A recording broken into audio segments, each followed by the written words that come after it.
of Allegiance.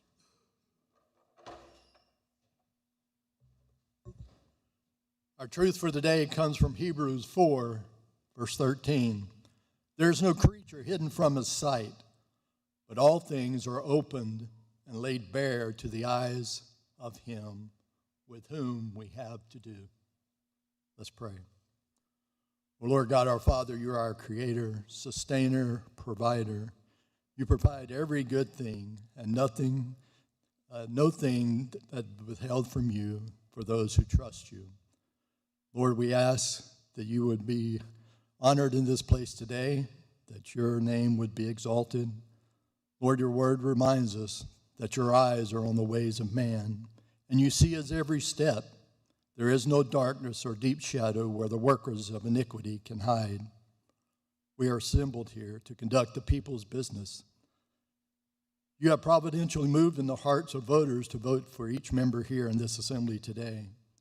We often forget that we are accountable to you, the Most High God, who is ruler over the realm of mankind. Help us, O Lord, for we are needy creatures. Thank you for your sufficient grace to meet us in a time of need. But especially thank you for your amazing grace that you provide for us, the chief of sinners. Amen.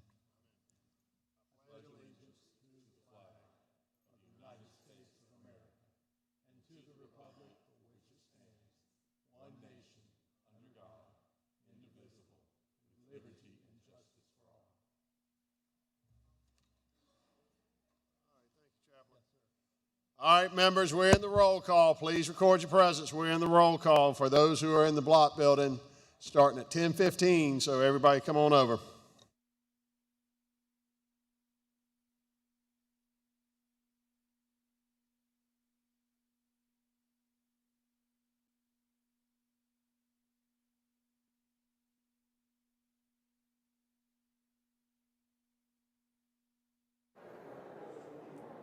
Welcome to State House Today. I'm Gavin Jackson along with Maayan Schechter here in the State House lobby. It is Wednesday, March 11th, 2026. Maayan, we have a budget, it sounds like, after you spent some time in the House yesterday, all day yesterday, and on Monday too.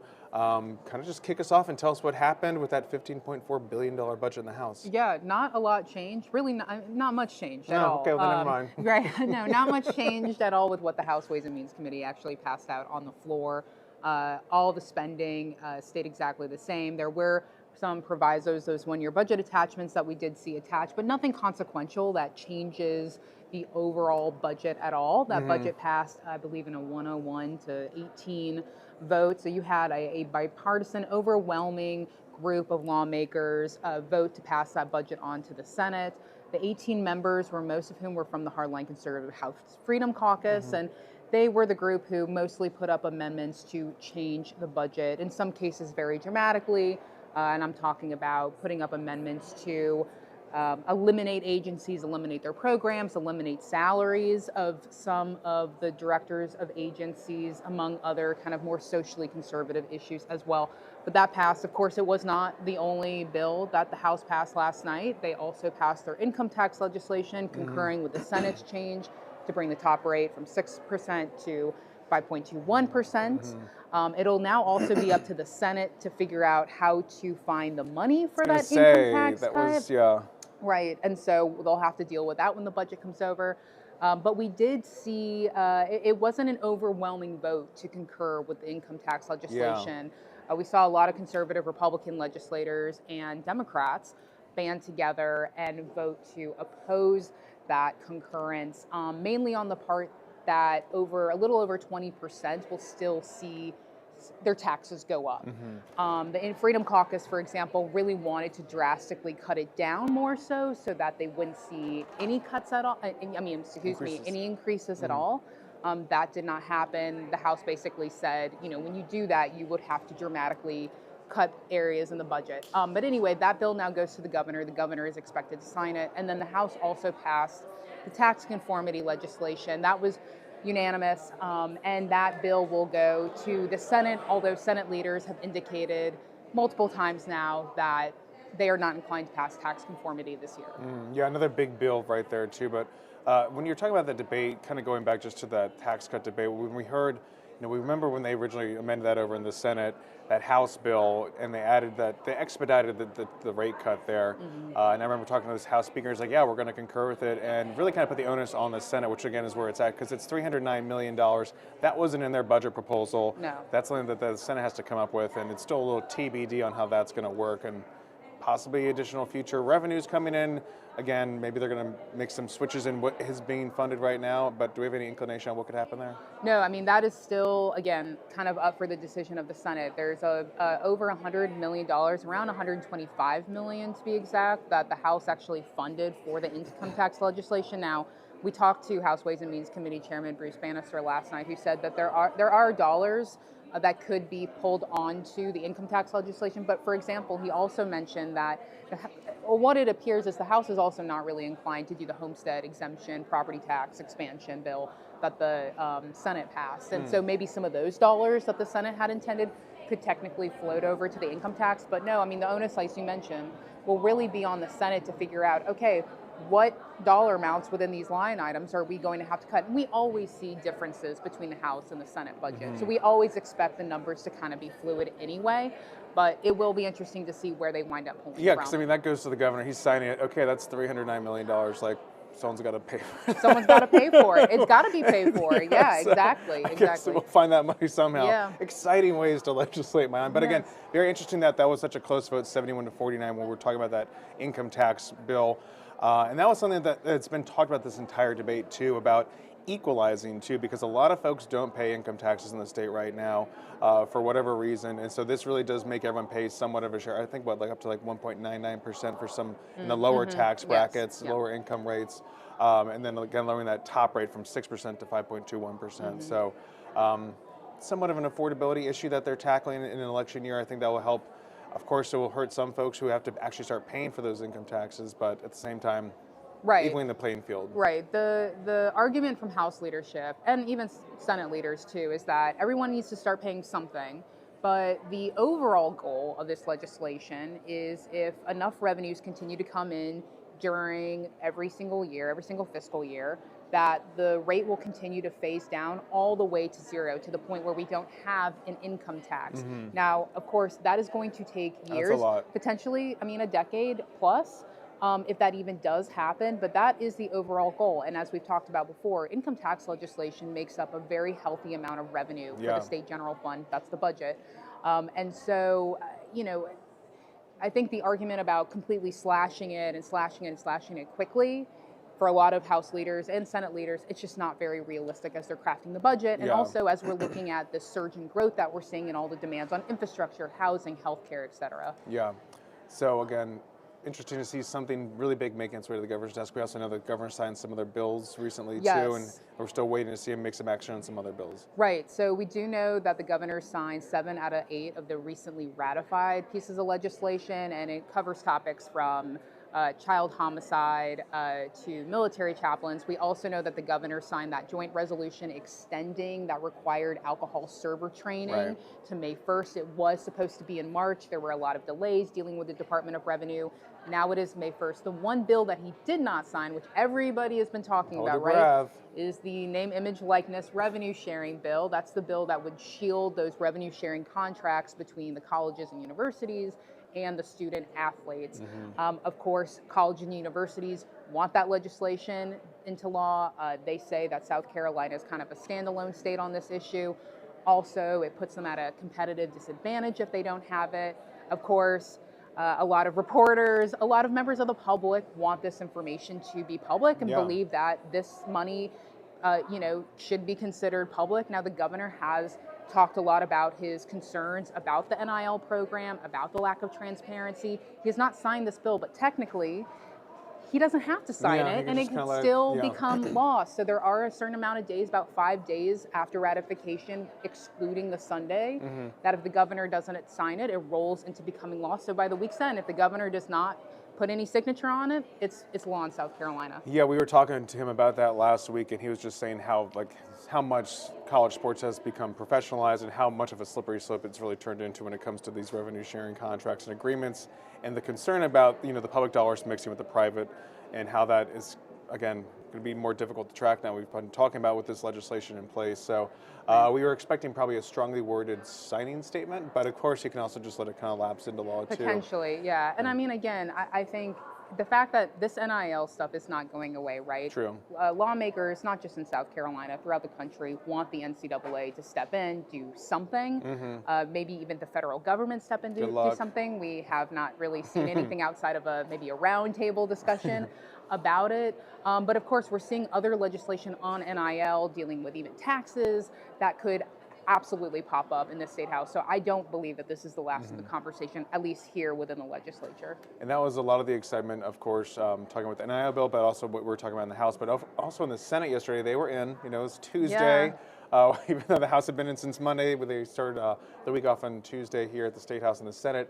And we were expecting the Senate to really kind of just jump into that hemp-derived consumable regulation bill, H3924, which passed the House last year, dealing with just regulating a bare minimum regulation for these THC drinks. There's nothing dealing with the gummies, but the THC Delta 9 drinks that right now are just really not regulated, including those Delta 8, Delta 10, a lot of that synthetic stuff that's going to be now outlawed.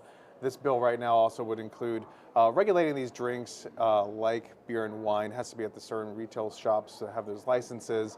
There won't be Sunday alcohol or Sunday hemp-derived consumable sales. So a lot of similarities to what we're seeing, just trying to get some sort of framework going, especially after what we saw happen in the House early in February when that bill trying to regulate these products really did implode more. This bill seems to be the most likely vehicle for anything to get done when it comes to hemp-derived consumables. And there's been a lot of consternation over in the Senate too.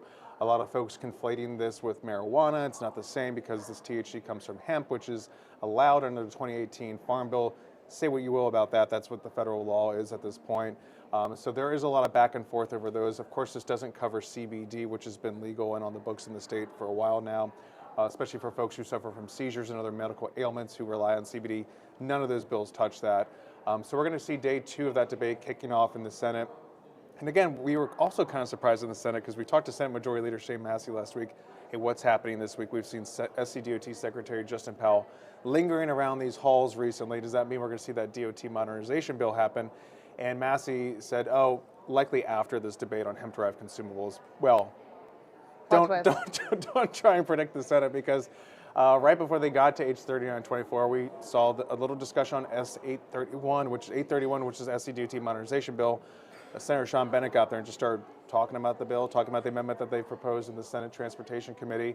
And we had about an hour or so of conversation, and we got a little hung up on some discussions over county transportation committees, which will be strongly regulated more so than they already are under this bill. This bill is a lot of internal stuff. It's a lot of tweaks, especially to things like revenue generating abilities like tolling. Of course, this bill has nothing to do with increasing fees on EVs or any other fee increases because of concerns over what would happen with revenue generation starting in the Senate. As we know, constitutionally, any legislation that raises revenue has to start in the House. Of course, you could make an argument that these are fees versus revenue. They don't want to split those hairs. They want the House to kind of take up the lead on that, but they want to get this bill moving over to the House as soon as possible. So we might see the Senate get back on 831 today before they get back on that hemp-derived consumable debate. But pretty exciting times in the Senate, Maya. You get to have all the fun in the House. No, and just to add on to that, we spoke to the House Speaker Merle Smith last night after the budget passed, and also his staff about what issues are going to come next. Of course, the House is on furlough next week, so we won't see them. It'll be a nice little break for, I think, everyone. But the week after, we're told that they potentially will start getting back onto the roads bill. Of course, it's sitting in the House Ways and Means Committee. It's taken a massive backseat to tax policy legislation and the budget. But we could see them get back on that and that come back up on the calendar. Which is interesting. Like when you start talking about, the arc of these bills, right? Like last January, Speaker Smith really kind of tasked the House with coming up with an ad hoc committee to come up with a way to modernize DOT. And that was a lot of stuff last year off session, and then the beginning of this session, they actually got that legislation together like in late January. And then, of course, you're talking about the budget, and that bill went to House Ways and Means, and of course, it's taking that back seat. So at the same time, you saw the Senate come up with 831 on a dual track, and sometimes this happens with legislation, especially at this point in the legislative session where we have at the halfway point in the second year of the 2-year session. So things have to get passed or they are done until the next session. So right, and I think there's obviously a lot of pressure right now, especially as you're getting into April. Again, as we've mentioned previously, yesterday, day before, there's no crossover here anymore. It's the beginning of April. We still remember it. April. Right, but there's obviously, I mean, that gives you, starting in April, a month and barely a half to really get anything done. And so I think there is going to be a concerted effort to really focus on the roads bill. Of course, everybody cares about roads. It doesn't, go by party. Every single person and their constituent cares about roads, and so everybody takes it very personally. And it could be a lengthy floor fight, and I think we expect that in both chambers. Yeah, and so we'll be watching that. Maybe they'll, again, push it through because, again, there's no revenue generation, no fee generation going on in that bill. It is a lot of internal stuff, a lot of things dealing with addressing growth and, streamlining environmental permitting, public partnerships with private industry, things like that, like things that just really need to update the agency that we've seen a lot of support from the agency for. So we know that DOT is here and really trying to address all those concerns because they want to see this bill move as fast as possible too, because time is money, especially with the price of oil going up. I mean, that affects everything when it comes to road construction and everyday goods as well. So we'll be watching that in the Senate along with that hemp-derived consumable bill debate, which I think will be a pretty hefty debate today, especially because it's Wednesday, even though it doesn't feel like Wednesday. No, I thought it was Thursday today. So rightfully so. But again, the Senate comes in at 1, the House is in right now. We're going to jump over to the House. I'm Gavin Jackson along with Mayan Schechter here at the State House. Have a great Wednesday. Polls closed, clerk will tabulate. Polls are closed, clerk will tabulate. Polls are closed, clerk will tabulate. Quorum is present. All right, members. All right, members, find your seats. We got votes. All right, Sergeant, help members find their seats. I think maybe they're having a tough time doing that.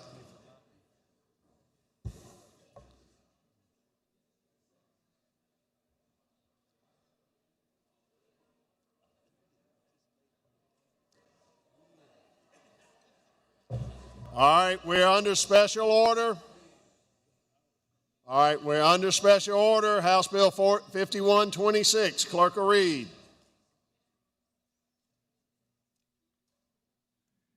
We have communication from the Honorable Henry D. McMassive to Mr. Mark Hammond. Approval of Maxon Metcalf, 4th District, DOT.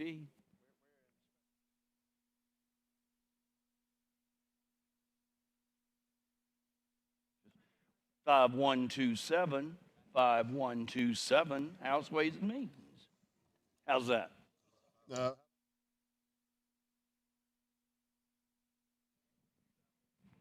Ladies, 5126, a bill by the Ways and Means Committee. All right, pending question is adoption of 5126. All in favor signify by saying aye. All opposed? Ayes have it. Bill receives third reading. That brings us to House Bill 5127. Clerk will read. 5127, Ways and Means without reference.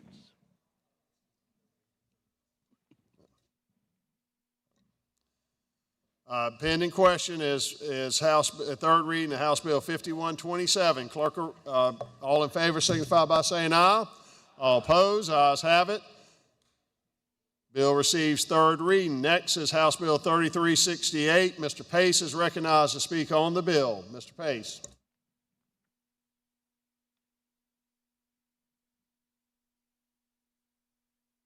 Thank you, Mr. Speaker. Yesterday, the fiscal impact was attached to the bill, but it was not easily available on our computers, and I just want to make sure we all understand what happened with this.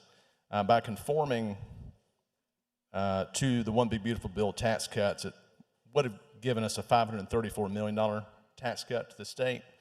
But if you see there in the second line of that second paragraph right in the middle, by enacting 4216, that tax reduction goes to 288.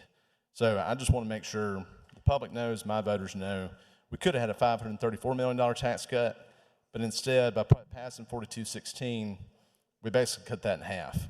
But I support conformity. I wish we'd stick with conformity going forward, but that's all I had to say about that. Thank you, Mr. Pace. All right, pending question is third reading of House Bill 3368. All in favor signify by saying aye. All opposed, ayes have it. The bill receives third reading. With that, Mr. Bannister is recognized. Mr. Bannister. Thank you, Mr. Speaker. They've got this in really big font, so I don't miss anything, but I still can't read it. Last night I was thinking about what to say today, and I was thinking about right after lunch, we got a debate on the first section in 1B. We took about 2 hours, spirited, and I kind of threw my pen down and said, well, we're not going to get done today. We're pretty much over. And my chief of staff leaned over and said, Dum spiro spero. While I breathe, I hope. I know y'all recognize that as the motto for the state of South Carolina. And last night I was kind of laughing because it ended up, everything worked out beautifully. We finished everything last night. We're going to go home today, see our families. It really made me think optimism has kind of defined the state of South Carolina for generations. And today we see it in a growing population. We see it in a booming economy, a budget that invests in the foundations of our future. That's what that budget is that y'all voted for yesterday and today is an optimistic budget. It reflects the pledge of hope for tomorrow and that it keeps the improvement, well-being, and progress of South Carolina as its first priority.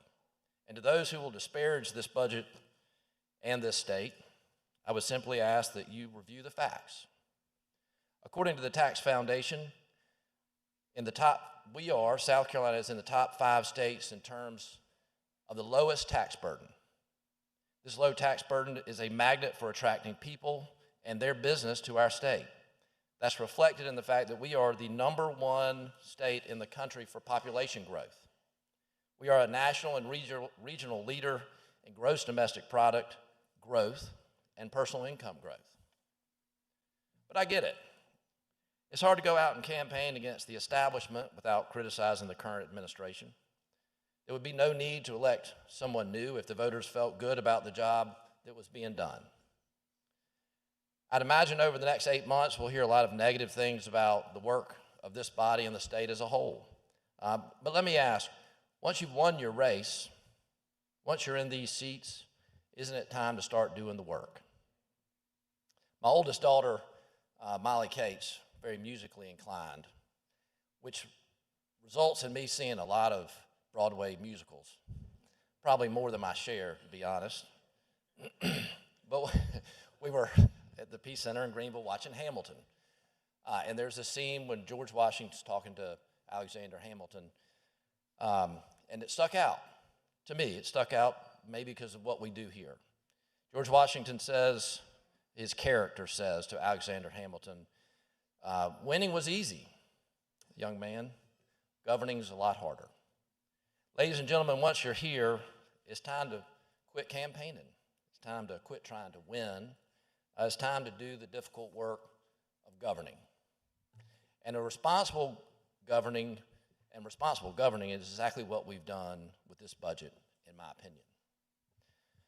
The work we've accomplished this week is representative of what responsible governing is. What some don't realize is that this budget process starts with a massive amount of requests for what I believe are legitimate needs across our state. Our state agencies, our universities, our local governments. We received $6.2 billion in new requests this year. And the Ways and Means staff, the Ways and Means members worked diligently throughout the summer and then up to this point to whittle that down to just $2 billion to meet those needs. We've made disciplined investments in both the physical foundations of our communities and the people who power our economy. That also includes $250 million in new tax relief, as well as an additional $440 million based on the legislation that we adopted last night. We're making a huge investment in hard infrastructure, $1.3 billion. I think everybody would agree that you talk about core functions of government, you talk about roads, bridges, airports, water and sewer, hospitals, schools, first responder communication equipment. Those are things that we've invested in this budget that I believe represent the priorities of this body. Just as important is our state workforce and education. We're delivering on the governor's promise to raise the minimum teacher starting salary to above $50,000 a year, allowing us to recruit and retain the best and brightest to educate our children. We're taking care of our state employees and our students with large investments, $700 million in both employee compensation and funding for education. And finally, I'd like to talk about our commitment to the taxpayer. We recognize that investing in the economy in South Carolina is not something that the government does on its own. The citizens make investments every day in our state with how they choose to spend their money. This budget recognizes the important aspect of that growth, the success that we've achieved by simply letting people invest their own money as they see fit.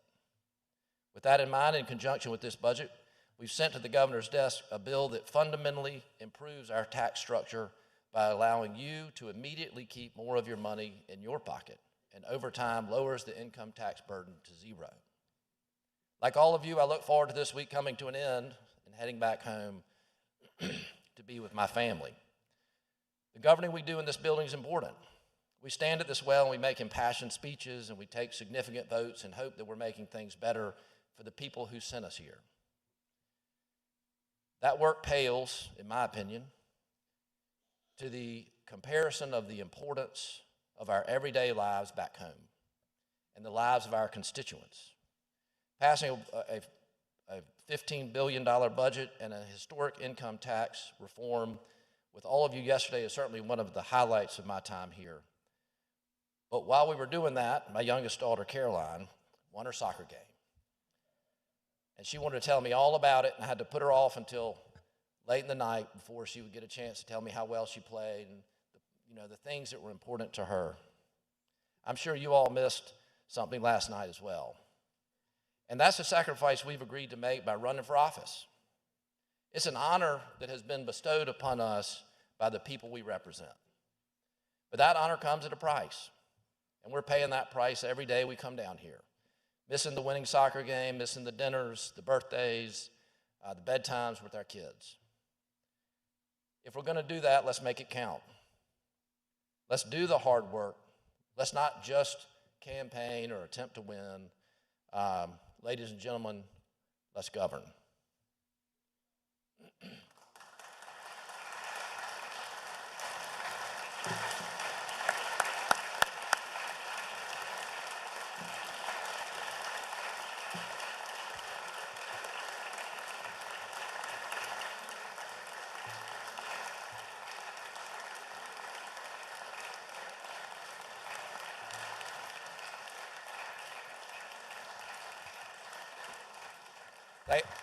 Thank you all very much. I feel like we're clapping for ourselves because we really did, I think, something extraordinary last night and yesterday. But I do have a few thank yous, and I'm going to name a lot of names. Hold your applause to the end, please, unless you want to clap when I mention Mitch, which is fine. That makes sense. The first thing I want to do is thank the speaker and the speaker pro tem and Davey Hyatt. Presiding over yesterday was tough. We appreciate how much time y'all spent in your leadership in getting the budget done. My budget sub-chairs, Hewitt, Whitmire, Stavronakis, Lowe, Crawford, Caskey, Ballantyne, and Moss. You guys were standing at the ready all day, Monday and Tuesday. I appreciate y'all's work. The Ways and Means Committee as a whole, the budget is a culmination of the work you've been doing for a long time that very few people have seen, and I appreciate your commitment. Representative Anderson provided Brown's Barbecue to the staff. Thank you, sir. Charles, Bubba, the ladies in the desk, thank you all very much. I'm going to name them: Juanita, Rosalind, Leah, Jan, Mary, Olivia, Juana, Maddie, Angie, Claire, Deborah, all the things, all the people. Thank you all for what you do. It's a long time sitting there moving all those papers around. Mag and Blake.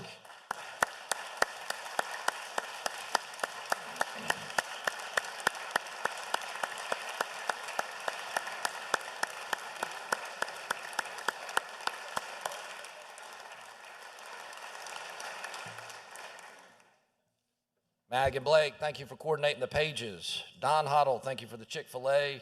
Tom Cone fielded more questions about taxes from my staff than he can ever be paid for. Thank you very much for being patient as we all learned about the tax code. Mitch and all the sergeants, thank y'all for being here.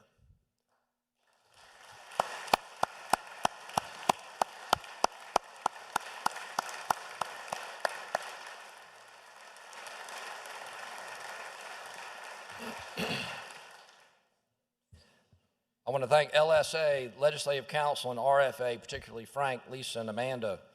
Thank you, Lauren, Maggie, Grace, and all the other committee staff for helping us make this a smooth budget process.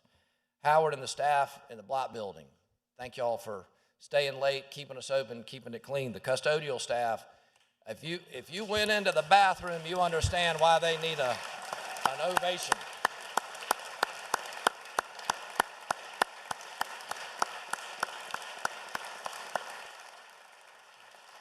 I want to thank the speaker staff, Steve, Haley, Nicolette, Mary Stella, Angelica, and a new or familiar face, Katie.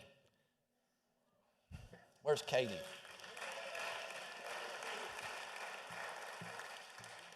I want to thank the Proviso gurus, Stacy and Angie.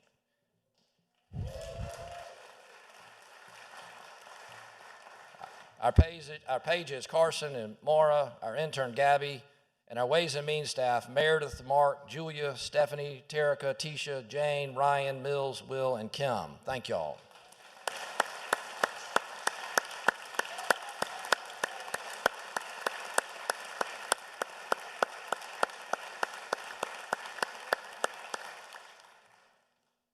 And finally, Mr. Speaker, who did I leave out? Oh, yeah, y'all should step out so they can all. All right, so finally, Mr. Speaker, I would ask that we give Thursday and Friday off to the Ways and Means staff, the House desk, ethics staff, the sergeant staff, the speaker staff, and anyone else who assisted us at the clerk's discretion. Thank you, Mr. Speaker.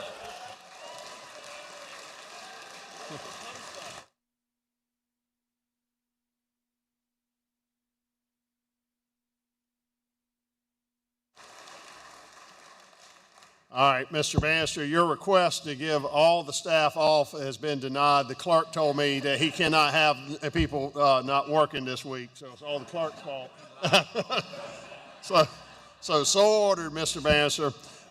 And Mr. Bannister, I think last but not least, you ought to thank you. You did a wonderful job having served in that position. Appreciate your steady hand on this, so congratulations, Bruce.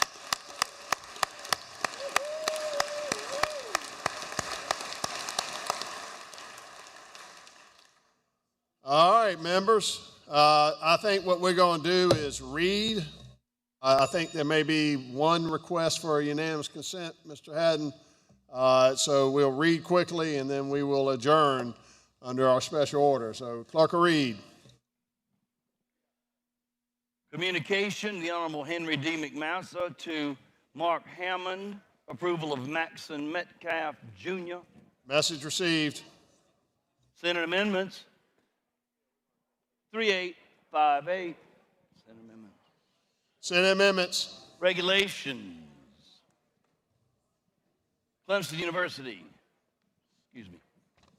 Refer to the Regulations Committee. Regulations Department of Insurance. Refer to the Regulation Committee. Regulations Department of Insurance. Refer to the Regulations Committee. Regulations Department of Insurance. Refer to the Regulations Committee. Coach Hayes. Honoring chartering of Alpha Delta Omega. Adopted. Let me get that out of the way. Yeah, go ahead. Hartnett, proclaiming Wednesday South Carolina Professional Land Survey. Mr. Hartnett requesting unanimous consent to add the roll of the House. Is there objection? Here none. Adopted. Honoring Floyd Sweet. Mr. Hartnett requesting unanimous consent to add the roll of the House. Is there objection? Here none. Adopted. Collins, Greenville Young Men's YMCA. Collins requesting unanimous consent to add the roll of the House. Is there objection? Here none. Adopted. Henderson Myers, chartering AKA sorority.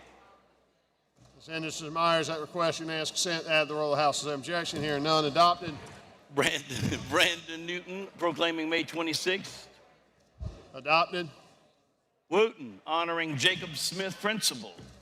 Mr. Wooten requests unanimous consent to add the roll of the House. Is there objection? Here none. Adopted. Berkeley High School, Ms. Davis. Ms. Davis, question and consent, add the roll of the House. Is there objection? Hearing none, adopted. Whitmire, Walhalla Girls Basketball. Mr. Whitmire, requesting and consent, add the roll of the House. Is there objection? Hearing none, adopted. Jordan Florence Christian School. Mr. Jordan, requesting and consent, add the roll of the House. Is there objection? Hearing none, adopted. Colonel Ligon, Palmetto Boys State, use the chamber. Adopted. Clyburn honoring Aiken County Minister. Mr. Clyburn, requesting and consent, add the roll of the House. Is there objection? Hearing none, adopted. Calhoun. Yes, sir. Calhoun honoring Grace Beeson. Mr. Calhoun, requesting and consent, add the roll of the House. Is there objection? Hearing none, adopted. Merle Smith honoring Jeffrey Ham. Mr. Weeks, requesting and consent, add the roll of the House. Is there objection? Hearing none, adopted. Calhoun, sorrow for the members of Charlie McLean. Mr. Calhoun, requesting and consent, add the roll of the House. Is there objection? Hearing none, adopted. Guffey, Clover High School. Adopted.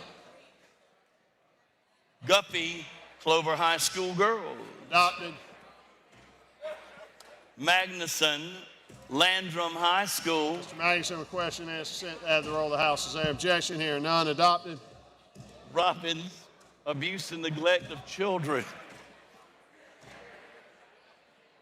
Adopted. McGinnis, South Carolina Higher Ed Day.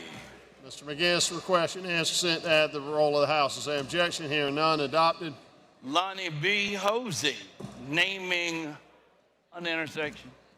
Refer to the Invitations Committee. Senator Bennett, Senate 993, recognizing Pinewood Prep. Adopted. Senate 994, Stubbs, appreciation to YMCA. Adopted. Bennett, 995, Pinewood Prep. Adopted. One committee report invitations favorable. 4128 King McDaniel naming a road. Mary Lucille Kennedy McDaniel. Yeah, refer to invitation, committee report, sorry. Okay. We have an introduction by Mr. Haddon, Department of Education. Thank you, Department of Education, establishing firearms safety program. Mr. Haddon, for what purpose do you rise? All right, members, listen. Members, you got a unanimous consent request. Listen up. Mr. Haddon, for what purpose you rise? Purpose of getting a unanimous request to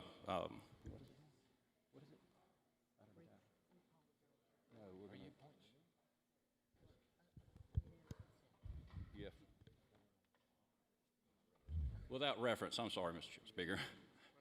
You need a unanimous consent for Yes. this bill to go without reference. Will you Correct. tell the body what Yes. this bill does?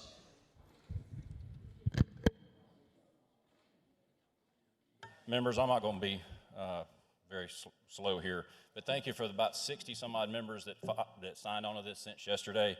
South Carolina has lost more than 500 children to firearm incidents in the last 2 decades, and our rate is 40% higher than the national average. Most of these tragedies occur at homes, often when a child encounters a firearm and doesn't know what to do.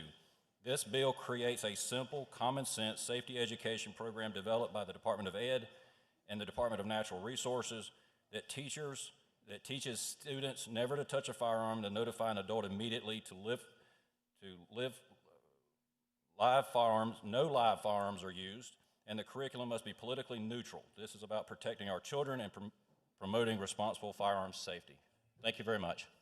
All right, members, Mr. Haddon requests on this new introduction that the bill go without reference. He has explained the bill and asked for it to go without reference. Is there an objection? All right, Mr. Harris objects.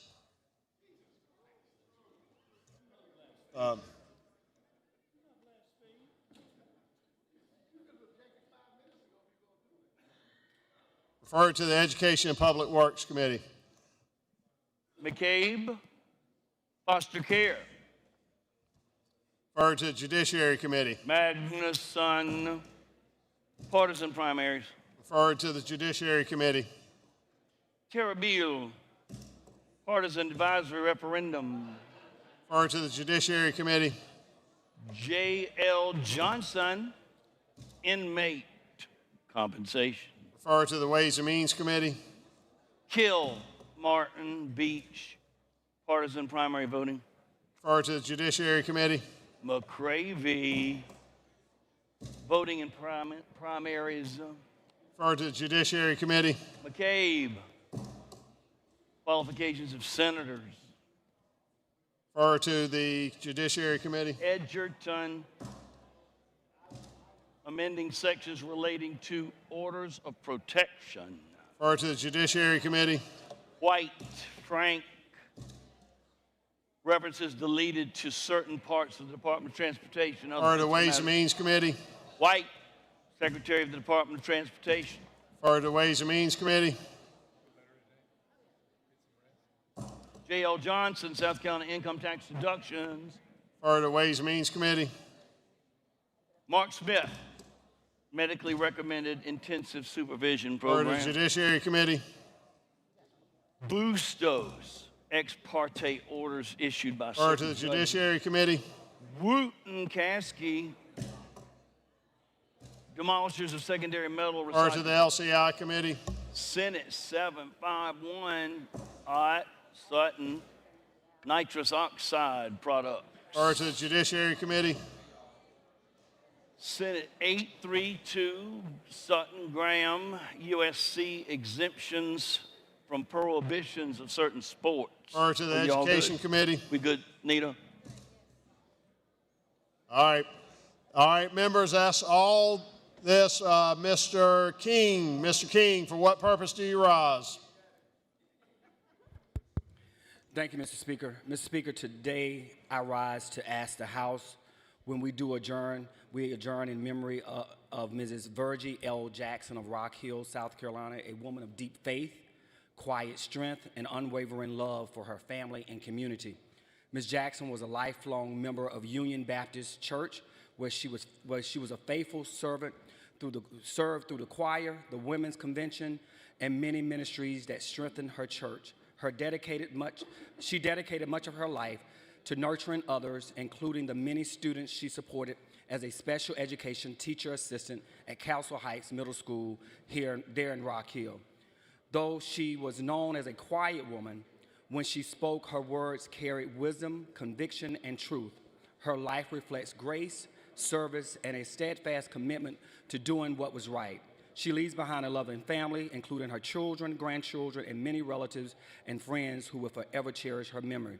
Mr. Speaker, on behalf of the citizens of District 49 and the Rock Hill community, I ask that when the House adjourns today, we do so in loving memory and honor of Mrs. Virgie L. Jackson, whose legacy of faith, service, and love will live on in all who knew her. I ask that my words be placed in the journal. All right, Mr.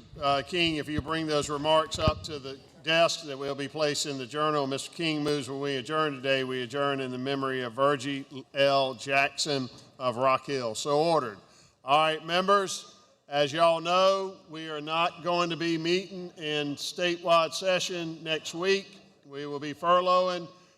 Committees and subcommittees are welcome to have meetings during those times if they want, but otherwise, everybody enjoy a well-deserved break and enjoy your week off with your families. As Mr. Bannister said, time for us to do a lot of catching up with our families. So I hope everyone has an enjoyable week, and I shall see you.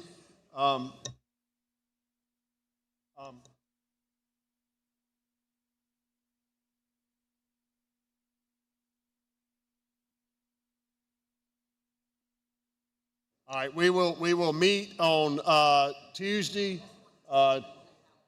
March 24th at noon.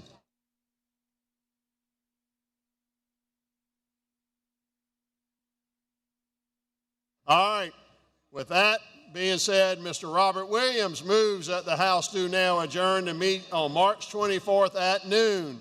All in favor signify by saying aye. All opposed, ayes have it. We stand adjourned. Enjoy your time off. When the sun of Carolina mounts the eastern sky, proudly stands shelter on the hilltop high. Orange maroon floats for a Claflin fair o'er thee. May we all be leal and loyal to thy memory. My name is Dewan Wormack, and I had the distinct pleasure of serving as the 9th president at this historic institution. We're the #1 ranked historically black college university in the state of South Carolina and top 10 in the country. And so what makes us special is the people. It is the people that buy into the culture, it is the people that buy into the mission, and it's the people that buy into the vision. Social justice is our focal point as an institution. Mass incarceration is a social justice issue. Healthcare disparities is a social justice issue. So the university has put resources to ensure that we do everything in our power to combat some of those healthcare disparities. Our intentional focus, 100% of it is ensuring that our community is safe and well. And when I say well, holistically, we began to look at some data impacting African Americans in Orangeburg County, and we began to think about our own family trajectory. And I talked about my mother dying from hypertension, my grandmother dying from hypertension, my grandfather passing from hypertension, and how it's generational in our communities, but not talking about the preventative work that comes behind it. And so I approached our computer science faculty member, Dr. Lyles, and said, hey, I want to do something very creative and innovative, something that can really combat healthcare disparities, but it's also to infusing technology in that work. I am Karina Lyles, and I chair the Department of Math and Computer Science, and I'm also an associate professor of computer science at Claflin University. Computer science is a way for us to build solutions to everyday problems. We have a very forward-thinking president, and so it's very easy to get him on board with the smart home. We met and talked about things that we could do as a university to make an impact in our community, because we understand that we have a purpose here. I presented him the ideal about the smart home, and he loved it. We purchased a home in the community, and within that home, we began to invest all of the technology that is there. It's very important for the smart home to be a home and not a house, because we want this health consciousness to just be a part of everyone's life. We're really trying to shift lifestyles here. Imagine going into your home, but then having the additional amenities that help support the things that you need to do to take care of your health and well-being. Imagine walking into the living room, taking your blood pressure, then realizing it's elevated. The house will recognize that as well. It might dim the lights, and it might change the colors of the lights, and then it might also play soothing music. While the home is doing these things in response to your medical state, it's also informing you. So we have the displays around the house because that's the way to engage and interface with the user. The house will alert you that your blood pressure is elevated, and then also give some recommendations and things that you can do to alleviate this issue. Now let's imagine you woke up from a night's rest and you got up as you normally do to get ready for work or to get ready for school or just to start your day.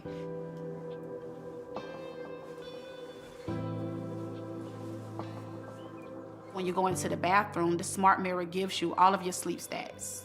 And it shows the graphs, it shows the charts, it tells you the cycles of sleep that you were in and how long you were in those stages.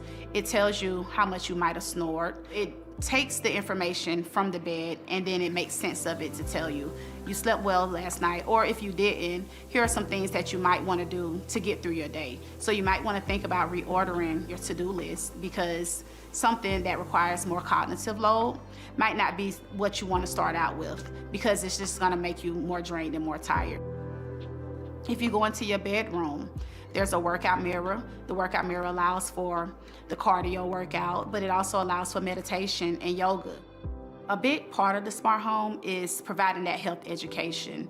There are going to be times when someone might need to go to the hospital or to visit their doctor, and there may be times when you might just need to relax. And so giving them that education will help them to determine when it's time to seek medical attention or when there's some things that we can do at the home for self-care. We want to rely on the community of the individual to give them the best services possible. And so with the smart home, this data about your health can be sent directly to your health care provider. It can be sent to your doctor or your nurse or even a family member who might be monitoring your health. It allows that open line of communication, but it allows that transparency that doctors sometimes need, or sometimes we might not think of things that we should share with our doctor, but the information is there now because the house has already sent that information over, so they know what to look for, even if we don't know what to disclose. Oftentimes you hear these studies that are impacting large metropolitan areas. Then if you extrapolate the data, you don't have a large African American data set. And then extrapolate it further in rural America. So we want to be the thought leader in the country to be able to provide the data set. It is our hope that this data set will allow folks to make more informed medical decisions, but it's also preventative health decisions as well. I am Shamaria Sherman, a senior computer science major here at Claflin, and I am a smart home researcher and team lead of the robotics team. Growing up in my family, I was always known as the tech-savvy person, fixing the computers, downloading all the softwares. So it was always my niche. As a researcher, our job is to always research and develop ways to basically help our community's well-being. So currently, I am working on a project called the Nutrition Label Analyzer. The goal of the analyzer is to basically analyze labels and make it easier for users to understand, to increase their nutritional awareness. When you're grocery shopping and you're purchasing things in the store, there's this propaganda of, oh, it's no sugar, but there's actually more harmful ingredients. And so if you don't know what's harming you, you can't make better decisions. So the goal is just for everyone to make better dietary choices to help these chronic illnesses and health issues. It's connected from a personal experience. My grandfather had cancer and my grandmother has hypertension. So it's like growing up, I knew they had these issues, but I didn't know the answers, or I didn't know why or what was causing it. So doing this research kind of gives me a lens to see, okay, this is what's harming our community, and maybe I can help fix this or develop a solution that could help other African Americans. I think the smart home plays a critical part in closing the gaps for health disparities in rural areas, because one important thing is that we are the minority researchers doing the work. So a lot of this work hits close to home to us. We see our family members and our loved ones who are dealing with a lot of these ailments. If it's not us ourselves, we're driven by a different purpose. Working with Dr. Lyles has been an amazing experience. She's like a second mother to me. She's really focused on just us growing and evolving. Coming from behind the computers, developing this project, being in a smart home where I'm actually able to test my products, it just gives me like a sense of comfort, that push that, I can help my community and I can actually see it. I think my biggest lesson working in a smart home is that effective research starts with identifying real life issues and targeting solutions at those issues.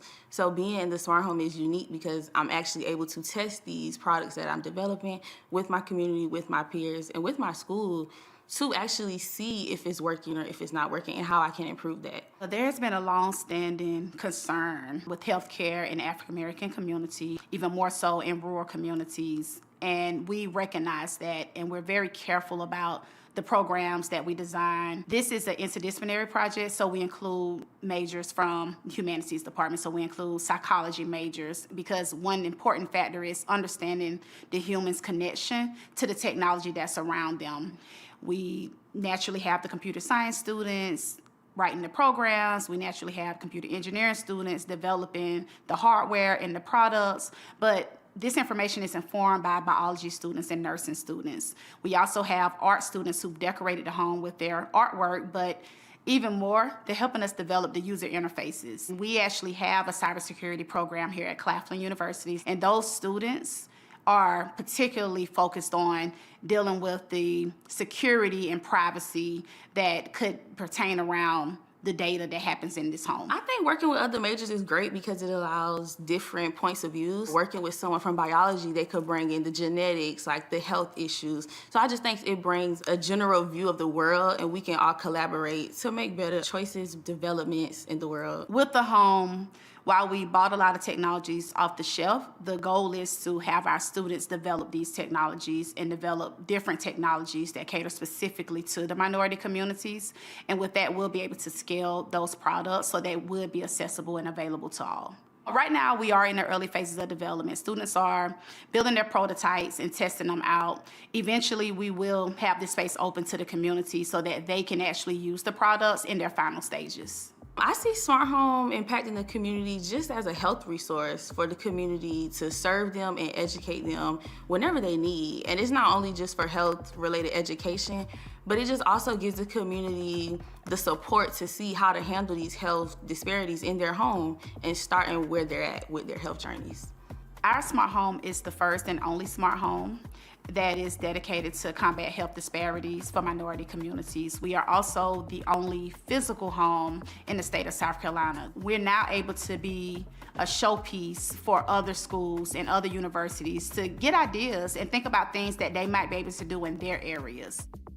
Claflin allows that space to be innovative and do that. President Wormack pushes transformation and elevation, and the Smart Home is a product of that agenda. How do we see this thing from a theoretical perspective and have the research and the data, but also practical? How do we have folks to be able to say, I can live this healthy life by seeing it for myself? Our goal is to become an international model that we can show, hey, based on this work that is happening in the metropolitan of Orangeburg, South Carolina, in this rural America, that you can do this anywhere.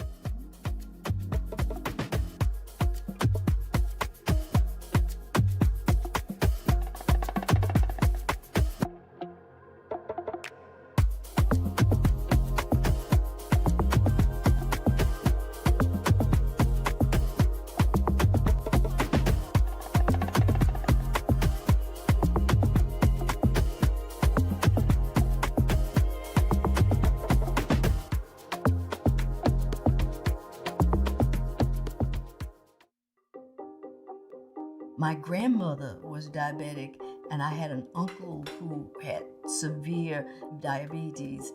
So I didn't want to be like them. I'm very active, so I never thought that it would be me. I could remember being pre-diabetic and saying, oh, okay, it'll go away. Being a compliant patient was not my thing for many, many years. When you fall and you break your leg and then it causes you to have an amputation, you'll learn very quickly that you should have done something different. When we were growing up, Grandma had a touch of sugar.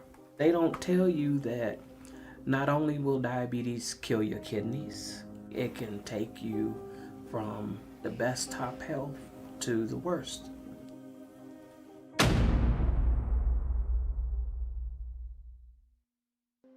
There is a diabetes crisis in South Carolina. Diabetes is the 7th leading cause of death and costs the state $6.4 billion a year. 1 out of 6 adult South Carolinians has the disease. 1 in 3 has prediabetes, which means that nearly half of the state's adult population has a problem with their blood sugar.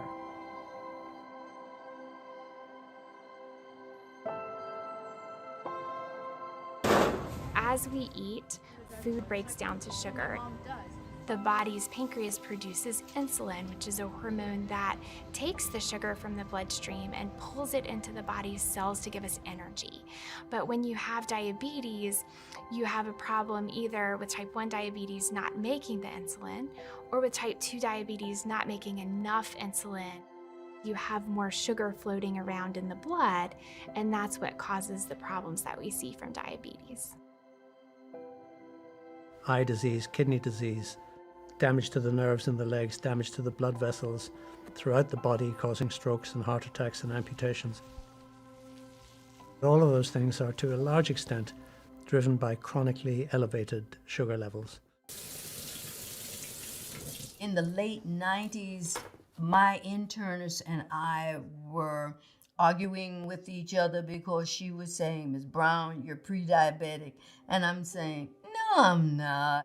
This went on for about 1.5 years until finally, early in 2000, she says, Ms. Brown, your numbers are inching up and we're going to have to give you medication. I did not want the medication because I knew the diagnosis of diabetes was a life sentence. But my doctor explained to me some of the things I needed to do, what the medication would do, how I needed to take it, and I tried to cope with it.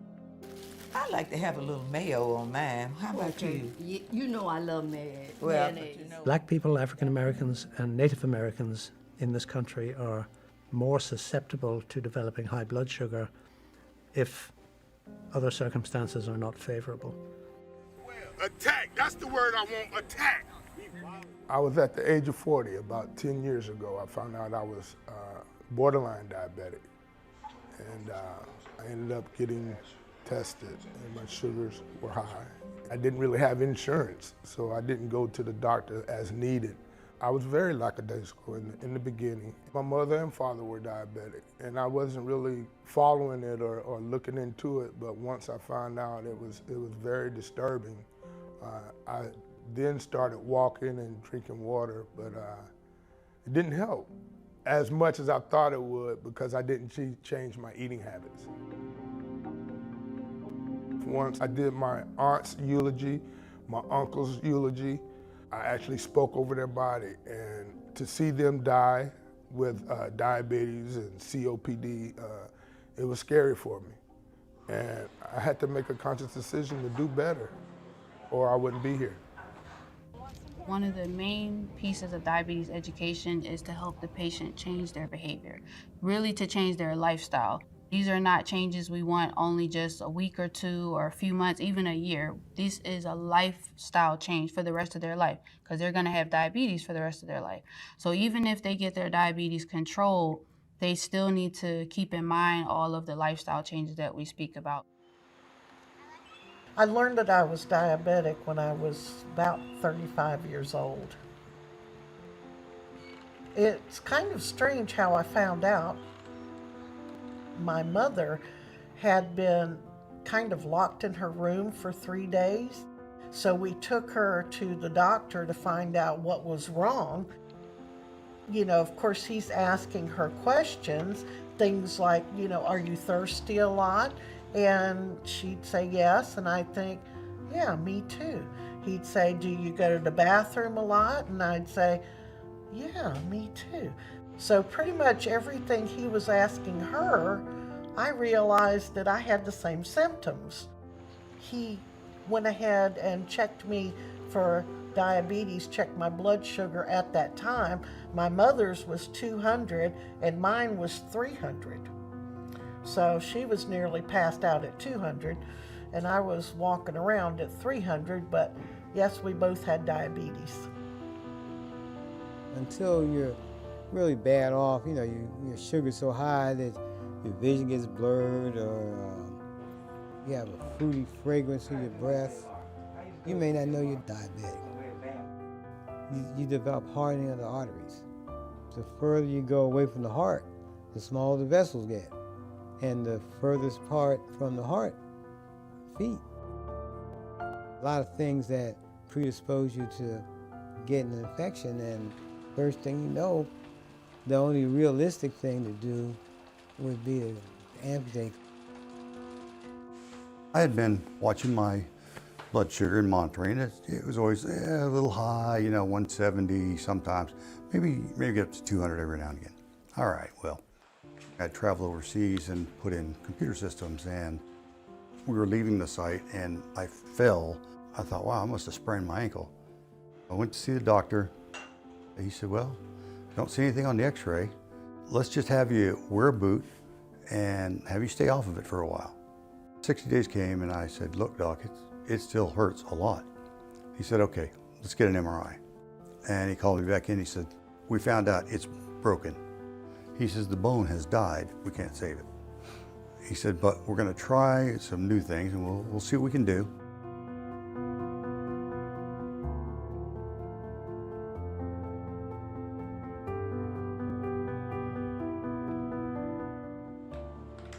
I went online and I did my research, and we have all the data that shows that there's only a 25% chance of recovery.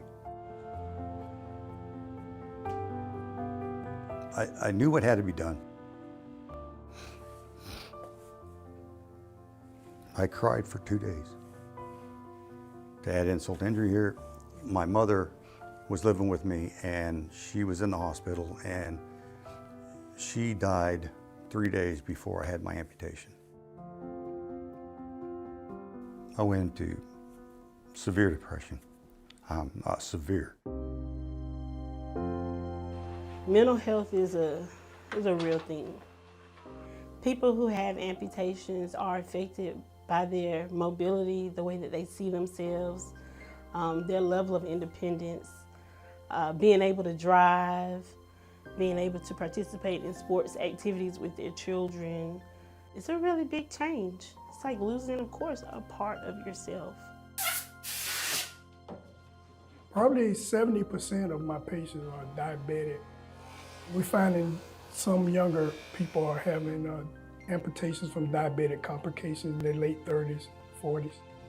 I've actually seen a rise with the diabetes.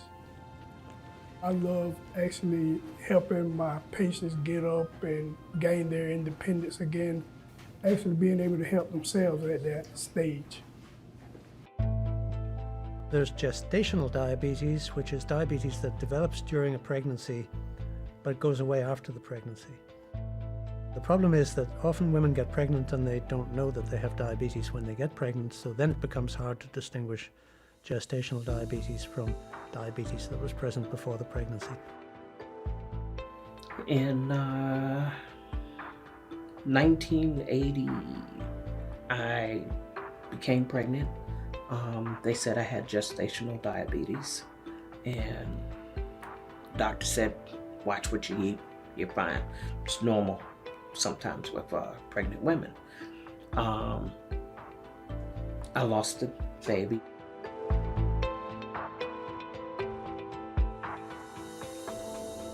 I got pregnant again. At that point, I was like told, hey, you know, you're pre-diabetic, watch what you eat.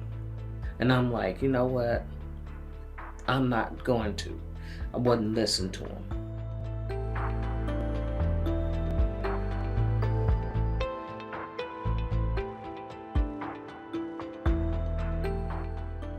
And in 2013, I went to work. All of a sudden, I got hit with body aches, fever, chills. I'm sitting up there going, what's going on here? Didn't know I was septic. Went to the doctors and he was like, hey, he said, that foot's got gangrene in it. He says, you got a choice. He says, you either let me have your foot. He says, and I'll have you up and walking in 6 months. Or he says, I can let you go home and you tell all your family goodbye. I looked at him, I said, no, sir. I said, this is just my earthly body. This is not my heavenly body. I said, you can have the foot.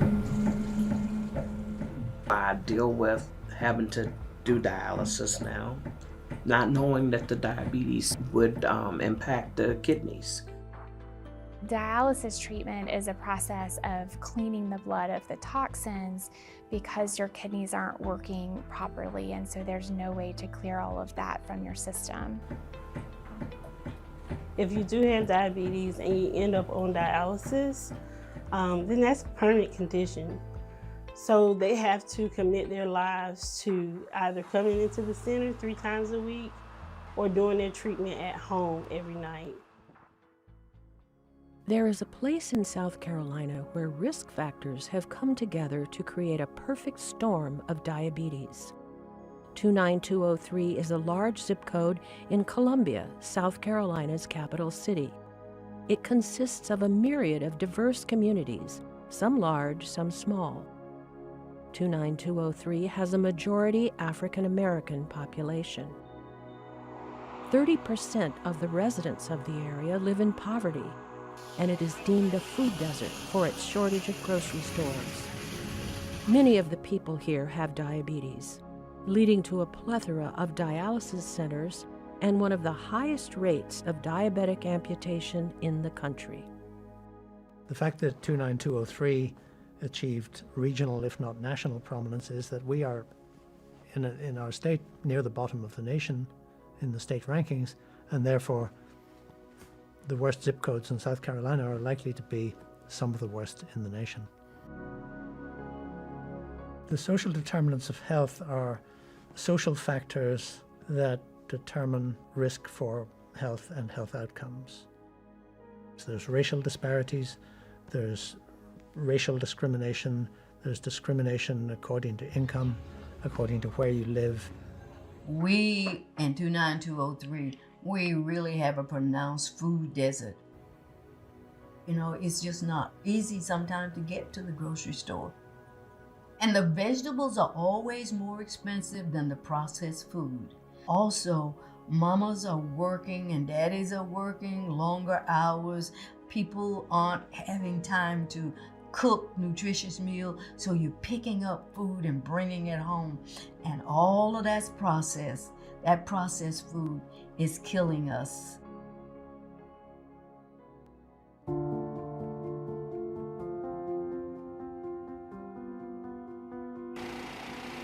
I've lived in 29203 my whole life.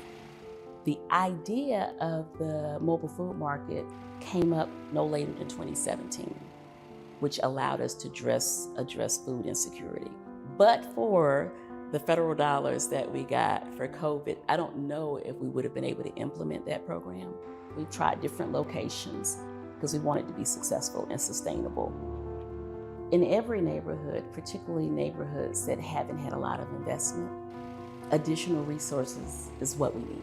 Typically, a lot of programs, we may give them 2 or 3 years, but they don't have the sustainability because they don't have the funding. If we had more resources, I think we could definitely change the outcomes that we're having in our communities. Your Dollar Store is a community-based grocery store that's providing a means of fresh produce and grocery items that's in an area considered a food desert, I should say. The neighbors here in this community, they love the store being here. To be able to come to a store that's in walking distance and get some fresh produce was a win-win for them, because now they don't have to catch a bus, which is money spent, or you got to catch a cab or Uber, which is money spent. If they spend at least $5 off their EBT or SNAP card, they'll then get $15 in fresh produce. I want to say thank you to Dr. Humphrey at Prisma, because he said we got a plan here. We want to use your store as a hub to provide a voucher program to send our diabetics here. So instead of going to a fast food restaurant, instead of going to get a bag of chips per se, they can come get an apple or orange or pineapple, strawberries, squash, cabbage, and so forth. In 1980, my goal was to see the black man live to age 65. Because they were dying before 65. Here in Columbia, there's a 10 or more year difference in life expectancy according to what zip code you live in. The healthcare system isn't currently set up for providing care for people without money. It's always good to have insurance and some money, the reality. It's a big issue for us right now in dialysis is affordability, and it really just is health insurance. So you have your different groups of persons with insurance. You have your people who are working, who are employed. You have your retired population. They generally have their Medicare. They typically will always have a secondary. And then you have your group of persons who come in and they only have Medicaid. Medicaid is limited in what they pay for, and you can't use it outside of South Carolina. But I will say that when people come from other states to South Carolina and they compare the Medicaid in New York or California or even North Carolina, they typically go back.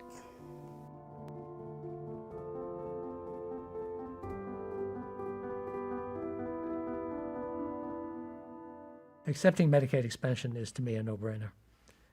It would support care for about 350,000 people in South Carolina who have very inadequate care right now. Because South Carolina did not expand Medicaid, we still have a large portion of individuals in our state who are uninsured. And that is where we as Cooperative Health can help support individuals who don't have insurance. Cooperative Health, we try and provide compassionate health care, respectable health care in the spirit of the Good Samaritan. And especially with pediatrics, we have our Eau Claire High School, which is essentially across the street from our Eau Claire Neighborhood Health Center. And so being able to provide accessible, excellent health care to the children in the community to try and help them establish themselves for a great future is an important part that we provide. We've been in the 29203 zip code since 1981. There still is a desert in some respect as it relates to healthcare services. And as a community health center, not only can we take the traditional insurance, Medicare and Medicaid, but we also have a sliding fee for our patients that are uninsured.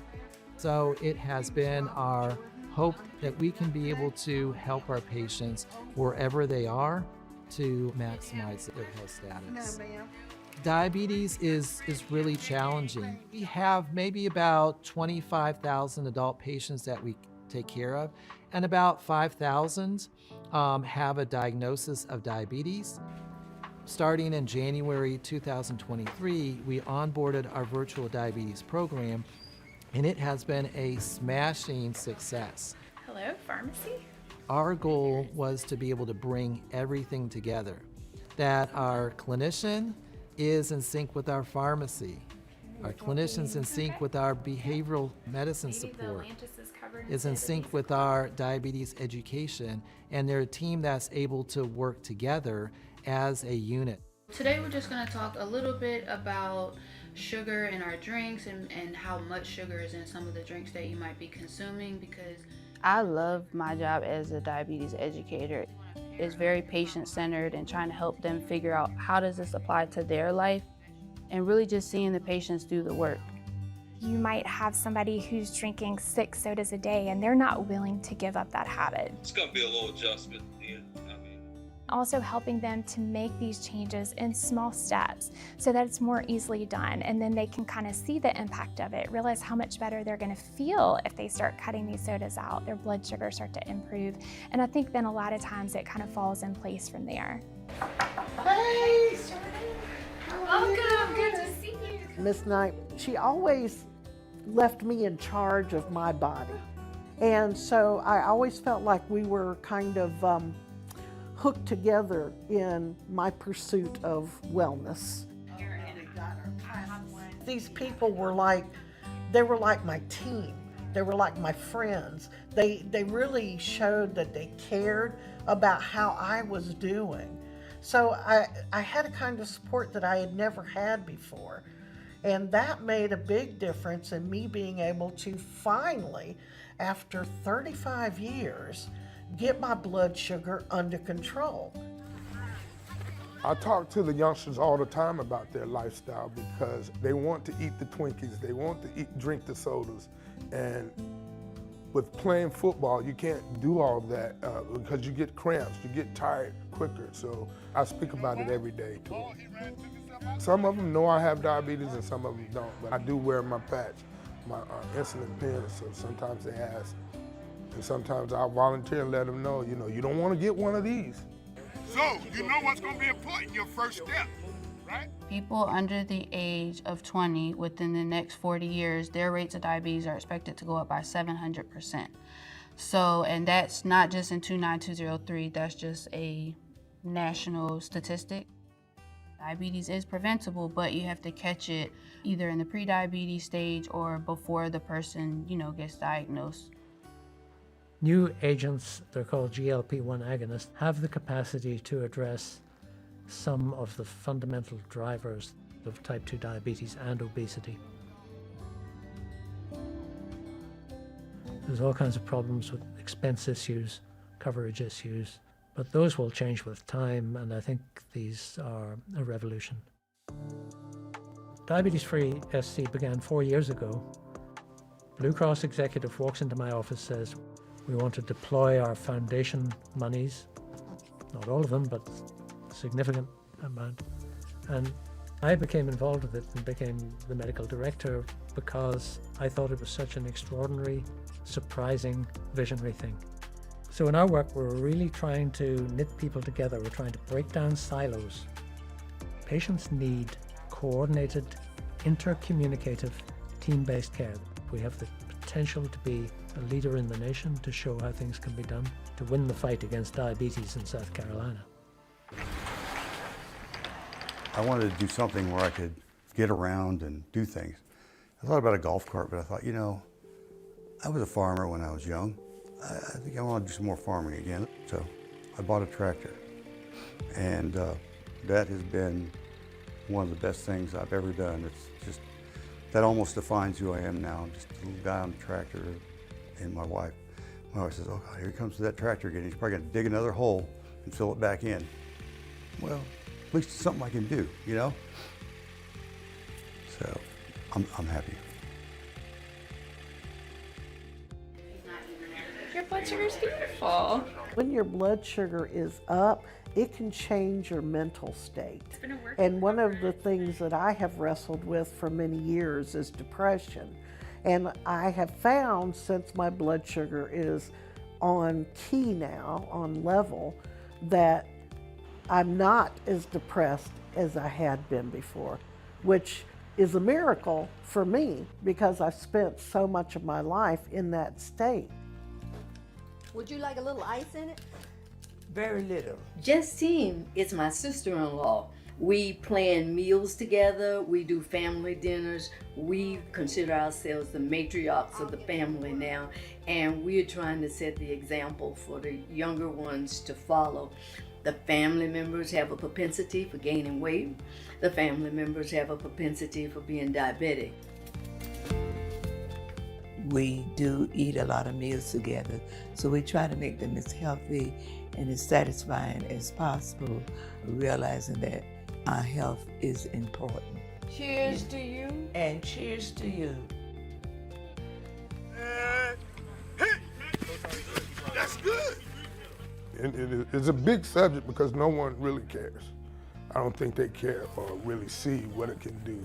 I'm grateful. I'm thankful that I took control of my health, and I'm still working on it. It's a challenging situation to be able to check your sugars every day and to take your insulin every day, and I'm just happy to have the chance to get it right.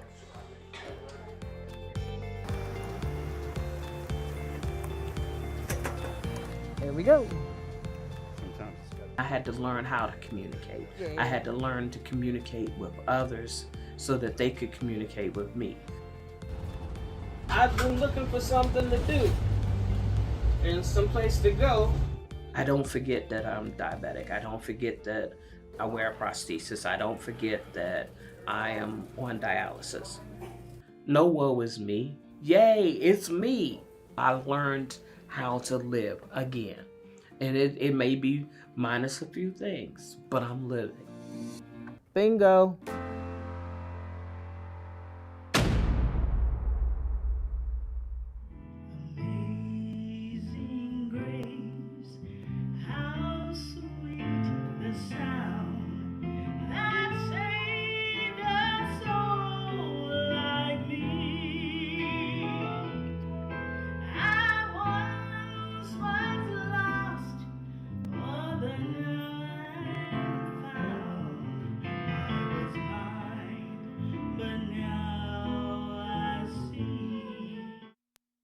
Making It Grow is brought to you in part by the South Carolina Department of Agriculture. Certified South Carolina Grown helps consumers identify, find, and buy South Carolina products. McLeod Farms in McBee, South Carolina. This family farm offers seasonal produce, including over 22 varieties of peaches. Additional funding provided by International Paper and the South Carolina Farm Bureau Federation and Farm Bureau Insurance.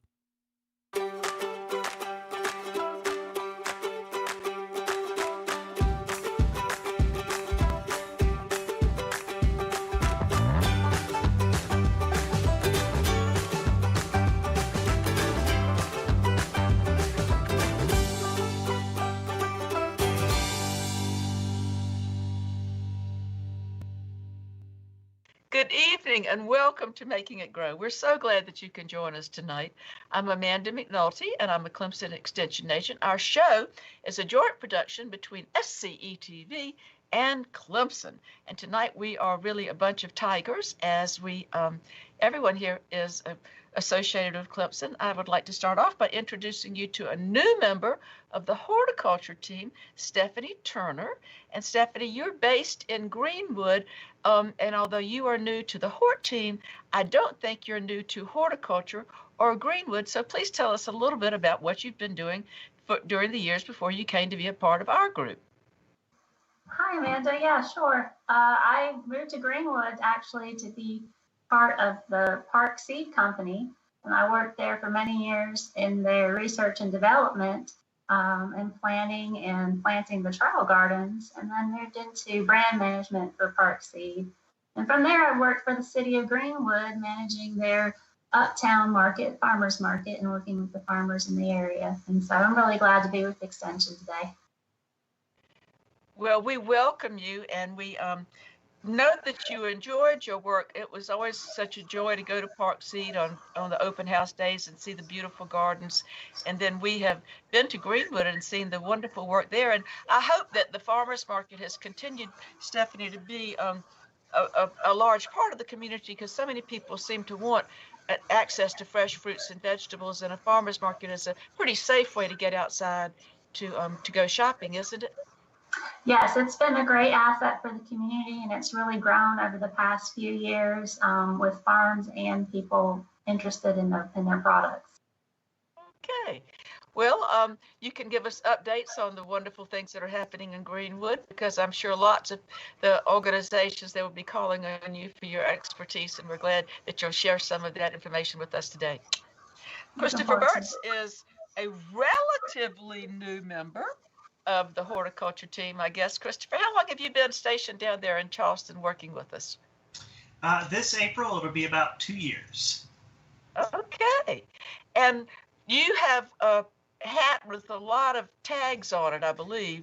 So tell us which counties you cover and what some of the responsibilities, beside helping homeowners who have a question. I think you also do some commercial work.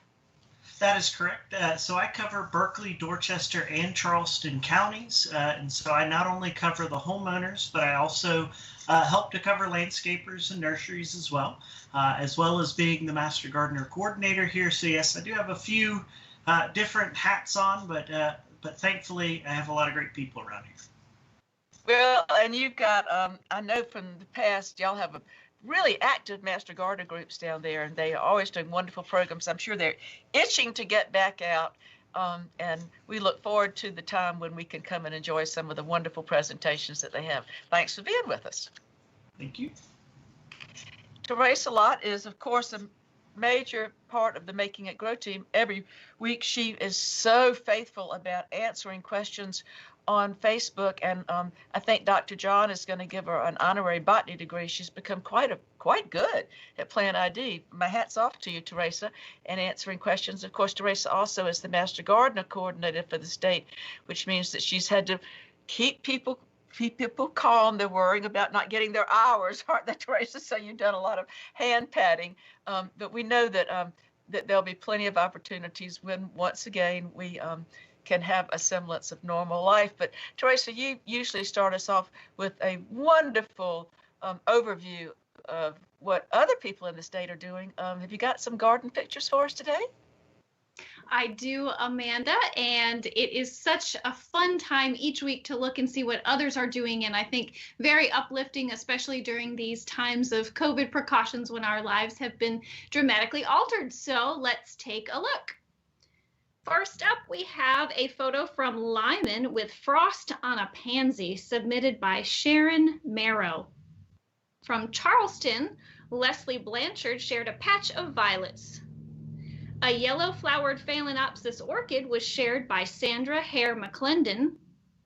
Kathleen Keaty posted her white-flowered orchid. If this one looks a bit strange, I had to rotate the photograph in order to make it appear larger on the screen. So don't worry, the floor is not actually on the side of the picture. And then we're going to wrap up with a planter of pansies sent in by Kathy Hutchison of Leesville. We can never use all the photographs submitted, so I encourage you to visit our Facebook page where you can see all of the photos, and you can post yours for submission whenever we make a call. Please do remember to make those photos nice and long so they fill up the TV screen. Amanda? And Teresa, you have quite a few orchids at your house, I think, now, and you've told me the trick is to not be too fussy. One of the things is not to be too fussy about watering them. Yeah, I mean, they kind of, the Phalaenopsis anyway, kind of thrive on negligence. I water them once a week, and I make sure that I allow the water to thoroughly run through, let that drain as well so it's not sitting, and provide them with, they like kind of a lot of light, but not direct light, if that makes any sense, and I've had great success. Well, great. Thank you. And of course, we have our own orchid nursery here in South Carolina, in Newberry. And when things are normal, I think they even allow people to come and take tours. So we have a lot going on in South Carolina. Thank you for sharing those with us, Teresa. This time of year, we're always trying to discourage people from going out and starting to put fertilizer on the turf grass too early. Teresa, have we had some questions about what would be maybe some good things to do, maybe about tidying up our plants that maybe we could get Christopher to help us with?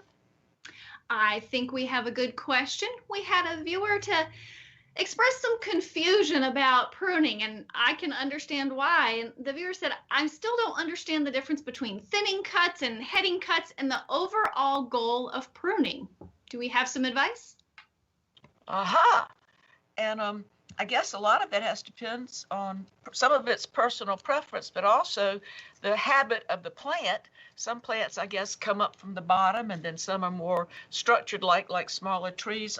Christopher, I'm sure there are some general tips and rules, so to speak, to follow. So help us understand this kind of complex subject, please. Absolutely. So pruning is probably one of the most common questions I get, and this is kind of the right time of year to start thinking about pruning depending on the plant. Some really good just general rules for pruning is really the first thing you want to think about is your tools. So to go through proper pruning, you want to make sure you have good sharp tools. You want to make sure that those tools are nice and clean. And of course, I do want to kind of talk about how to do both of those things. So one of the things first is I want to kind of show a pair of bypass pruners. And so that name implies that the blade actually bypasses kind of the anvil portion of the pruners versus there is the anvil pruners, which actually cuts down onto it. Those are meant to make bigger cuts with smaller pruners, but unfortunately they cause damage, and so we always recommend a good sharp pair of bypass pruners. They come in multiple different sizes. I can definitely say I have multiple different sizes on me at all times. Just because it depends on the size of the cut. You want to make sure you have the proper pruners for so. And of course, when it comes to sharpening, just having a good sharpening stone is kind of key. There are tools that you can use. Keep in mind these tools are really meant for not just the one-sided blades, but for the two-sided blades. So a lot of times you really need something like a sharpening stone, which is going to be the best use for that. Christopher, if I may interrupt for just a moment, I'd like to share a tip I have.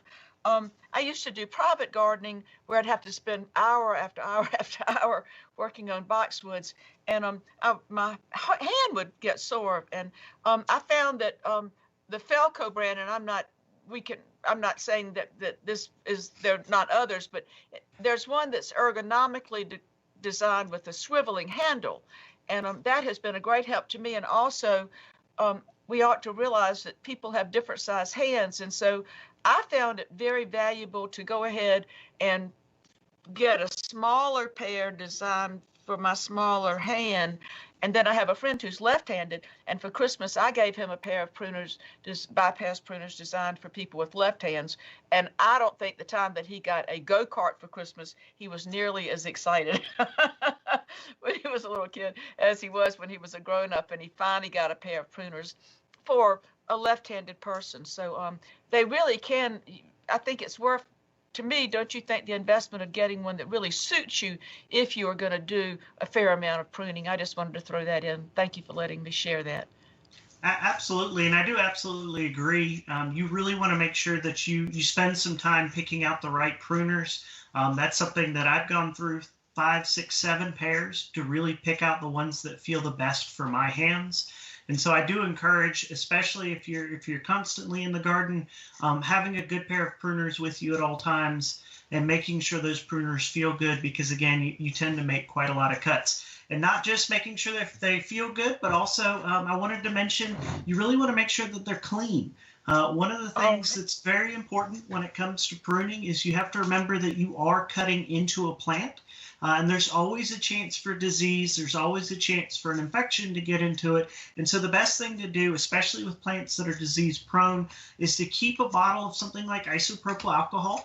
I tend to use 70%. I tend to use alcohol because it's cheaper.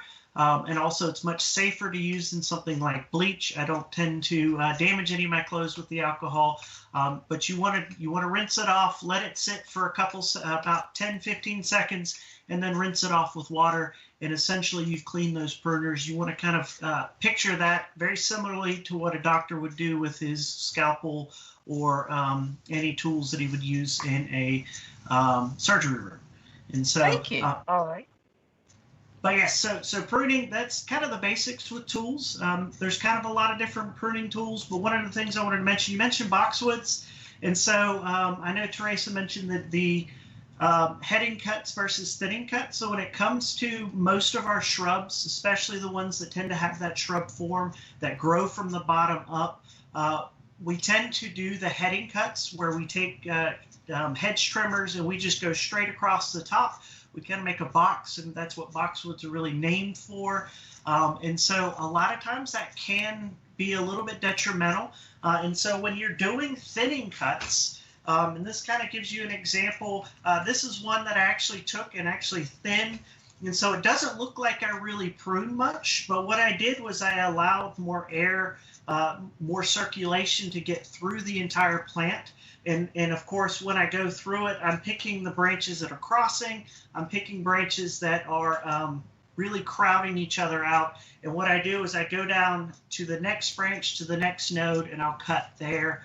And of course, if you do decide that you want to still stick with that hedging, one of the good things, and Amanda, you mentioned this, is once you've done that, just go through and still do some of those thinning cuts, because you don't want it to kind of create a layer on the top.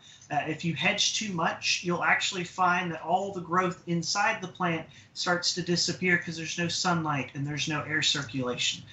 And that can really lead to disease and insect, can it? Because we know that sunlight and air and just and movement can do so much for, I mean, it's just for health. I mean, just like we want good ventilation and we want good sunlight at times. I mean, that is very important for the overall health of the plant, I believe. Absolutely. One of the probably the best things I ever learned when it comes to gardening is the best disinfectant is sunlight. And so if you do have disease issues, a lot of times making sure there's plenty of sunlight to really help take care of it. Now, of course, not all plants like sunlight, but sunlight is going to really help to dry things out and to help dissipate some of those disease issues. Absolutely. Okay. Well, thank you so much. That was a good overview. And I believe we have fact sheets about heading and thinning, pruning at Clemson with some drawings. So if somebody out there wants to delve into it a little bit more or get some reinforcement, I think that's our Clemson HGIC pruning would be a good place to go. One thing is we are coming up on the time when some of our spireas and forsythia will be in bloom, and I think they take a different we take a different approach to those, if I'm not mistaken. You want to spend a minute explaining those kind of vase-shaped plants for us, please, Christopher?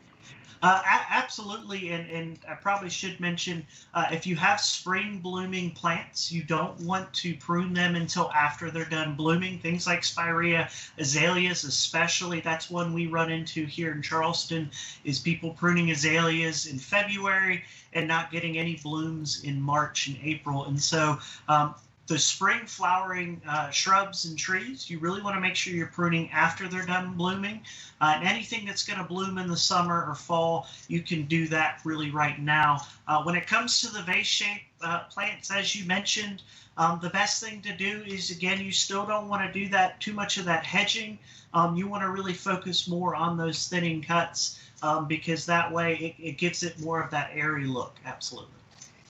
And I generally end up kind of almost lying on the ground, and I look inside and I look for the older stems sometimes because I feel like they aren't as floriferous, and so I'll get down there and try to make a cut kind of close to the bottom of the ground where it'll send up some new. I think the new shoots sometimes are more set more flowers and just keep the plant revitalized perhaps. Absolutely, and one of the plants I actually did want to mention, something like a camellia, which is something that would be blooming now. It kind of gives you an example of where the buds are, and so you mentioned cutting towards the bottom. So a lot of times older stems and older branches aren't going to produce as many flowers. They tend to reduce their quality, and so a lot of times we want to cut it back after it's done blooming to allow newer shoots and newer flower buds to form. And of course, when you are cutting back, I mentioned cutting back to the next node. And so one of the things, if you are cutting back something after it's done flowering, you see where the leaves are right here. That's actually what's known as a node.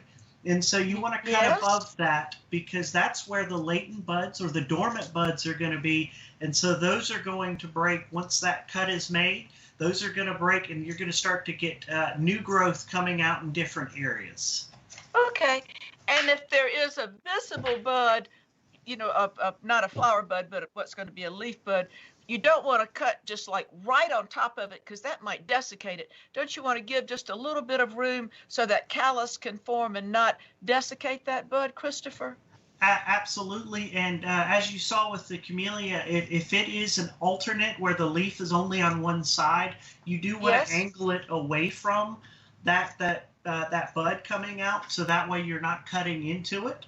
And of course, if it's opposite like the boxwoods, it's kind of hard to angle it, but it is good again to really make sure it's above that latent bud, so that way you're not cutting into it. Absolutely. Okay, well, boy. It is interesting. There's always so much pruning to do, and it's hard always to do it at the right time. Mrs. Whaley said, and it's kind of nice because she's, you know, such an icon, especially among South Carolina gardens, Mrs. Whaley's garden.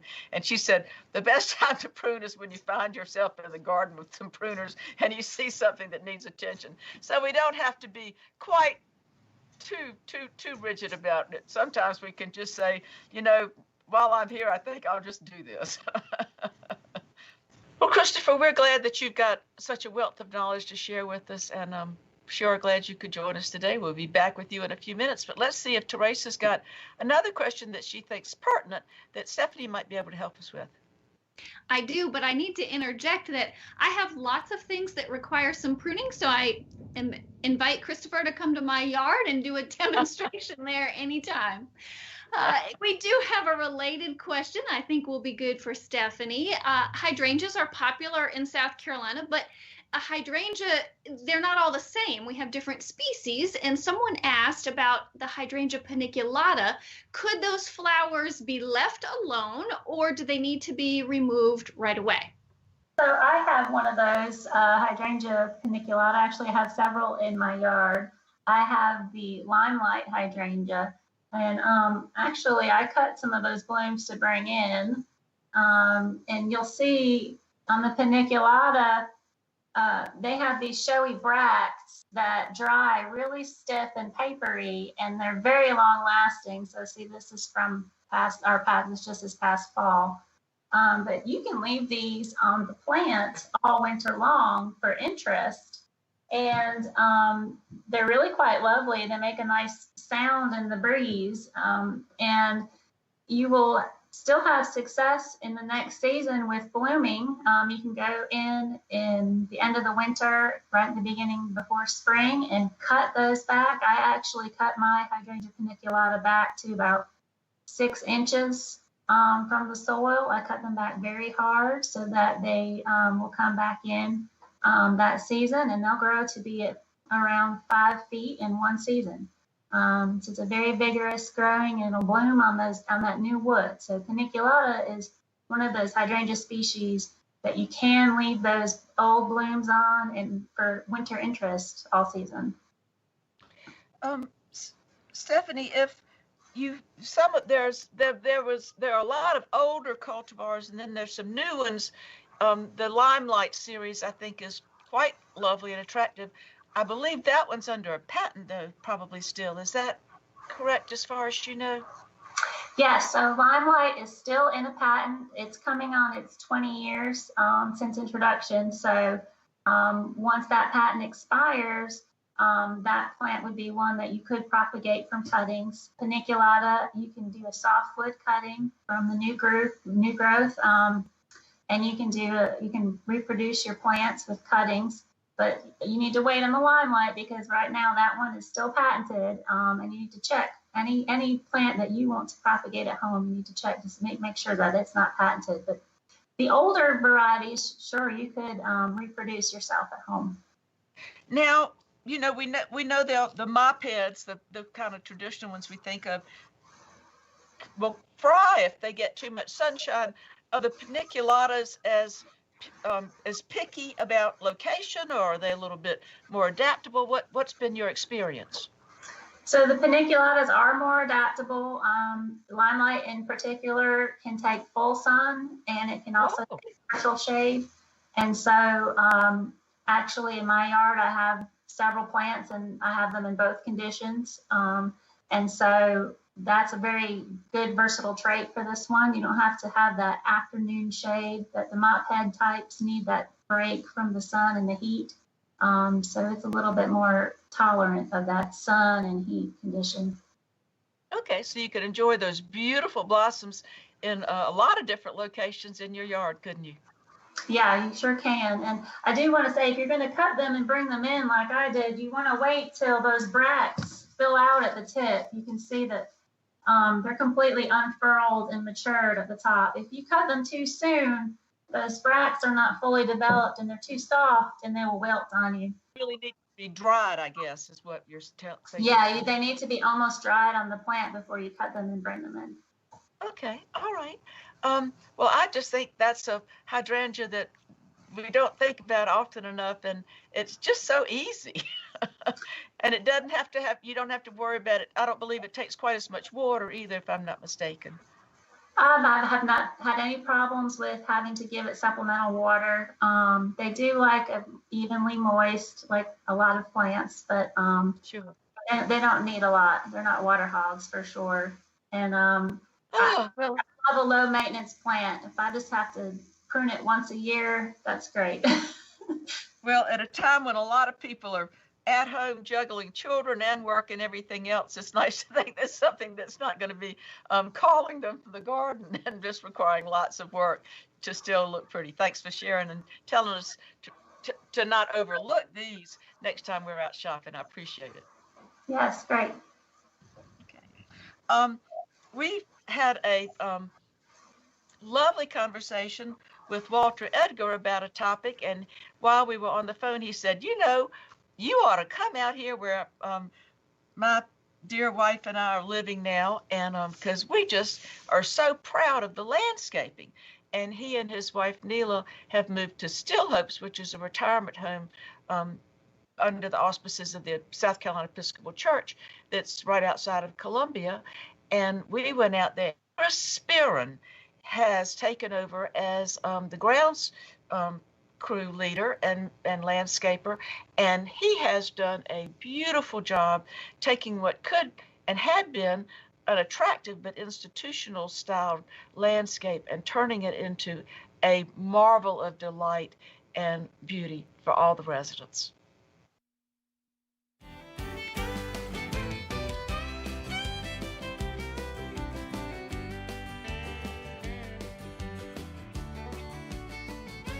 Well, this is a real treat for me today. I'm with my fellow host from SCETV, another host from SCETV, Walter Edgar, whom you all know.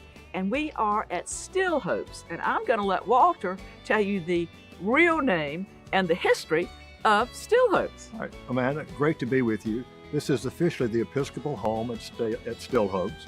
It's operated by the 2 Episcopal dioceses here in the state. And the real history begins about 1950 when Miss Caroline Ginyard and the ladies at Trinity, the Daughters of the Holy Cross, that's the women's group, thought there needed to be a care place for older women. Women at that time. Women at that time. And it took about 10 years for things to get going, and then Miss Caroline Ginyard and her sister, Dr. Jane Bruce Ginyard, decided that they would leave the family home, Still Hopes, to the Episcopal Church. Actually, they left it to Trinity in the 60s. And it evolved over 10 years.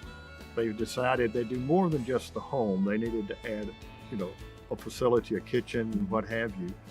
It opened actually in 1977 with just 7 residents. The first 7 were all ladies, and if I would give you the names, they were your mama's friends, you would have known them. Yeah. But now we've got 300 residents in probably 220 units. And so it's gone from just the house to a 60-acre campus. And when our new Hopewell high-rise opens up, we'll have 300 units and about 450 people. Gosh. Well, Walter, since you are a historian, I've shared with you that Dr. Ginyard, who we talked earlier, went to the medical school for women, because that was all that was there at the time, had come when my father contracted diphtheria and had quarantined and even taken my Aunt Mary to live with her, that she was one of the first women physicians here. And then neither she nor her sister married. And so we were always told that Still Hopes was perhaps that they were still hoping. Well, that's what for a night on a white horse. That's one of the rumors, because there actually was another spinster sister that was, but the Ginyards had 3 plantations. The first one they had was called Chance in Edgefield County, then Rising Hopes, which still exists down on the Congaree River, and then Still Hopes.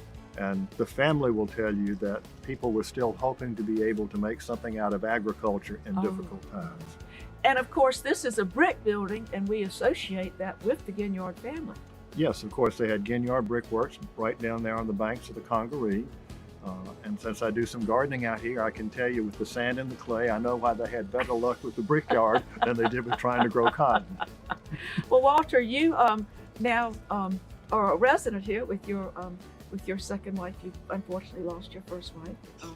And you told me about the wonderful transformation in the grounds.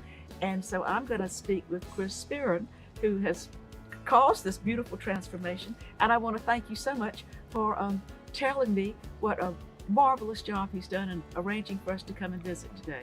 It's my pleasure, and I hope to talk to you soon.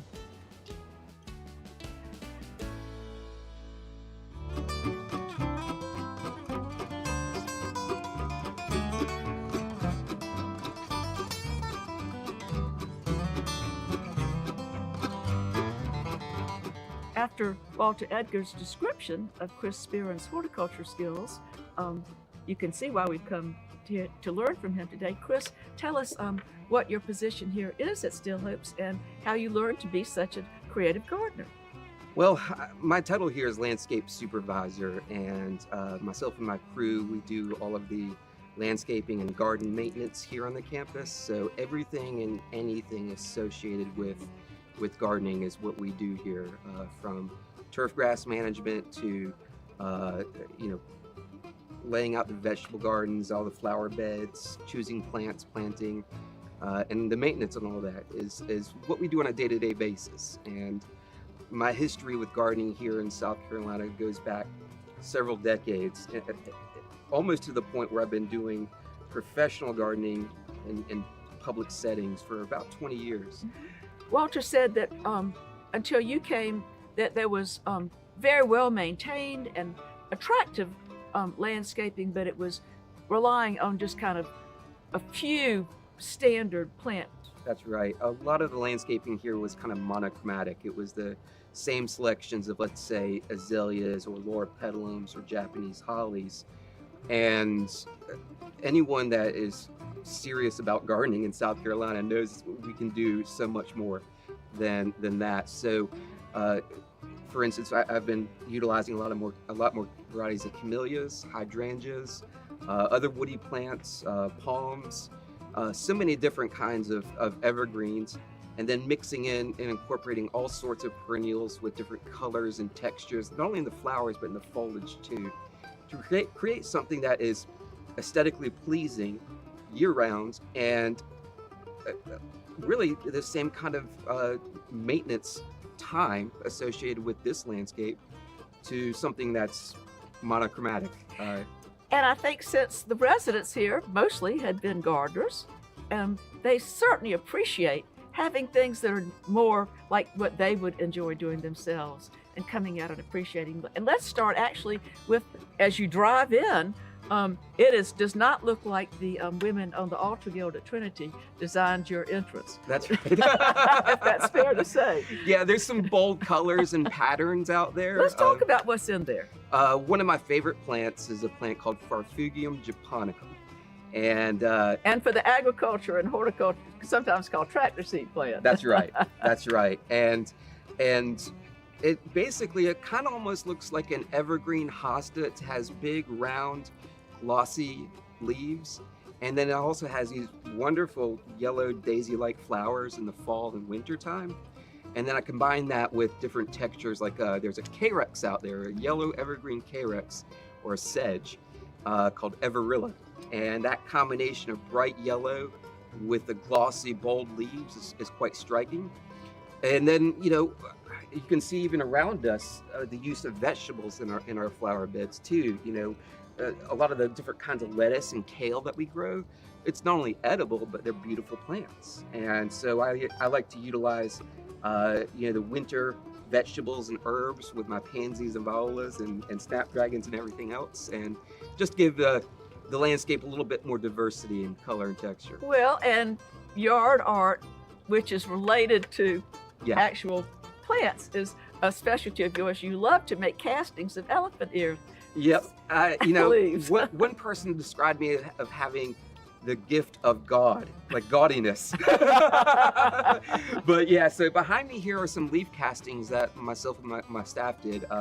We basically took some elephant ears, laid them out in sand, mixed up some concrete, poured it over the leaf, let it cure for a few days. We flipped it over, peeled the leaf off. It left a perfect imprint. So we painted them and threw in some colored pumpkins, and pow. And throughout the campus, we see that, That's and right. it's fun. That's and it's it just brightens. It makes you feel like coming to a retirement home might sound a little bit grim, but it certainly puts you in the mood of people who are having a wonderful life experience Absolutely. on this campus. And that's one of my favorite things. You know, I'm here to serve our residents, but my interactions with our residents, it's wonderful. Like you were saying, a lot of them were plantsmen and plantswomen before they came here to retire. And we have wonderful conversations on a daily basis with our residents about the plants they love and use. Well, let's go back to building number 4, where when you came, it was a hedge of juniper, I guess, far right. taller than I am. That's right. And that was all that was there. And I think that immediately hit the chainsaw. Yes, indeed. Building 4, which is what's called our McDowell building, is one of our focal entry points for residents and guests. And it was essentially just swallowed up by this giant evergreen juniper hedge that was 6-7 feet tall. So we ripped all of that out and started from scratch, and utilizing the same theme of working with colors and textures and seasonality of plants. We put in a mixed bed of different kinds of shrubs.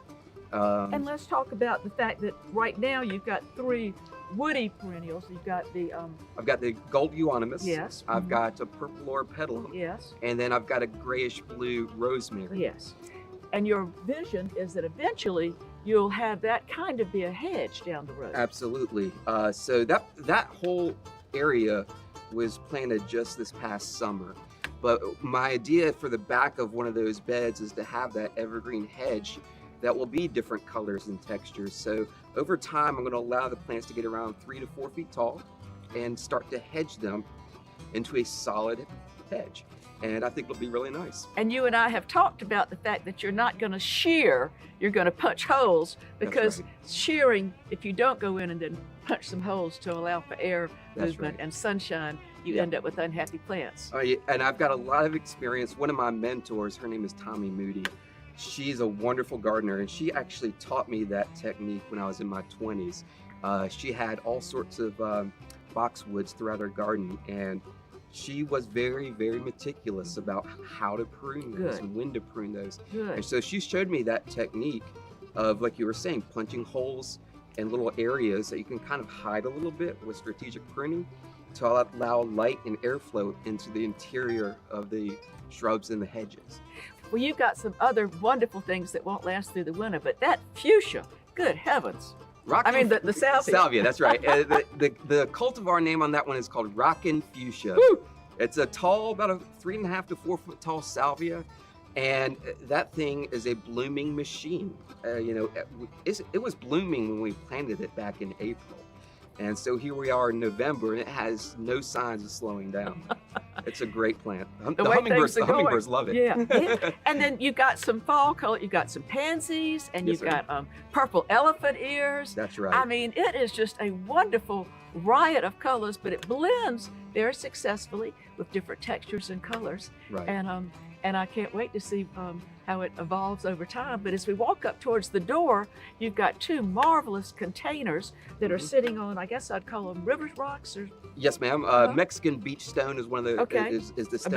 better word for it. But I had basically framed in an area where I put that decorative stone, and then put my planters in the center, and they're matching planters on either side, so there's symmetry there, kind of walking up towards the door. And in those planters, I've got some wonderful bottle brush shrubs. Yes. And then some of the yellow carex, and then I've got the purple Triscantia, the one that kind of trails over the pots, and it looks nice. And you've got, surprise, we have succulents and cactus. That's right, and that's one of the things I'm a huge fan of, using those types of plants. I've been fortunate enough to travel throughout the southeastern U.S. and into northern Mexico, so I've brought back a lot of plants from my travels, and the succulents are one of them. I adore them because in the right spot, they require literally zero maintenance. You don't have to water them. Occasionally I go in there and clean up any of the dead, but they're great plants, very low maintenance, and they provide wonderful color and texture. And the prickly pear cactus that you have is not prickly. That's so right. Tell me a little bit about that.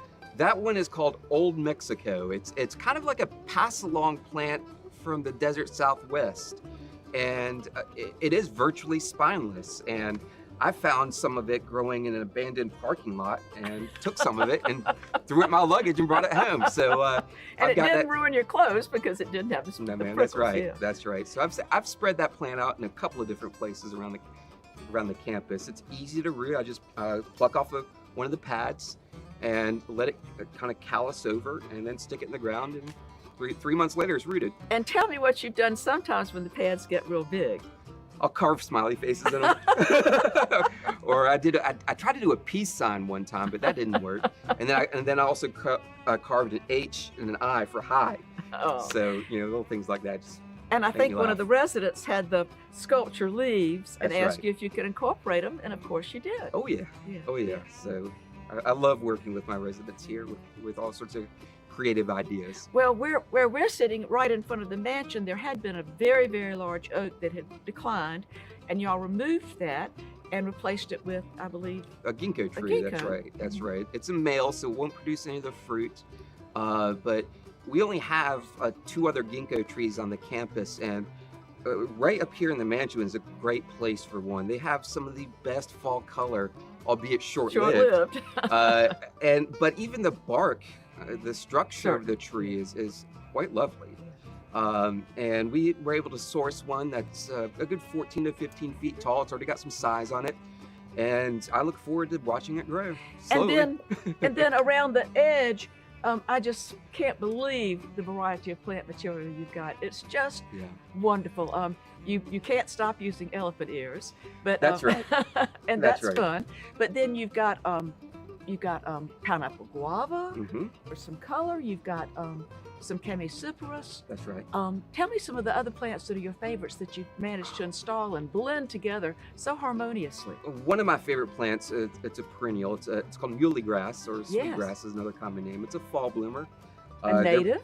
Yes, ma'am. And their plumes almost look like floating cotton candy in Yeah. the air. And it provides movement in the garden with the wind. It kind of blows around and it looks rather attractive.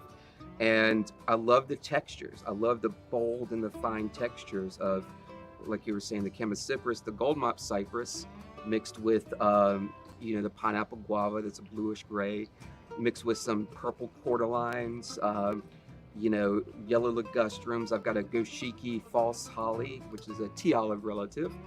Rosemary. I've got papyrus. Some European fan palms, all sorts of things out there. It Lovely really goodness. is delightful. And then because it is a South Carolina campus, on the other side of the parking lot, you still have some wonderful azaleas that That's we all right. love so much. We have a mix of all sorts of azaleas. We have the Encore azaleas, then we have the traditional Formosa azaleas. We have a Pride of Mobile. Yes.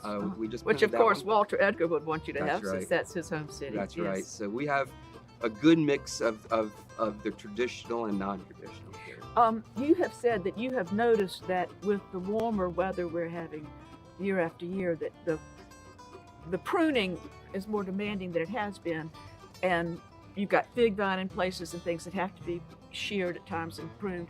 That's And right. y'all are very conscious about not wasting things. You've got, as we look down the hill, we look into a beautiful wooded area. Right. And so tell me what you do to improve this clay sandy soil. Well, I've been composting just as long as I've been gardening, even from when I was a child. And one of the first things I implemented here was a program to compost a lot of our cuttings, our trimmings from pruning, a lot of the old pine straw and leaf litter that we rake out.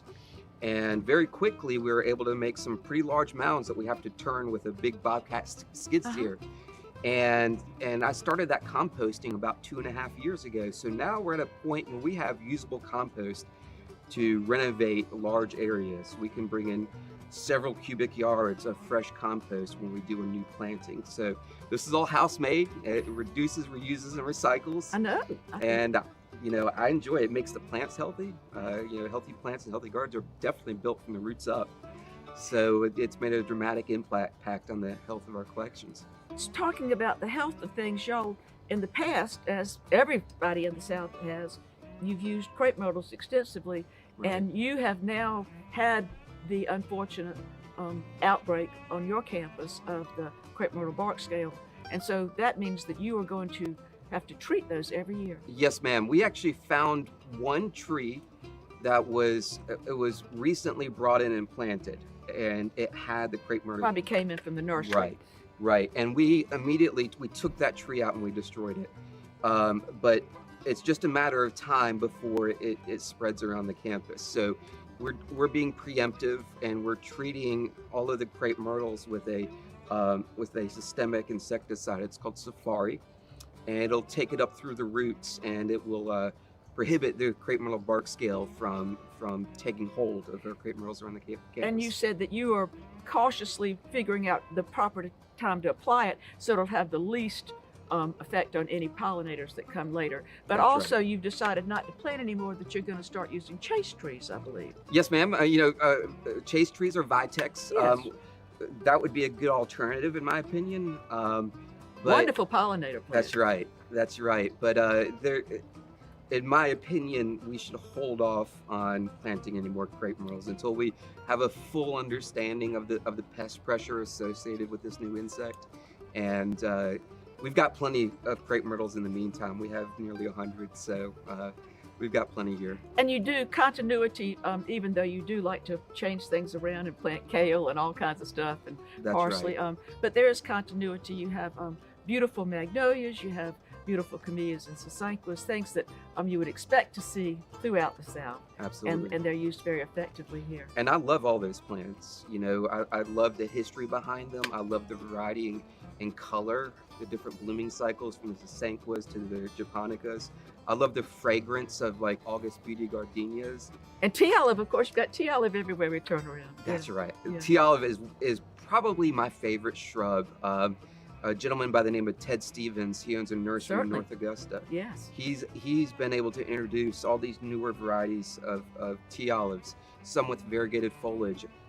To me, tea olives have the most heavenly fragrance. You know, I tell people when I die and go to heaven, the gates of heaven are going to smell like tea olives. I truly love them. Well, I truly love what you have done here and what I've heard. Thank you. So do the residents. They see things that remind them of their own gardens, and they learn about new plants, and gardeners always want to be on the cutting edge, and you have certainly provided a marvelous way for people to keep their gardening knowledge up to the standards here. Thank you so much for what you've done here and for letting us come and visit. You're quite welcome, and I appreciate your visit.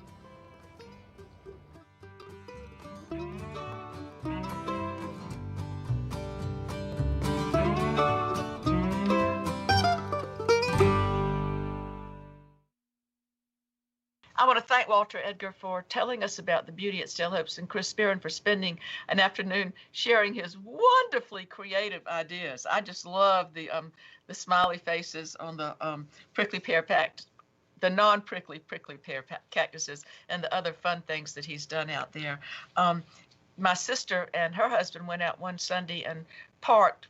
Of course, there's no visiting or anything going on, but the grounds are so spacious that they were able to take a short stroll and see some of the beauty. And I want to give everybody a heads up that later on this year, we're going to see the garden that Walter Edgar has established at his new property out there, and it's a delightful garden as well. Teresa, this time of year, of course, we all are thinking, oh, it's going to be nice and we'll be out there working in the garden.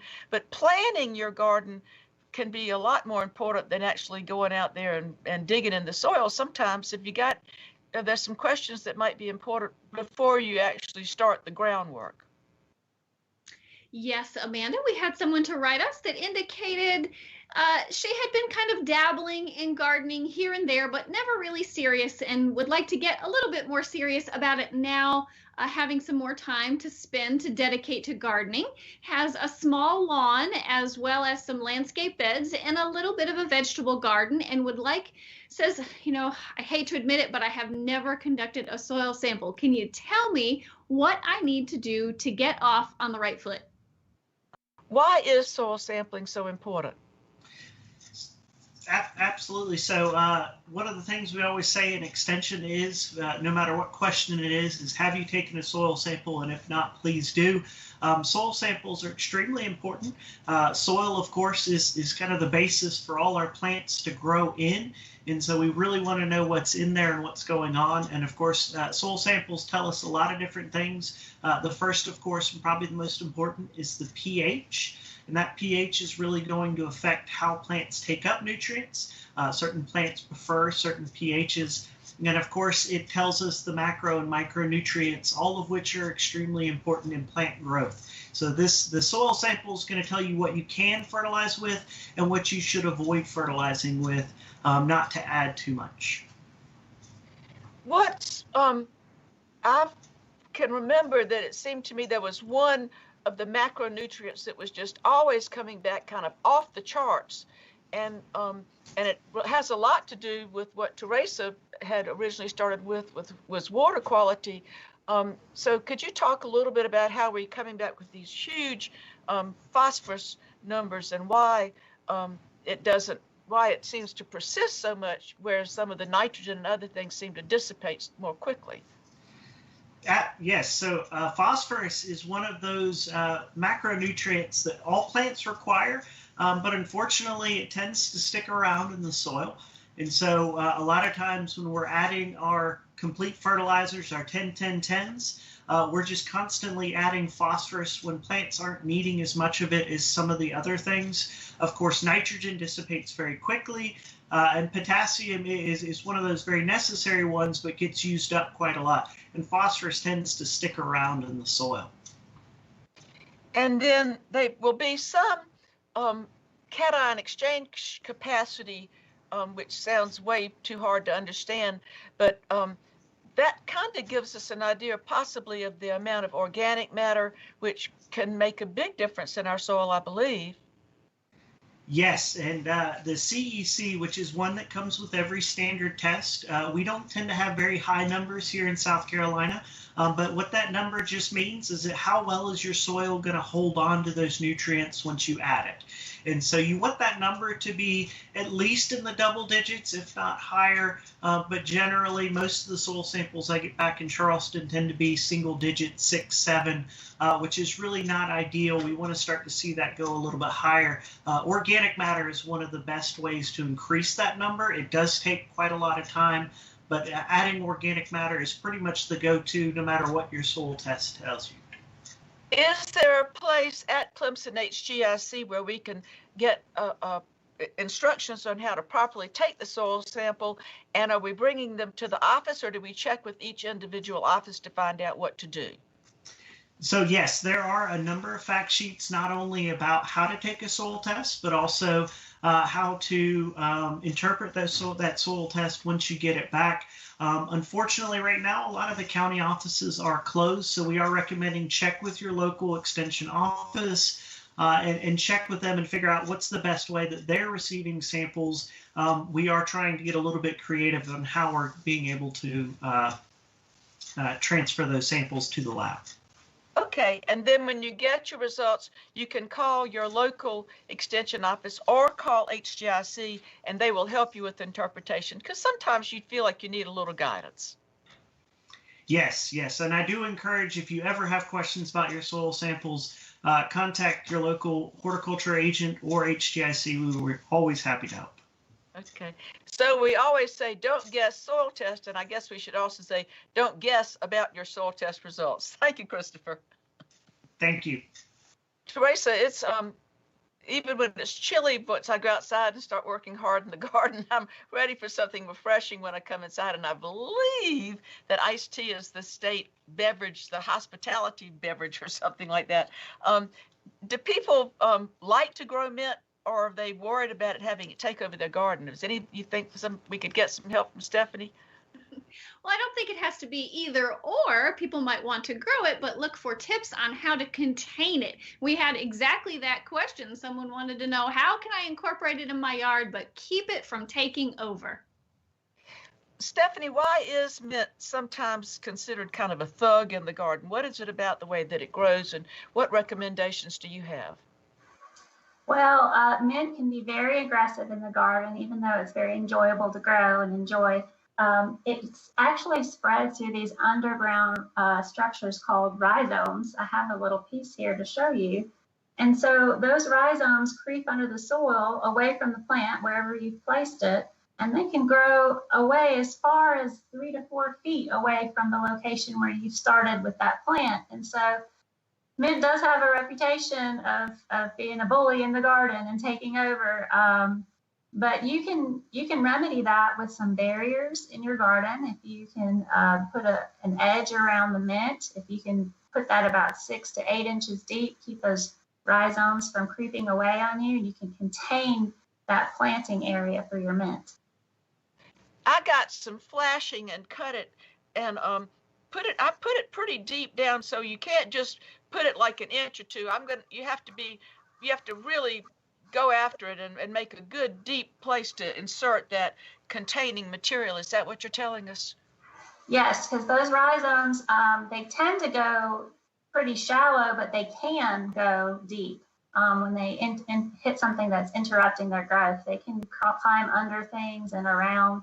I have mint that's grown between the boards in a raised garden bed. So they can be pretty persistent. And I guess you could get a pot and just keep it in a pot, even sink the pot if you wanted to, and let it go that way. Yes, that's a good example of a way to keep it contained and then just keep it in the area that you want it to be. You can use a 12, 14, 16-inch pot, plant your mint in there and sink it in the ground. And that way you'll have the appearance you want in your herb garden, but you'll keep that mint contained. Okay. Well, I want to thank all of y'all so much for joining us. Stephanie, we were so happy to have you as a first timer. I hope that you'll come back again. And I don't think we got to see your kitty cat. I met it earlier when we were talking. I hope she'll make an appearance next time. I want to thank everyone for watching and being with us tonight. And we hope that you'll join us next week on Making It Grow. Night, night.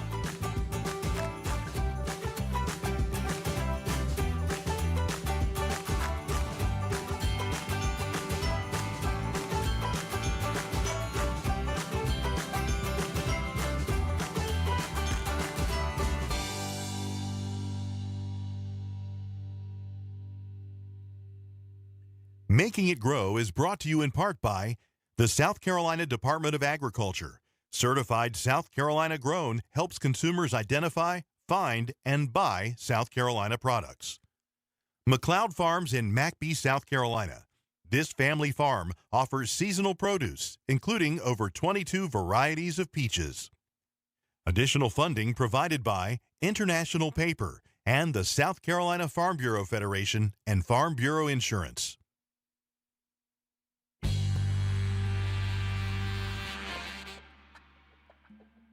Coming up on Citizen Better, join me, KJ Kearney, as I explore the link between climate change and racial inequities.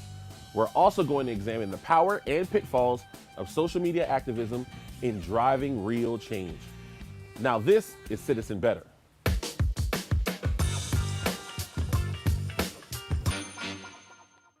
Climate change impacts our natural environment, but it's also a racial justice issue.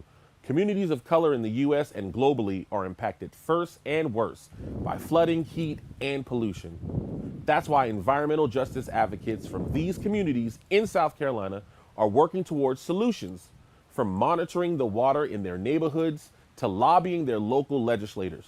Let's take a look. So we're going to add 10 drops to our 10 milliliters, right? So What happens if she does 11?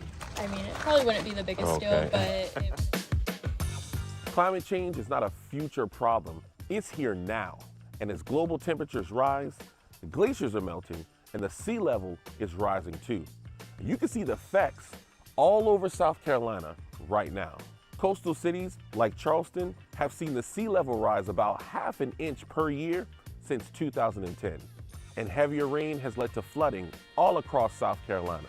I was born and raised in Columbia, and I lived in the Lower Richland community. So now I'm a graduate student at USC, trying to address environmental justice issues in my community. Since 2015, when we were hit with the 1,000-year flood, my community was impacted drastically.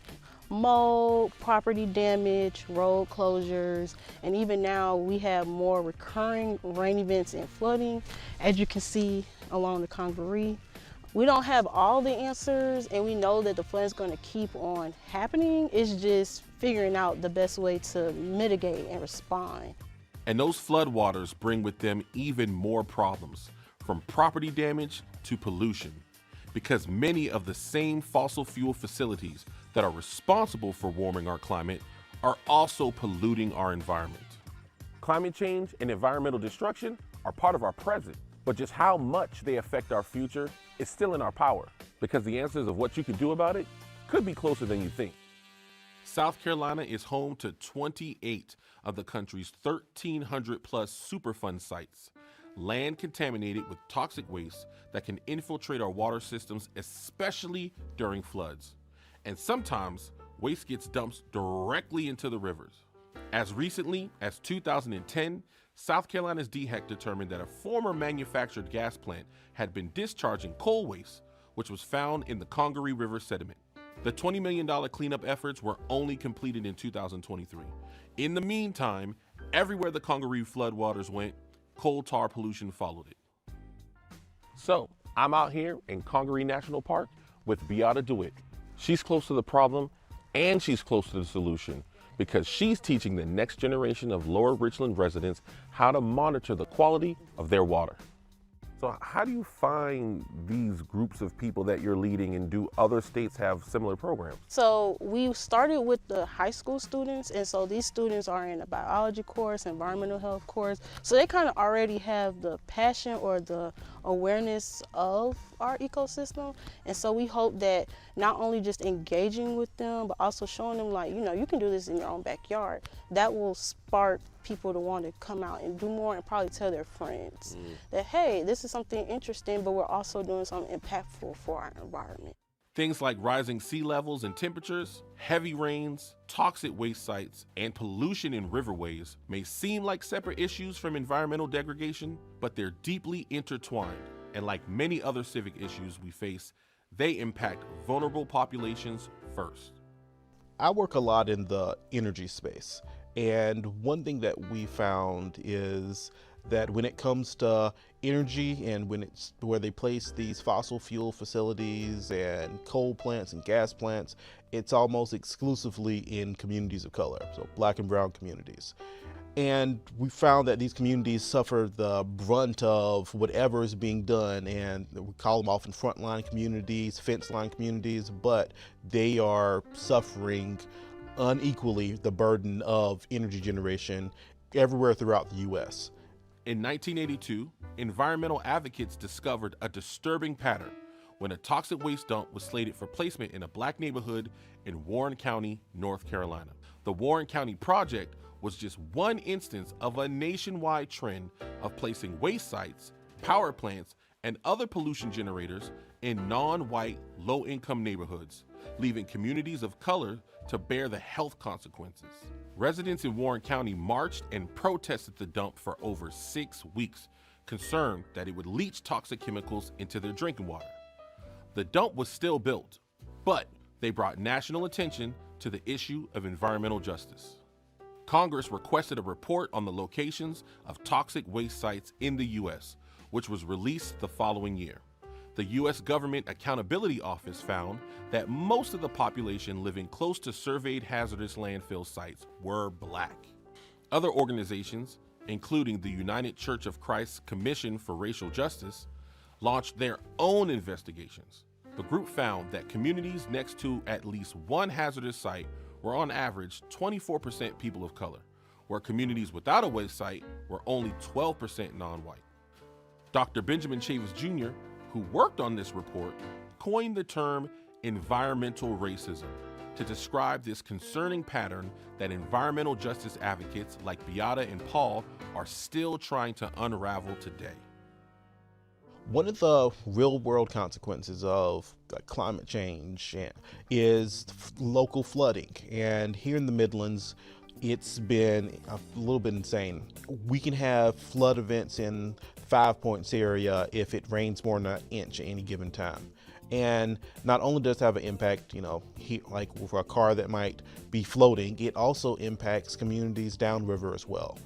So the Lower Richland community is right beside Congaree National Park. So they have every form of pollution you can think of down there. In the outskirts of the community, there is even a nuclear fuel fabrication facility that has been known to leak contamination out into the community. To address environmental racism and climate injustice, people need to be able to access information about what's happening in their community, whether that's at the side of a river or behind a keyboard.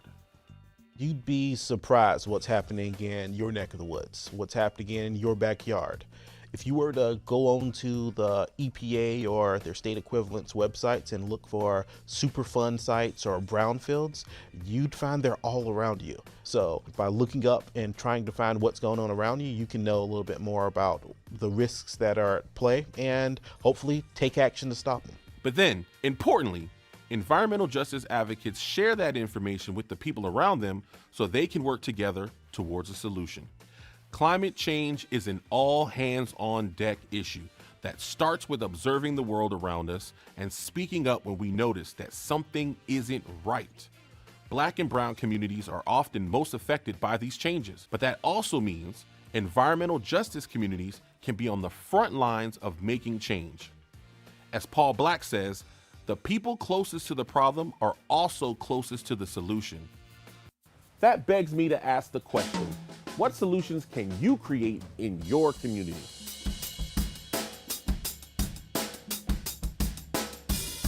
When a disabled fan was not allowed to board a flight to see Beyonce's Renaissance tour with his wheelchair, the Beehive sprung into action to get him to a new tour date.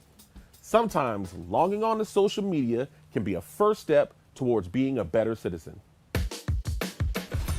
Does online activism actually work? If the first thing you thought of are those black squares people posted on Instagram in 2020, you might be a little skeptical that social media posts really have the power to create change. And you wouldn't be alone. A 2023 Pew Research study showed that 46% of social media users took some kind of political action last year. However, 76% of users believe that social media makes people think they're making a difference when they really aren't. But what if I told you that social media activism can work if you do it right? To figure out how to do online activism that makes change for the better, I talked to disability justice activist Kia Brown. From her first viral hashtag, Disabled and Cute, that encouraged self-love and joy among disabled Twitter users, Kia's used her platform to advocate for better disability representation in pop culture. I have cerebral palsy, and so growing up, I didn't really have a lot of people who were like me in my area, and so a lot of the work that I had to do to discover who I am and discover other people like me was built online. And that's when I became an activist online, because I had no groups in person or in my area, and I really began to do my work so that I could make sure that people didn't have to worry about not seeing somebody who looked like them and not having a voice like theirs in these conversations. For Kia, social media activism wasn't about performance, it was about access. Anyone with an internet connection and a smartphone can log on and talk about what's important to them. A lot of disabled people come to the internet for community because disability can be so isolating. There's so much that we can't do, not because we don't want to, but just because our body has limitations. Like I can't walk long distances or run a marathon, but I can get online and use my voice to hopefully make the world a better place. When offline spaces are not inclusive, disability justice advocates have been able to create new online spaces to interact and organize around their shared experiences and goals. Like when activists Alice Wong, Andrew Pulrang, and Greg Baratan created the social media campaign Crip the Vote that became a rallying point for disabled activists to call for inclusion in candidates' policy priorities. Disabled advocates have often used social media to call attention to the ableism they face in everyday life. Take John Hetherington, who was unexpectedly turned away from a flight because of his wheelchair, which he had traveled with many times before. They tell me that my chair is apparently 4 inches too tall to be loaded onto the plane. Guess I'm not going to Seattle and I'm not seeing Beyonce. The man goes, "Oh, I think I remember your chair. We had to write a report about it." And that's the first time ever that I've ever heard this. I've flown all over the country, from Oregon to as far as Texas, to go to different concerts, and never heard anything like that. So just give us a little bit of detail about what you decided to do after that. You know, I was just frustrated, so I decided I'm just going to make a TikTok and kind of talk about the experience, what I had gone through, just thinking that, you know, I didn't have very many followers on TikTok, and I just thought a couple hundred people would see it, and that would kind of be the end of it. I just wanted to share my experience, so that's what I did. Yeah, you did a great job because people were tagging who? Tell me some of the people that were being tagged in your video. Beyonce, Jay-Z, Beyonce's sister Solange, her mom, Tina, her entertainment company, just anyone basically that had any close connection to Beyonce was getting tagged in this TikTok, basically. I didn't even know that it had gone viral on other platforms at that point. So anyone who says social media doesn't actually make a positive difference has never met the Beehive. I mean, what other groups of tens of thousands would be committed to going completely silent? From the K-pop stans organizing streaming parties to get their favorite groups to the top of the charts, to the TV lovers rallying to get their favorite shows renewed for another season, fandoms know how to set a goal and stay on it. And in that way, fandom is a lot like activism. If you've ever used closed captions on Netflix, or rolled a wheelchair, stroller, or suitcase through the curb cuts in the sidewalk, you've seen the impact of the Americans with Disabilities Act, a set of civil rights protections prohibiting discrimination based on disability. But do y'all realize that the ADA has only been in place since 1990? In fact, disability justice activists fought for decades for this legislation. In the spring of 1990, after decades of sit-ins, transit boycotts, and protests modeled after the civil rights movement actions of the 1960s, disability activists like Mike Auberger and Maria Palacios gathered for a Wheels for Justice march on Washington. When they arrived at the base of the Capitol steps, they wanted to show just how inaccessible many physical spaces are and how lack of access robs disabled people of dignity and equality. Hundreds of activists, including the 8-year-old Jennifer Keelan Chaffins, got out of their chairs and crawled up the marble stairs, making a powerful statement that legislation couldn't wait any longer. I'll take all night if I have to. All right. The ADA was passed later that year, requiring businesses, schools, and transportation services to accommodate disabled people. But in practice, it isn't perfect. Like the Civil Rights Act of 1964, it outlaws discrimination, but doesn't mean discrimination never happens. Many businesses and institutions have been slow to adopt accommodations. The ADA is not the end-all be-all. It is the start. The ADA being signed into law was signed into law in 1990, which is the year before I was born. But it's just the start. It's just a paper. Oftentimes, when disabled people encounter inaccessibility, it is on us to do the work of trying to make it accessible. Businesses can take years to actually make the building accessible if a disabled person has the time, attention, and money to keep after them to make a building accessible. It is on the disabled person to bring accessibility to the forefront when it shouldn't be. And that's exactly what happened to John when he got turned away from his flight. And he ultimately tells me, well, the only plane big enough to get you to Seattle is an Airbus. And it's going to get me into Seattle about 12 hours after the concert is over. And I'm just demoralized at that point because it's like, you know, it was a very hard process to even get a ticket to Renaissance Tour. This was a huge deal, one of the biggest tours in the world. Fortunately, making noise is something activists and fandoms using social media know how to do. When the Beehive helped his video go viral, he was able to get another flight and get tickets to another date of the Renaissance Tour. But John didn't experience a fluke moment of discrimination. In fact, during the social media flurry around his video, John declined to name the airline he was turned away from to make it clear that wheelchair users encounter problems with airlines all the time.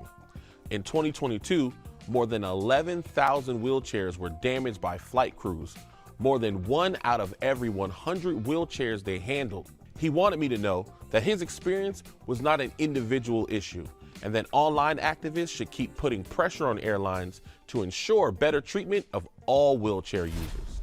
It's not just about one guy getting to go to a concert and see one artist. This is about systemic issues that people live with on a daily basis, you know? My going to this concert, while amazing, did not defeat ableism in any way. It's still something that I deal with every day of my life, and there are millions of other people who do too. So that's been my goal in all of this, is to keep raising those issues and not let people just have this be a feel-good moment. It's not that, really. It's far more than that. Social media campaigns like John's and Kia's show that online activism can make an impact that lasts longer than the time it takes for us to scroll to the next post. But in order to beat the slacktivism allegations, we have to ensure that one moment of virality is not the end of the conversation. To me, the most important thing is that people understand that they can be affected by these issues as well, whether they're currently disabled or not. And it's important that we all engage in these issues. And you need to be able to lend your privilege and your platform to the people who know what they're talking about. I feel like as disabled people, we're often talked at, not to. And so you need to talk to the people in the community in which you consider yourself an ally, and make sure that you're building a world that allows other people outside of your community and your lived experience to speak on theirs, so that you can grow together, that you can make a world that's more accessible and more kind and more gracious and more honest. I feel like we live in a world right now that sort of thinks of self, when really community is what's going to make us a better people as a whole. Social media can be a great starting point to learn about all kinds of causes and people we might not otherwise get a chance to hear from. But as the activist who fought for the ADA teaches us, the struggle for greater accessibility took decades, not days, and it's still going on today. Luckily, when we look beyond the likes and shares, social media gives us an opportunity to build community that can last for the long haul. Taking to social media is a great way to be civically engaged in everyday life. It's clear that you can make a meaningful impact on the regular rather than just on election days. The same is true when we look at topics like gender and racial wage gaps. Despite decades of equal pay legislation, wage gaps still persist. So what is your job? I work as a senior administrative associate. Software consultant. The elementary school principal. I am a sports and freelance photographer. Cost estimator for a construction company. Ooh. Visual director and designer for high school marching bands. What is your annual salary? How much do you make a year? Yeah, so my annual salary is, I think, a little bit under 52. I make $46,500 a year. It's over $100,000. I make about $85,000 a year. Right now, I make $1,000 a month. $52,000 a year. It's no secret that many millennials and Gen Z don't feel like they're getting back what they put in at the workplace. A recent Gallup poll showed that over half of workers born after 1989 feel disengaged at their workplace, and a third describe themselves as burnt out. Workers cited factors like poor work-life balance, a lack of opportunities to advance in their careers, and incomes that don't match up with their expectations as reasons why they feel checked out whenever they clock in. So if you don't feel valued at work, what if asking your coworkers this one simple question could help you get more fair pay? Like many Gen Zers, Hannah Williams felt she deserved more out of work. She hadn't negotiated her salary in her first job out of college, and later discovered she was being underpaid by $25,000 compared to a coworker who performed a similar role. That was a real career enlightening experience, that employers will willfully underpay you because it helps their bottom line. With this new information about what her work was worth, Hannah started looking for jobs and was able to negotiate her next offer for an even higher salary than she had expected to ask for. So I started making videos on my personal TikTok account talking about how much money I made at every single job I had, because I realized if I didn't know what I was worth, a lot of other people don't know either. So I was inspired by that experience, started posting about it. I had one video where I shared how much I made at all 5 jobs I'd had so far in my career, and it went viral. It was my first experience going viral and really showed me that not a lot of people were talking about transparency. Obviously, that's why there was an issue.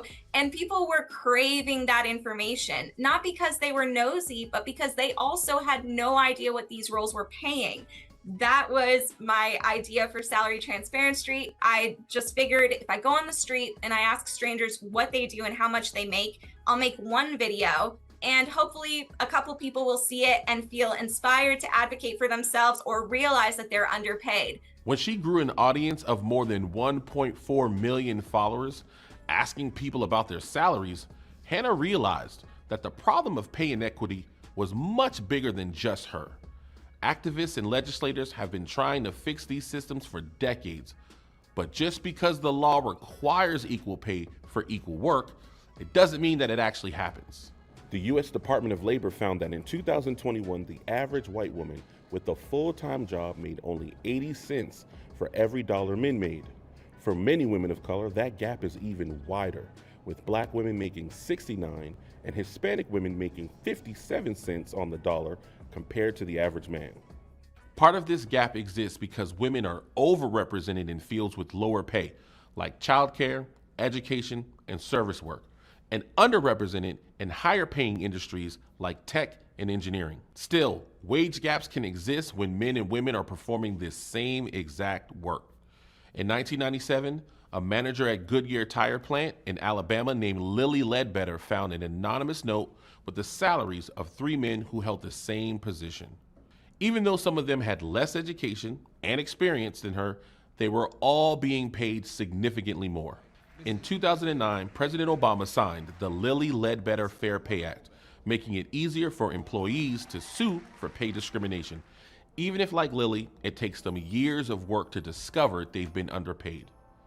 But workers like Lilly Ledbetter and Hannah Williams wouldn't have been able to fight for equal pay if they didn't know that they were being underpaid in the first place. And until you know what your work is worth, you can't negotiate. When you became a principal, were you able to negotiate your salary, or did they just tell you this is how much you're gonna make?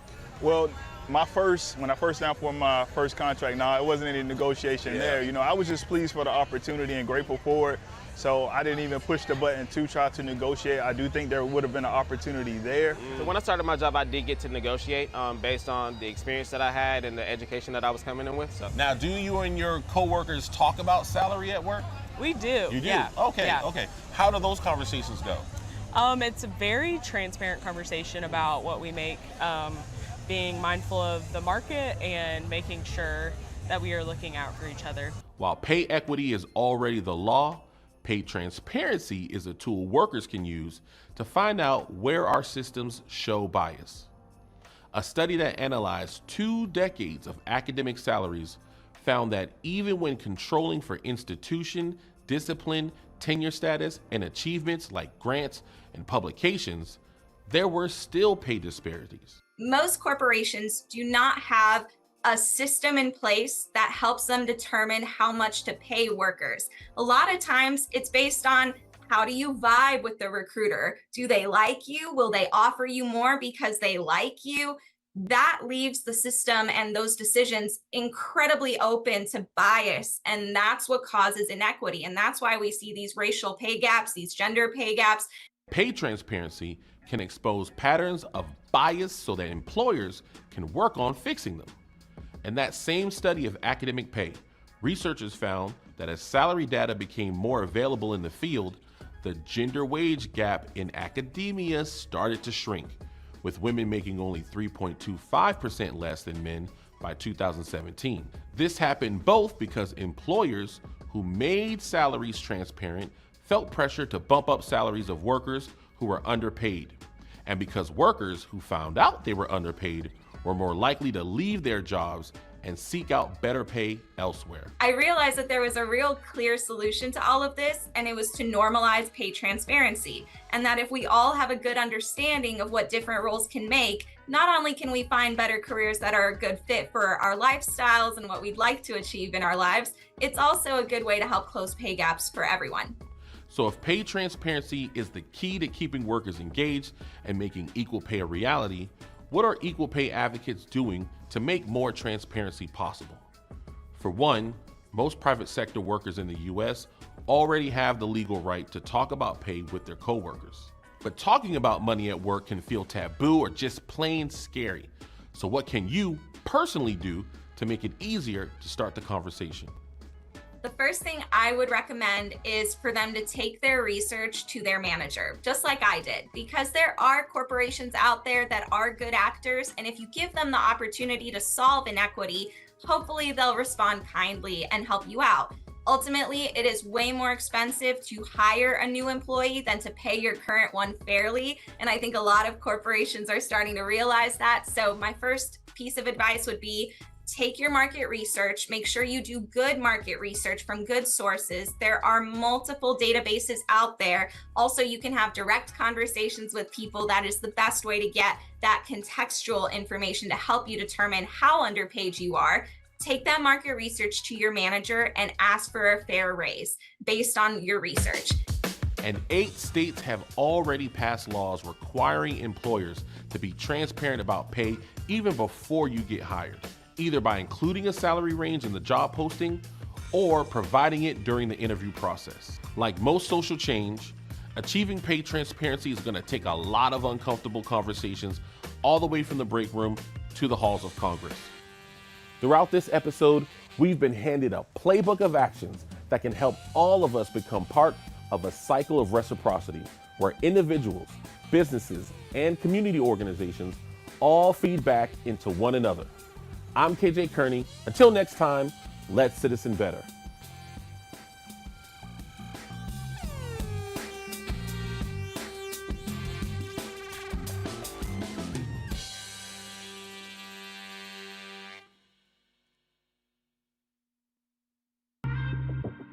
Hartsville, South Carolina is small with a big heart.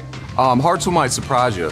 For a small town our size, if you just look at the map or look at some of the numbers about Hartsville, you would not realize just how cool this place is. Hartsville wants you here, and it's just who Hartsville is, it's who we are. Everything about it is welcoming. To me, Hartsville is all about our community. We are a close-knit community where people know you by name.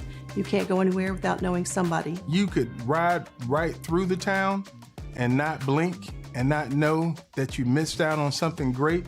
But once you stop, it'll be on your mark for the next time you ride through here. Is definitely a place that you plan to stop, get out, shop, possibly even stay for a little while. It's just that type of place. When you come to Hartsville, we're not just a place in South Carolina, we're a destination. Hartsville's home to a great deal of innovative business owners, from very small businesses to very large businesses.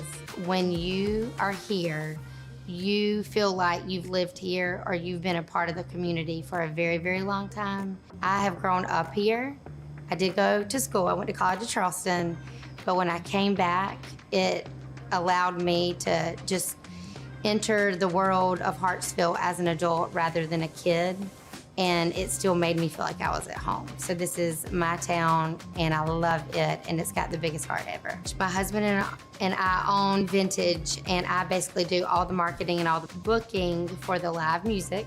We're a pub that brings in so many different aspects of the world, not just what you're drinking, but just the vibe, the feel. But also, we provide cheers. You will leave here knowing pretty much everybody and feeling like, oh my God, well, they're my best friends. Hartsville is the home to strong businesses. We have small businesses and we have the very large businesses. It's home to a Fortune 500 company in downtown. We're a place for you to come and find an eclectic group of restaurants and shops, and in a situation where that you can walk from one place to another. Education is very important to our community. Coker started as Coker College and now has grown into Coker University. We are truly a college town with a university right downtown, half a block away. And we also are home to the Governor's School of Science and Math, which gives us access to faculty from around the world as part of our community. We also get to be host to some of the brightest students in the state. And they bring a vibe and an excitement to our downtown and our city as a whole that we can't replace. I grew up here in Hartsville, and this building that we're in now was my grandfather's feed and seed store. He started the business when he got back from World War II. I go off to school, get my degree, I come back to Hartsville, just get really lucky and get a job at Sunoco, the big manufacturing company here in town. I was in the research department. And I was there for about 10 years, and I realized what it was about small businesses that my granddad and my dad felt, just the culture of it. So I decided to leave that position and I started a little consulting company. And a number of years later, my buddy Zach shows up with this idea. I mean, we designed Wild Heart to be an awesome place for Hartsville. We were visiting the construction site about 75% of the way through, and she stops and said, you know, this place isn't just Casey's and it's not just yours. This place is Hartsville's. And when he told me that, like, it made a tear come to my eye because it really put into words what we were trying to do, and I had never been able to wrap it up that tightly. Like, that Hartsville was envisioned and designed as a place for Hartsville to enjoy and be proud of, and for us to be a part of the community and the community to be a part of us. And if that sounds cheesy, I'm sorry, but that really was the intention. One of the coolest things we have, and it's not common amongst municipalities, is we have a full-blown water park here in Hartsville. The water park is runs a little bit like a recreation function because it's designed to serve the people of Hartsville, particularly those people who maybe can't afford to go to Carowinds or Myrtle Beach for the weekend. So they have that opportunity for recreation, outdoor recreation and swimming and fun, and last but not least, right here in their hometown. I'm from Virginia Beach, Virginia, and I'm a transplant to South Carolina, having gone to school in the state and then marrying afterwards and raising a family here.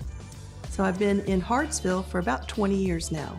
But I find this community to be one where I can put my roots down and everything that I need is here, from church to social groups to important work that I can do here at the museum to make a difference in our community. The Hartsville Museum was founded in 1980, and so we've been around for a little over 40 years. But through donations from our community members, it helps to tell the story of the beginning of time of Hartsville all the way up till today. And I think people find themselves in this museum when they come to visit. The Hartsville Museum is a place where people are seeing themselves. It's a walk back in time and a walk up to the future. It's so exciting to bring in new exhibits or even new projects that we're working on. If anything, I believe the Hartsville Museum is more relevant today than ever. We've kind of changed the narrative in the museum to make us more relevant with history and the community that we are preserving. And so people can come in and explore something a little bit unique, whether it's a ghost tour or whether it's a new project in helping us with digitization, or maybe they have a picture that they have found in their collection and they just feel it belongs here at the museum. Because pictures tell most of the stories here in our museum. We came here to Hartsville about a year ago. My wife and I were looking for a second location. We have one location in Bennettsville, South Carolina. We're both educators by trade. Hartsville just seemed to be the perfect place. We're in and out of Hartsville. We love the people that we met here. Found a great partner in Dr. Leroy Robinson. He seems to be one that everyone loves, and so we knew this was the perfect place for us. What makes the humidor unique is the fact that we have a humidor in Hartsville, South Carolina. Cigar lounges are very popular in bigger cities, bigger communities, and it's unique, first of all, because we're in small town South Carolina. People of all interests, all races, all creeds, where we come together on a common desire to enjoy good cigars and good bourbon. And I think that one thing makes me the happiest about the humidor is that when I walk in here in the evenings and just to see the mixture of people, people from different backgrounds, different walks of life, different religions, it just amazes me. I think we're on the brink of something big. It's a small town with a big town atmosphere, very progressive-minded thinking. I'm definitely looking forward to seeing where Hartsville takes us in the next 5 to 10 years. Just because we're small doesn't mean we can't do some of the things the bigger cities do. It is Hartsville, and there's a reason why it's Hartsville, because you leave here feeling loved, and when you are here, you are loved. This is our town. This is our town. This is our town. This is Hartsville.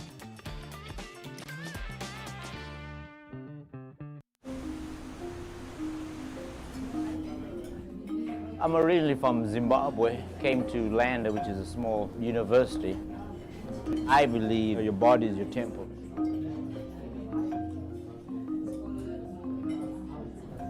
Understanding nutrition, understanding what you're putting in is really important if you want to maintain a healthy body and mental just well-being.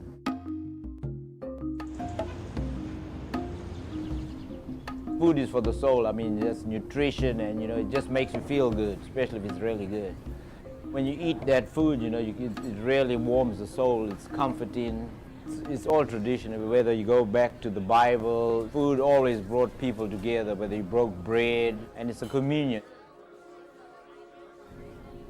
What I try and do is use a lot of street food and infuse it into my menu, whether it's from Asia, Africa, more of an international blend of foods, ethnic cuisine. People just enjoy those flavors. I would say most of that comes from my heritage, because my mom was Indian, my dad, he's from Egypt. I've always had different cuisines always going on in my household, so I just wanted people to experience that too in the restaurant. In Zimbabwe, my parents owned restaurants, but I was a little smaller then. I never actually cooked. I always wonder where I got it from, but I guess I used to watch my mom cook in the kitchen and just be around the house all the time, and in my dad and mom's restaurant. So I always wanted to open up a restaurant. I use a lot of the ingredients from the market. We have a new market, I think it's been a year old now, but they have tremendous produce. They have everything, so whatever they have that's fresh, we try and use all those ingredients. Everything is produced freshly, all the soups are made fresh, keeps us honest, and you can taste the difference. So that's made us, because you can taste the difference when something is prepared freshly. And growing up, it was really important, because everything was done from scratch. They had the chicken run in the backyard, you had your egg, you had your vegetable garden, so all these fresh ingredients. And that's the way I was brought up, so it reflects in my cooking. We have so many regular customers. Usually people go to a restaurant maybe 2-3 times a month, but we have people visit them 3-4 times a week. It's really gratifying to me to see people happy leaving at the end of the day with a smile on the face and the belly full. If South Carolina was one dish, it would be the sassafras. Sassafras is a fried green tomato, homemade chicken salad, bacon, pimento cheese, and it's all deep fried. The name came about because Sassifras is the tallest mountain in South Carolina. Greenwood has really grown, and it's really diverse, and it has a lot to offer. There's a lot of people from up north that are moving down here, so it's really grown in the last 10-15 years, especially with the development of the uptown area. They've really done a fantastic job of attracting new businesses and bringing new people. The quality of life is good. Good schools, good people, and a lot to see. They have a lot of different functions and festivals. They have the beautiful lake, so there's a lot to do and see in Greenwood. And it's real nice for a family. Welcome to Kickers.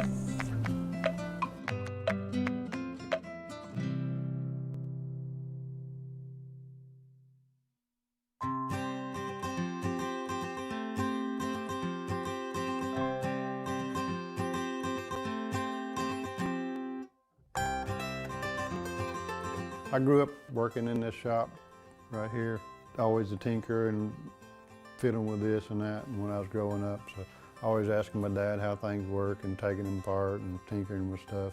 And worked on cars and I made a lot of mistakes. Anyway, I just fell into it, working on bat houses. I started way back Members before of the Senate 2013. and guests will please rise as we receive our distinguished president.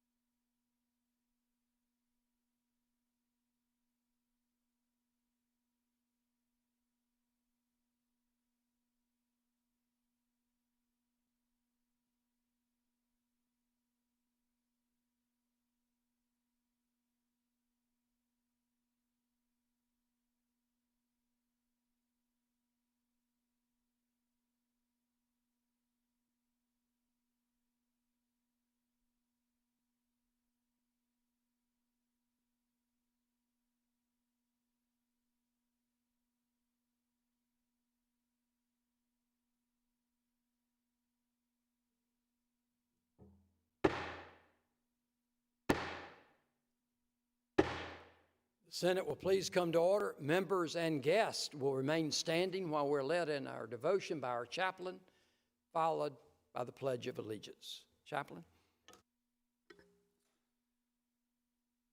As the psalmist proclaims, your word is a lamp to my feet and a light for my path.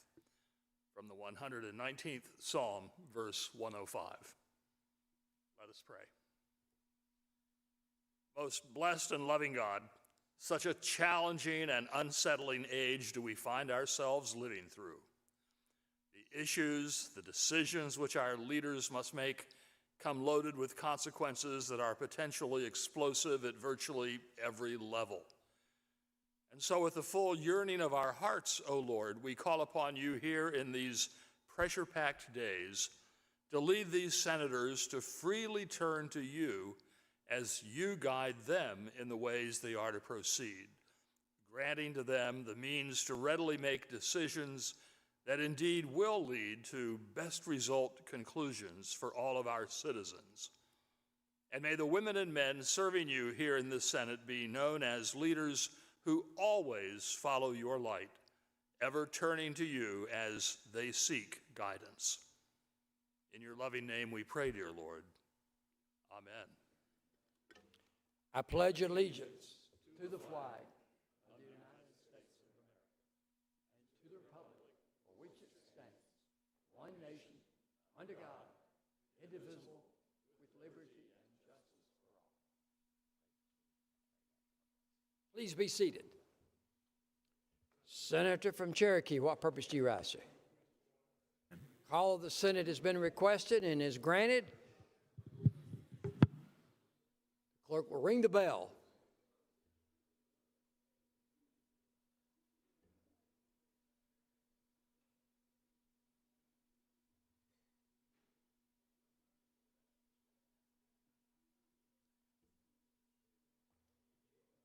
The reading clerk will call the roll of the Senate for you to record your presence, please.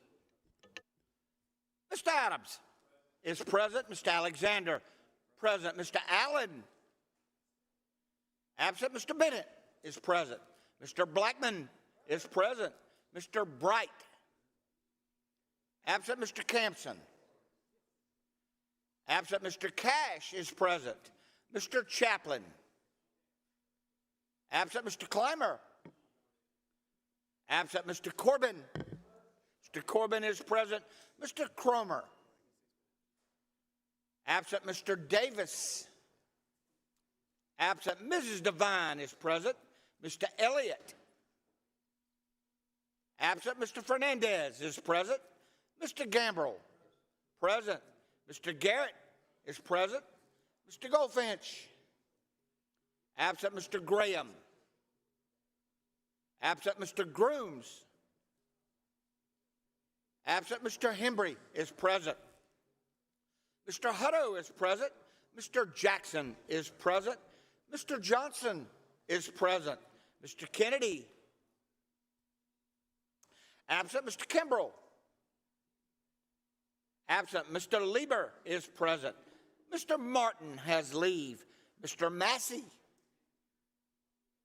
absent. Mrs. Matthews, absent. Mr. Ott, absent. Mr. Peeler. Mr. Peeler is present. Mr. Rankin, absent. Mr. Rickenbaugh is present. Mr. Rice is present. Mr. Sabb, absent. Mr. Stubbs is present. Mr. Sutton, absent. Mr. Tedder, absent. Mr. Turner is present. Mr. Verdon is present. Mr. Walker, absent. Mr. Williams, absent. Mr. Young. Mr. Young is present. Mr. Zell is present. Senator Sutton is present. Senator Davis is present. Senator Cromer is present. Senator Kennedy is present. Senator Grooms is present. Senator Bright is present. Senator Allen. Senator Graham is present. Senator Williams is present. Senator from Lawrence, what purpose? Mr. President, I ask leave for the senator from Charleston, Senator Campson. Without objection, Senator Campson has leave.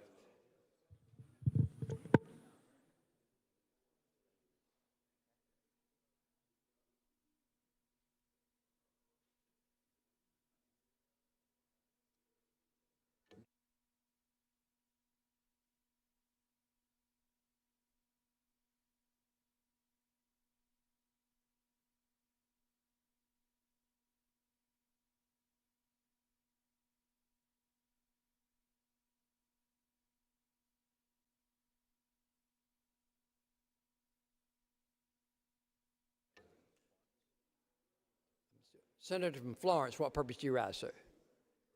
Purposes of an introduction? Okay, let me finish this roll call Okay, and I'll sure. come Thank right you. to you.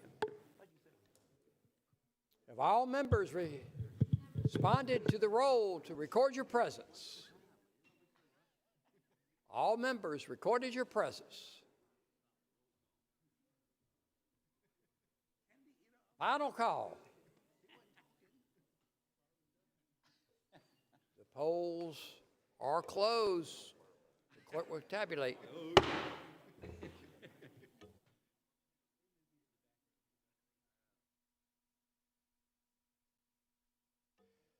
We have 34 members present. A quorum is present. Senator from Florence, what purpose do you rise? Mr. President, for the purposes of an introduction? You are recognized for introduction.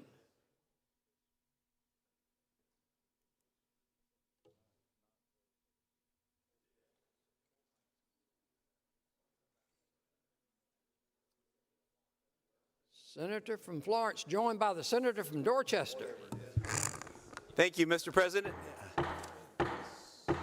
Ask the Senate, give attention to the senators. Senator from Florence. It is an honor and a pleasure to stand here before you all today, and I'm about to embarrass myself, which will even make it more of an honor and a pleasure to be here. As a freshman senator, my first bill that we were able to get crossed through both bodies and signed by the governor was the creation of the South Carolina Ireland Trade Commission, and with Senator Mark Duffy, former Senator Nikki Setzler has taken the helm of that. Senator Bennett, who's on the commission, and several others were able to make that dream come to fruition so that South Carolina can do more trade with Ireland, a partner and a brother and a burgeoning relationship. But it's a pleasure to have with us a distinguished guest. I have the, I should say opportunity, but maybe the unfortunate of having to read a portion of this in Gaelic. So this may be the first time in history you see a black guy with a German last name try to speak Gaelic. But here we go. If I had a Guinness, it would go better.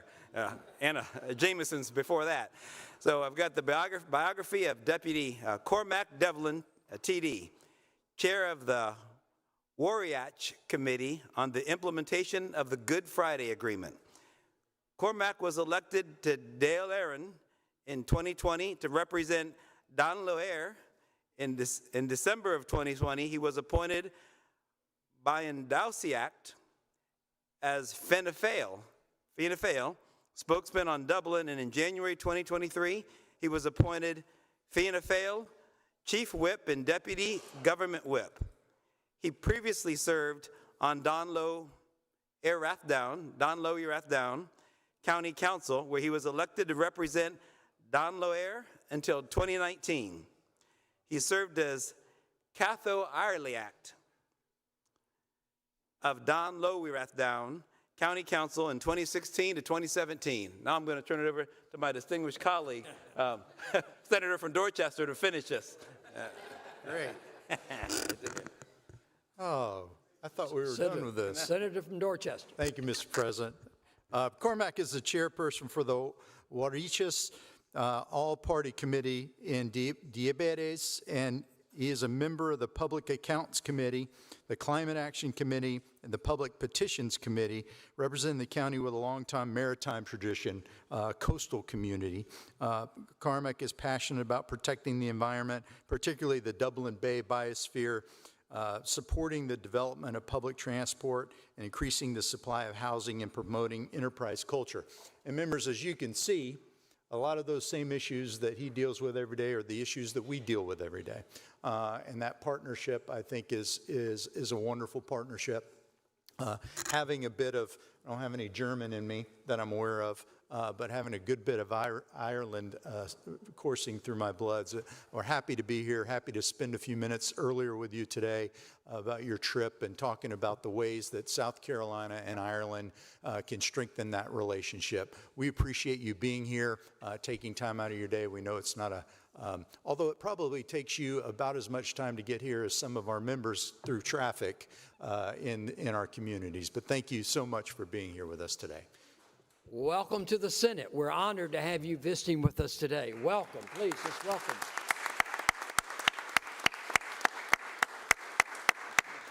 Senate will stand at ease momentarily.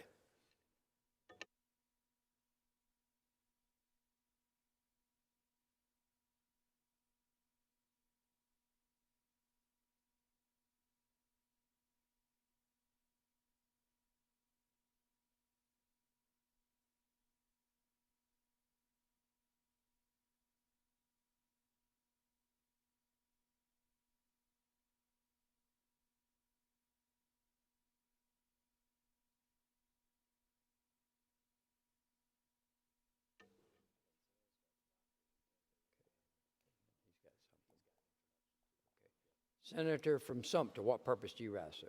Introduction, Mr. President. You recognize for introduction, then I'll come to the senator from York.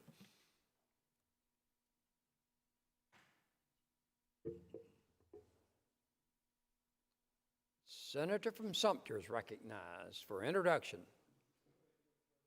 Jay, the time to honor our doctor of the day today. A name that should be very recognizable to a lot of folks in this room.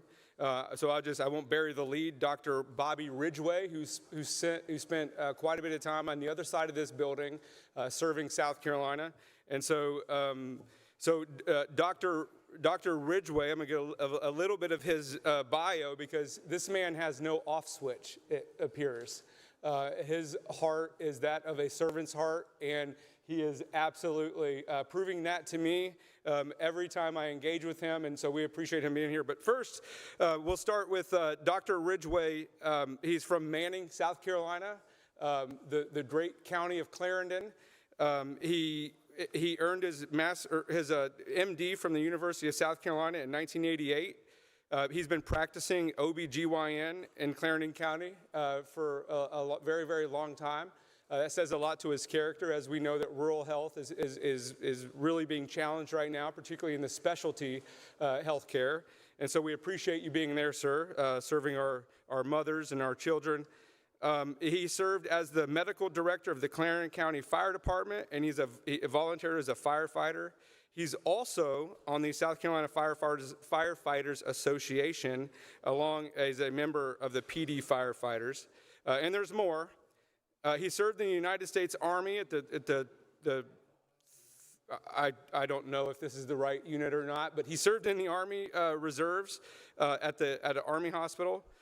He was, again, the representative of House District 64 for 8 years, now held by my colleague, the Honorable Representative Pedalino.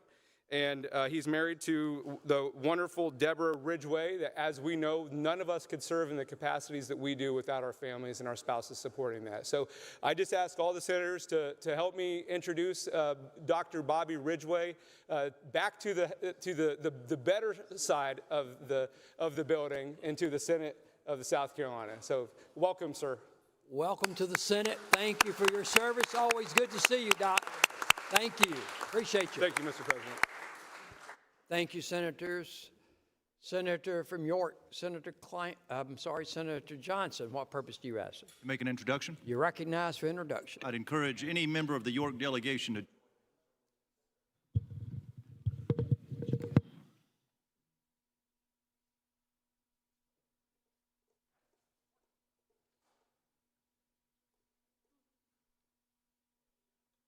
Senator from York, Senator Johnson. Thank you, Mr. President.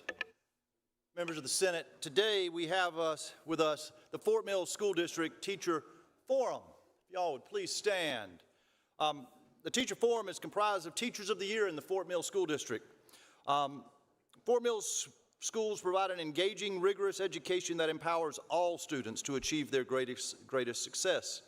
I want to recognize them for being the best of their schools and being recognized by their peers for that.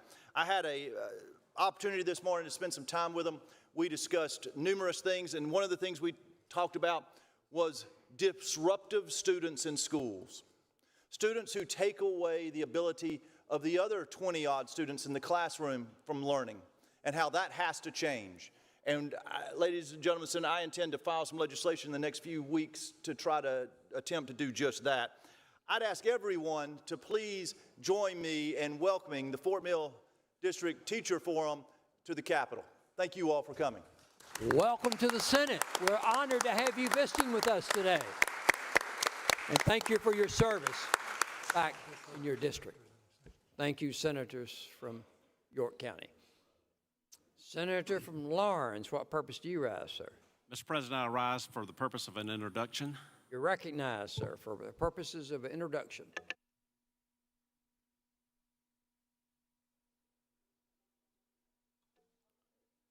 Senator from Lawrence. Thank you, Mr. President. Members of the Senate, there are 6 young men on the front row of the gallery that I want to introduce by name. As you hear your name, please stand. Wyatt Field, Brother Christopher, Brother Luke. Remain standing while I introduce my new friends, all right. Marco Smith, Dom Smith, and Sal Smith. What these 6 young men have in common is that besides hailing from Charleston, they are all attendees of my father-in-law's church in Charleston, Trinity Bible Church. I know those Fields boys over a long period of time, and I'm looking forward to getting more familiar and acquainted with the Smith boys. But when I look up at them, to me, they represent something that I've observed over 40 years now, and that is the effectual ministry that pastors and ministers have for their flock. And I almost have a more poignant point of observation, because I see you as my sons and soon-to-be grandsons that are approaching your ages.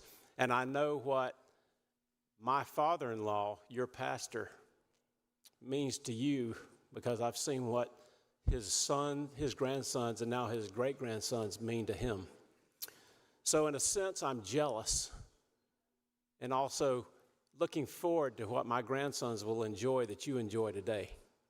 So I appreciate this educational trip that y'all have taken with the church, and also let me introduce your mothers, Sharon Field and Nicole Smith. Thank y'all for making this trip.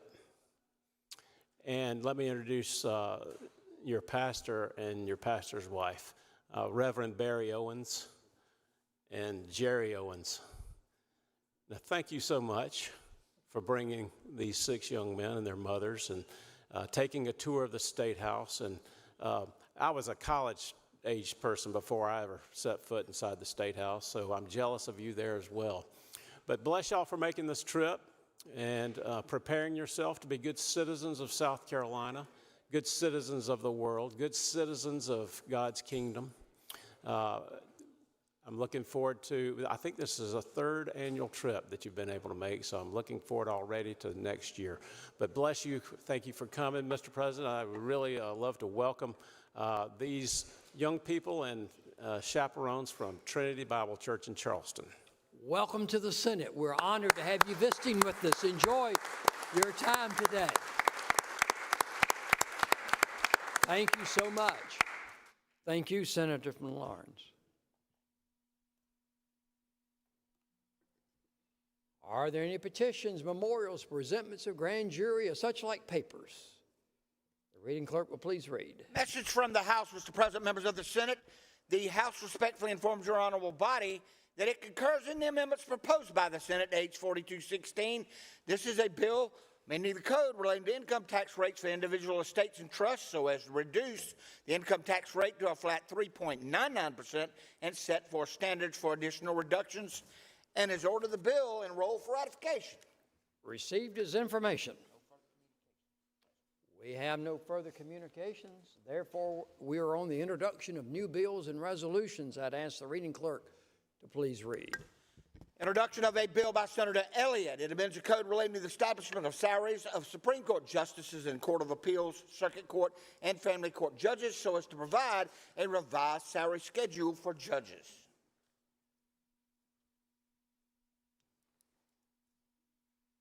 This bill is being referred to the Judiciary.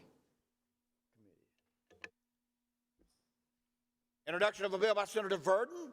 It amends the code relating to exemptions from sales tax so as to provide that certain unprepared foods that may be purchased with food coupons, which are exempt from taxes, are not limited to certain federal regulations.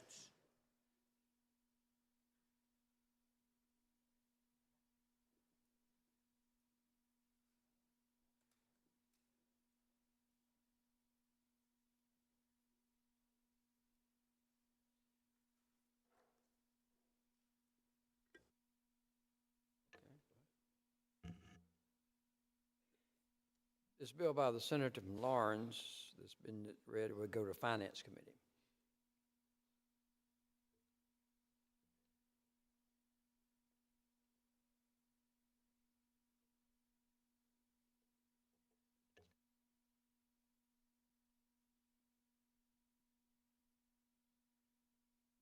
Senator from Oree, Senator Hembree, what purpose do you rise, sir? For purposes of an introduction. You're recognized for introduction, sir.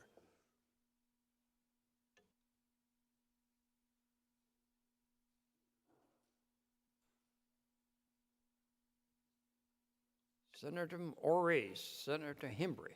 Thank you, Mr. President. Ladies and gentlemen of the Senate, we have the privilege and pleasure of offering introductions of many special people before this body, and today I have that honor. It is my privilege and pleasure to introduce to you today the Little River Rotary Club of Little River. Rotary Club of Little River. They're visiting. We've had a luncheon for them. They've gotten a tour of the State House. Had lots and lots of questions. Got to go over and poke around in my office a little bit. So it's been a lot of fun for me to see folks from back home that are right in the heart of my district. There's one person in particular who I want to call out, and I will suffer these consequences later. But the person who has really organized this is my wife, Renee. She is a member of that Rotary Club, and she's present in the gallery as well. So one last important fact, today just happens to be her birthday. So, I mean, isn't that what everybody really wants to do on their birthday, is spend it with your Rotary Club? So, y'all please stand up. Y'all help me welcome the Rotary Club of Little River. Please stand and be recognized. We're honored to have y'all. Good to see you. Happy birthday. Thank you, Mr. President. Thank you, and thank you for your service in Rotary as well. And thank you, Senator from Oree.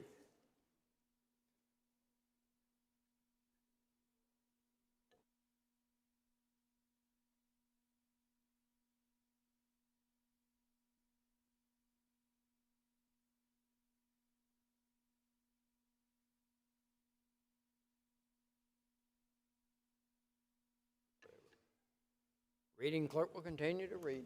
Introduction of a bill by Senator Davis, amending the code relating to capital project sales tax so as to designate green space and greenbelt programs as a qualifying project. The bill is being referred to the Finance Committee. Introduction of House Bill 3368. This bill amends the code relating to modifications to gross income for individual income tax purposes so as to exclude overtime pay and certain bonus pay from gross income. The bill will be referred to the Finance Committee. Introduction of H 5127. It's a joint resolution to appropriate monies from the Capital Reserve Fund for fiscal year 25-26 and to allow unexpended funds appropriated to be carried forward to succeeding fiscal years and expended for the same purposes. Resolution's being referred to the Finance Committee.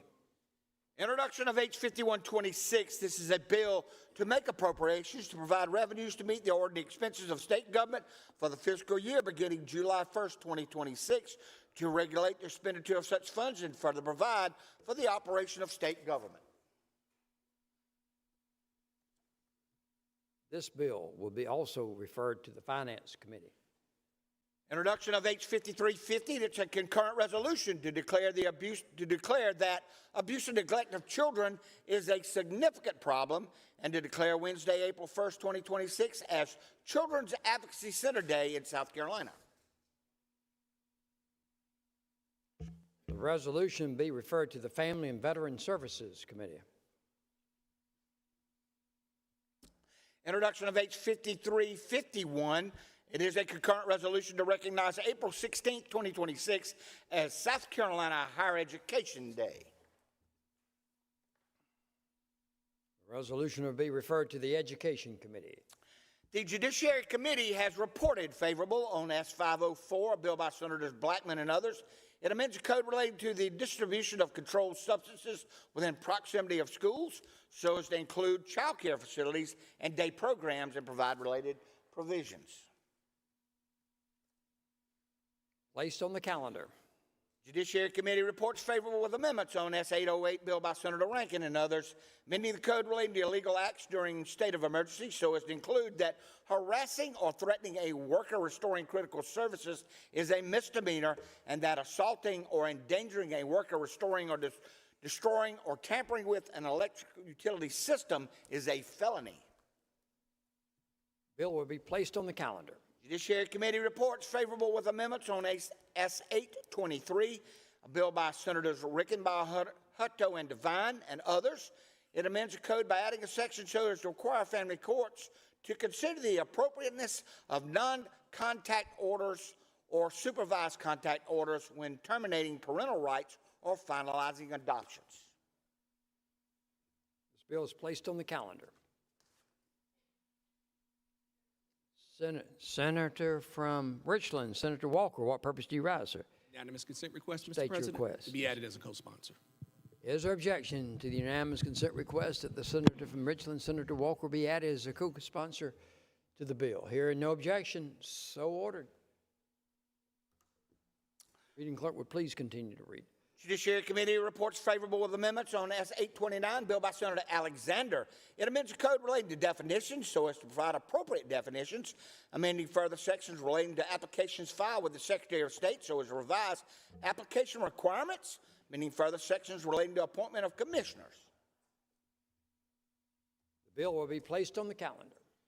Judiciary Committee reports favorable with amendments on S-922, bill by Senators Massey, Alexander, Hutto, and others. It amends the code relating to filling vacancies when the Senate is not in session, so as to provide for when the governor may make an interim appointment. It amends the further sections relating to State Election Commission, so as to provide that the members of the Election Commission shall be appointed by the governor with advice and consent of the Senate. The bill has been placed on the calendar. Judiciary Committee reports favorable with amendments on H 4763. This bill enacts the Helping Alleviate Lawful Obstruction HALO Act by adding a section to the code so as to define the terms emergency medical care provider, first responder, and harass to provide that it's unlawful for a person to approach, impede, cause harm, or harass a first responder or emergency medical care provider.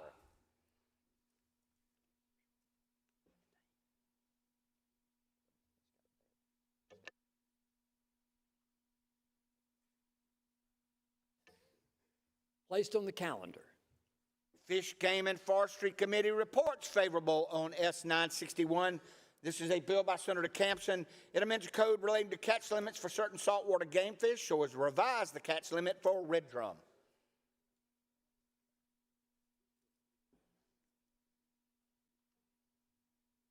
Placed on the calendar. Fish, Game, and Forestry Committee has reported favorable with amendments on H 3629. This bill amends a code relating to Forestry Commission acquisitions so as to set price values, amending further sections relating to revenues from specific sources and to outline the funds which may be used for other purposes, so as to amend further sections relating to duties and powers of county forestry boards.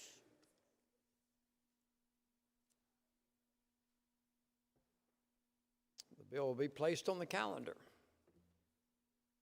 The House has returned to the Senate with amendments S-583. It's a bill by Senators Davis, Massey, and Johnson. It amends the code relating to continuing education hours required for licensees of the Board of Funeral Examiners.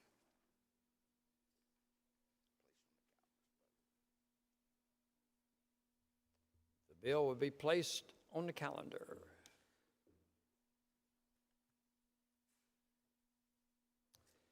Education Committee reports favorable with amendments on S-711, bill by Senator Johnson, amending the code relating to school guard requirements so as to provide authority to direct and control traffic on public roads near schools.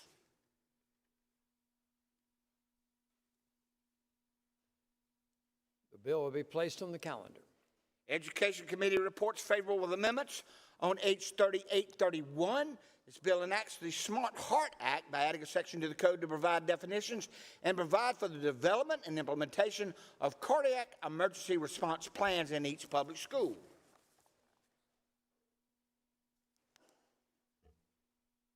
The bill will be placed on the calendar. Corrections and Penology Committee reports favorable with amendments on S-385, bill by Senator Devine, and is enacting the Women's Childbirth Alternatives, Resources, and Education Care Act, adds an article to the code to provide for pregnancy testing of certain women after admission to certain incarceration facilities.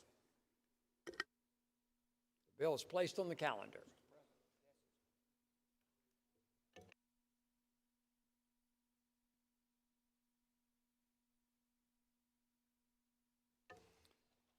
The desk is clear. Are there any requests for local bills?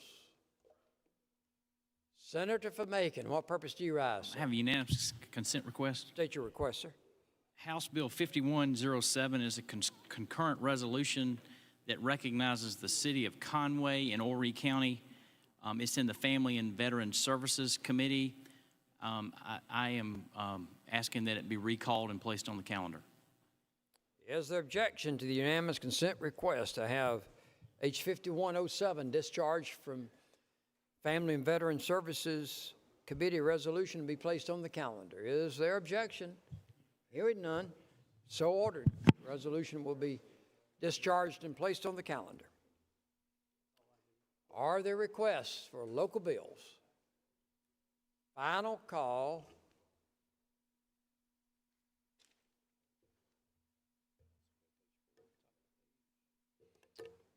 Hearing none, we're now on the statewide, uncontested statewide calendar, third reading, top of the page 4.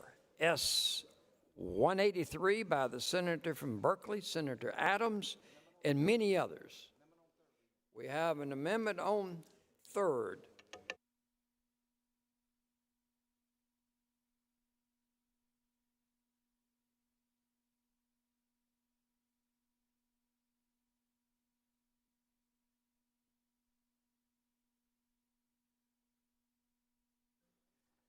We have two amendments on third. Brief explanation. Publish the First Amendment. Amendment number 2 by Senator Hutto amends the bill.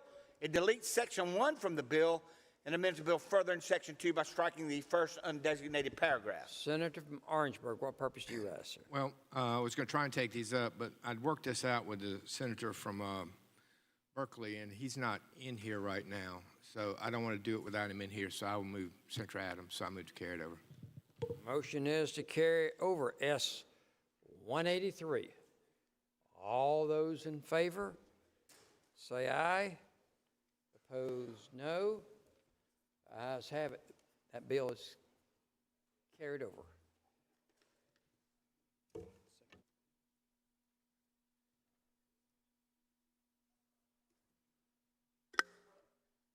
Senator from Newberry, what purpose do you rise, sir? Sir, Mr. President, while I'm thinking about a unanimous consent request for leave for the senator from Charleston, Senator Campson, for today and tomorrow. Without objection, Senator Campson will have a leave for Wednesday and Thursday without objection. Hear no objection. Senator from Orangeburg, what purpose do you raise?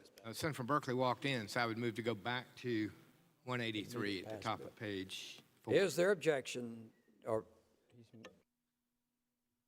unanimous consent request to go back to the bill we were just on, S-183 at the top of page 4 for third reading? Is there objection? Hearing no objection, so ordered. I'd ask the reading. We're back on S-183. I'm going to ask the reading clerk to publish, please. The amendment by Senator Hutto is amendment number 2, amends a bill in section 1 by deleting section 1 from the bill, and amends the bill further in section 2 by striking the first undesignated paragraph. Senator from Orangeburg, what purpose do you rise, sir? I guess to explain why I want to take these up on third reading. Okay. Are both of them your amendment? I can do one at a time. Okay, let's do one at a time. So amendment, Mr. President. Senator from Orangeburg. Amendment 2 just clarifies what the financial assistance part of the bill would do. It's got to be in furtherance of the drug activity. It's something that Senator from Berkeley and I had worked out, and so he's in agreement with it, so I'd move to take it up. So the question before the body, is there objection to consideration of the amendment on third? Hearing no objection, the amendment is before us. Question is adoption of the amendment. All those in favor of adoption of the amendment would say aye. Aye. Opposed, no. The ayes have it. The first amendment that was before us is adopted.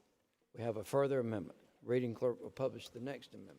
Next amendment is amendment number 3 by Senator Hutto, amends a bill, adding appropriate numbered sections. Senator from Orangeburg, what purpose do you rise, sir? To explain amendment number 3. You're recognized. Yes, sir. Amendment number 3 just the entire bill is about drug-induced homicide. And it adds drug-induced homicide as one of those things that you would be exempt from prosecution for if you were trying to get somebody who was overdosing treatment. They couldn't turn around you and prosecute you for a series of things. We have that in law now for about 9 different offenses, and we're just adding that to the list of the ones that allows you to help somebody in distress without concern that you're going to get arrested. Is there objection to taking up this amendment? It's amendment on third. Is there objection to taking up this amendment? That's been explained. Hear no objection. So ordered. The question is before us, the adoption of the amendment. All those in favor would say aye. Opposed, no. The ayes have it. The amendment is adopted.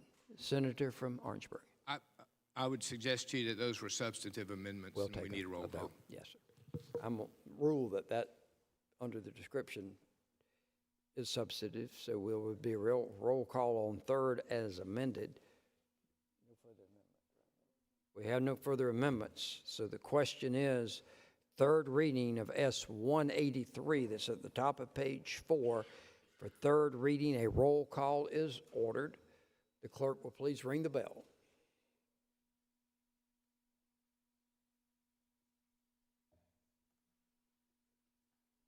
Reading clerk will call the roll of the Senate on S-183, third reading. Mr. Adams. Aye. Mr. Alexander. Aye. Mr. Allen. Aye. Mr. Bennett. Mr. Bennett not voting. Mr. Blackman. Not voting. Mr. Bright.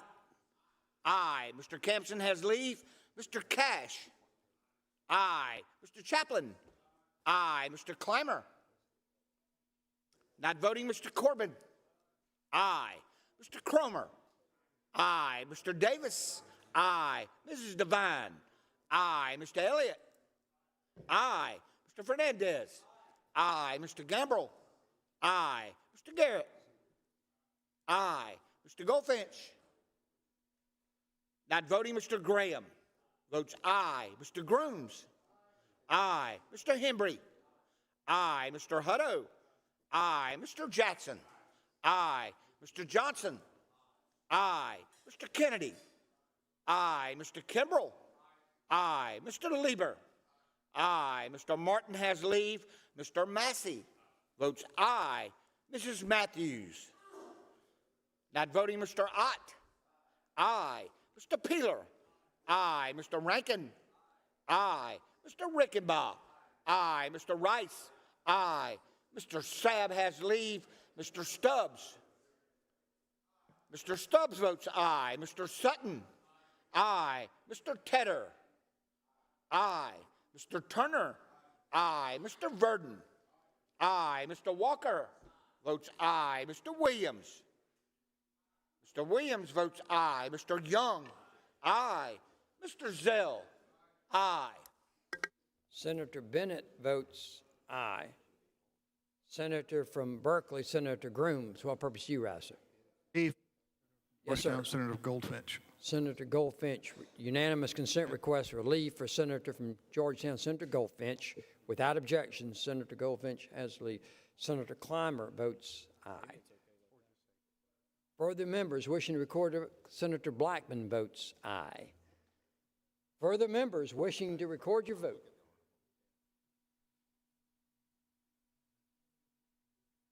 Final call. The polls.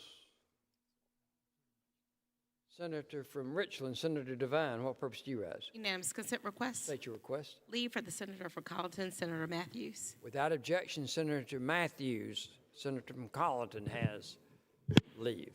Further members wishing to record your vote. Final call.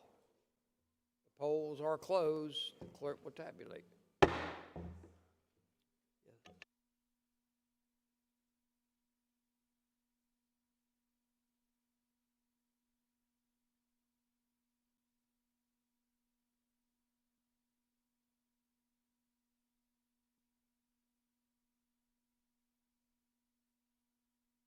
By a vote of 41-0, S-183 receives a reading of the Senate and will be sent to the House.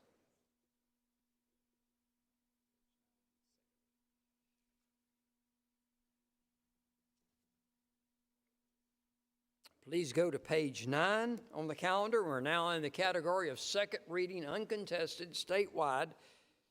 Page 9, S-76. Senator from Spartanburg, Senator Bright, what purpose do you rise? I'll move to carry over. Motion is to carry over S-76. All those in favor would say aye. Opposed, no. Ayes have it. That bill is carried over.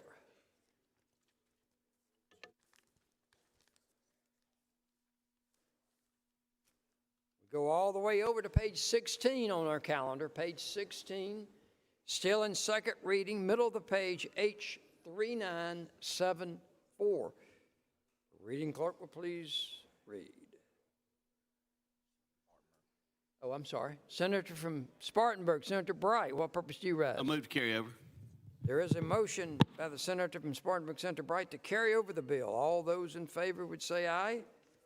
Opposed, no. The ayes have it. That bill is carried over. Senator from Chester, what purpose do you rise, sir? For introduction. You are recognized, sir, for introduction.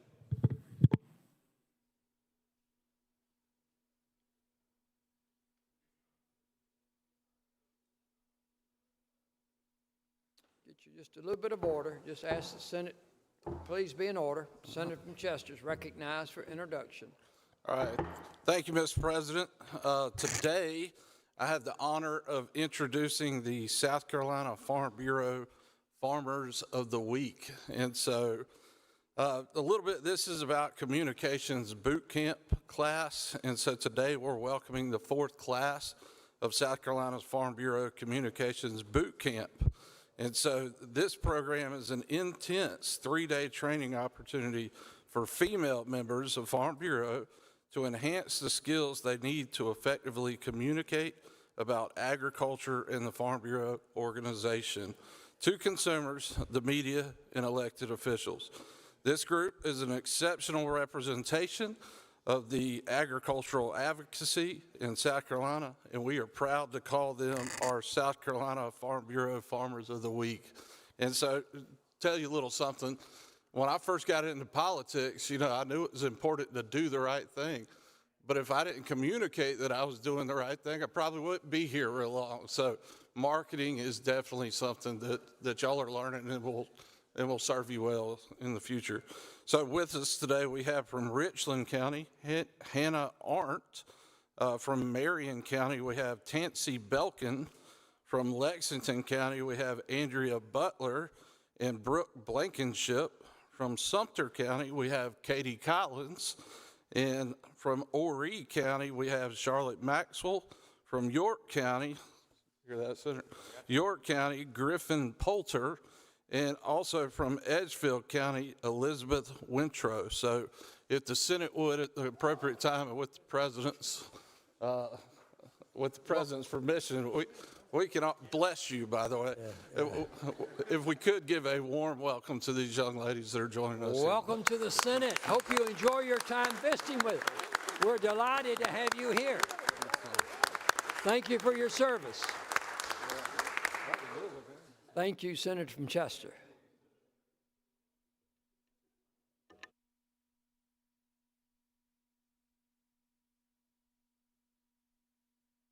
Members of the Senate, we continue in second reading, uncontested statewide.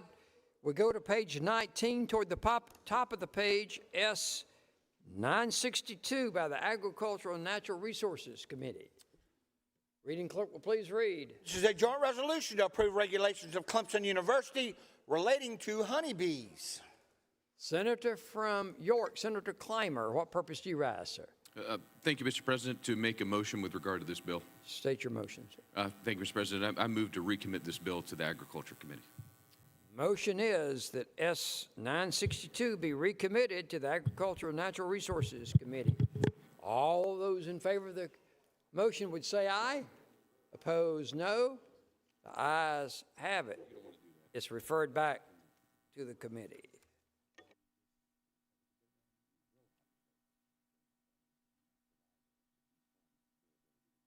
Please turn to page 21 in the calendar. Page 21, middle of the page, S 831 by the Senator from Berkeley, Senator Grooms, Senator from Richland, Senator Jackson, and others. We have amendments on the desk.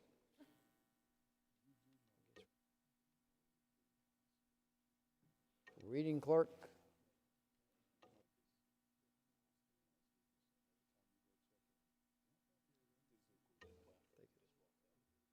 Reading clerk will publish. You ready to go to? Senator from Berkeley, Senator Grooms, what purpose do you rise, sir?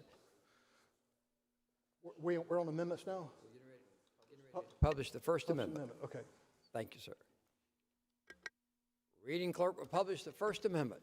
Amendment number 1 is by Senator Ott, amends a bill in Section 4 and Section 57.3205 by adding a subsection to read.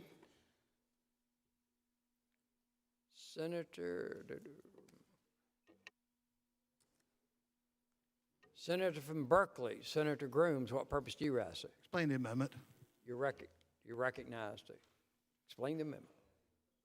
This amendment clarifies some issues that were brought to our attention, the full Senate's attention yesterday during the debate about having some regulations to ensure the best possible outcome of an individual contract in consultation with others, being able to promulgate regulation regarding potential choice lane contracts is what's contemplated in this amendment. I move for adoption. Pending question is adoption of the amendment. All those in favor would say aye. Opposed, no. The ayes have it. The amendment is adopted. We have further amendments. The reading clerk will publish the next amendment. Amendment number 2 by Senator Alexander amends the bill, Section 17, strikes Section 1135, 710, subsection A, Item 1, and inserts. Senator from Berkeley, Senator Grooms, what purpose do you rise, sir? Explain the amendment. You're recognized. Explain the amendment. Members, in one of the original drafts of the bill trying to move forward dealt with the issue of the responsibility of welcome stations. We made some changes, and we want to go ahead and put it back the way it was And this amendment proposes to do that regarding the acquisition by the Department of Transportation and planning and so forth. We want to make sure that it stays with the Department of Transportation and not given to the Department of Parks, Recreation, and Tourism. Move for adoption. Pending question is the adoption of the amendment. All those in favor would say aye. Opposed, no. The ayes have it. The amendment is adopted. Thank you. We have an additional amendment.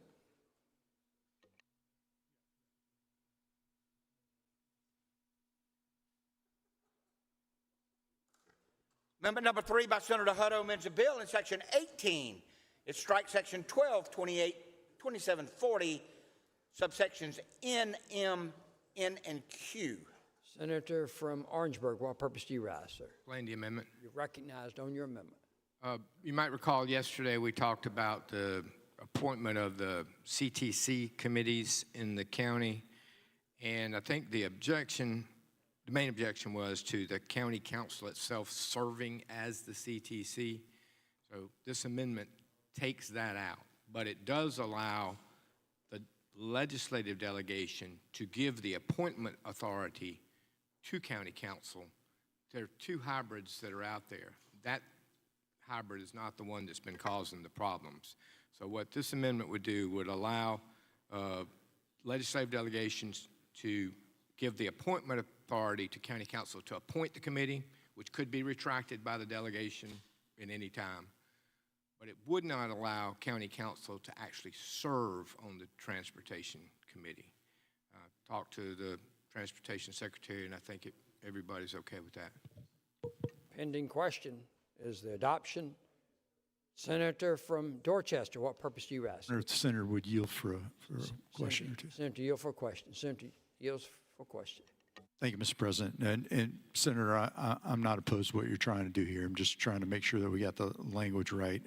My question would be, it says in your amendment here, notwithstanding other provisions of this section, the legislative delegation of the county may, by delegation resolution, abolish the county transportation committee. Does that do away with the committee altogether? No. I don't think that's the intention. That actually is, you're right, that needs to be cleaned up. I'll move to carry this over and fix it. Motion is to carry over the amendment. All those in favor would say aye. Opposed, no. The ayes have it. The amendment is carried over.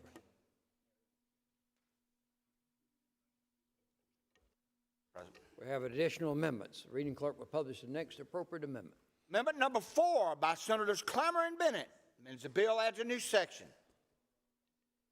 Senator from Senator from York, Senator Clymer, what purpose do you rise, sir? Can we go back and see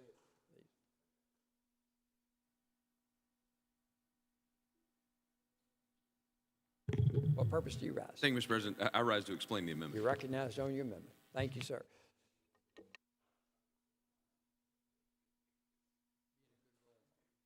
Sorry? Thank you, Mr. President. Senators, the amendment before you addresses an ongoing, I would argue, structural deficiency in the manner in which the Department of Transportation prioritizes road funding projects.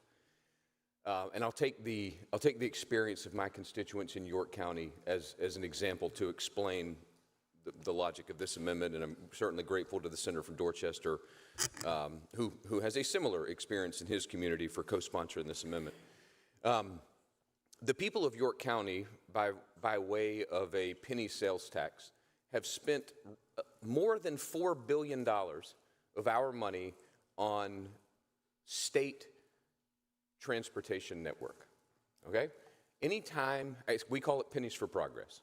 Anytime Pennies for Progress paves, widens, expands, does intersection improvement, all of that, you would reasonably imagine that those are the high priority projects and that there is substantial overlap between the projects that we are funding at the local level and the state prioritization list, right? So what habitually happens is that the people of York County, the people of Dorchester County, the people of any county who have a local option sales tax, they raise money themselves, prioritize the same projects that are on the state priority list. They complete those projects well before SCDOT would be able to complete them. And as a consequence, those high priority projects on the DOT list move from the need to be completed to completed, right? And then DOT moves on to the next project somewhere else. What this will do is stipulate that when a county takes upon itself to do the work of the state on the state road network, that the county will not be penalized by losing state road dollars for having done so, right? And so you have to think about this across two dimensions. Number one, the circumstance that exists today, the financial incentives that exist today, are effectively a deterrent to local communities taking it upon themselves to collect revenue and fix their own road networks. Because it is unavoidably the case that by doing so, they deprive themselves of state road dollars that would otherwise flow to their communities. So that'd be one side of the equation. The other side of the equation is that this phenomenon creates a disincentive for those counties that don't have such a program from undertaking one, right? And so across both of those dimensions, the analysis lends itself in favor of adopting this policy. Number one, you don't want to penalize communities that are investing billions and billions of dollars into the statewide road network, number one. Number two, you don't want to create a disincentive for other communities to do the same. And so, without any, no, I think this. Senator from Dorchester, what purpose do you rise? Would Senator yield for a quick question? Senator, yield for questions. Senator, did you know that I think this is a really good amendment that is ready to go? Thank you. Senator from York, Senator Johnson, what purpose do you rise? Co-sponsor of the amendment. Is there objection that the senator from York, Senator Johnson, be added as a co-sponsor? Hearing no objection, Senator Johnson is added as a co-sponsor. Senator from Spartanburg, Senator Bright, what purpose do you rise? Will the senator yield for a question? Well,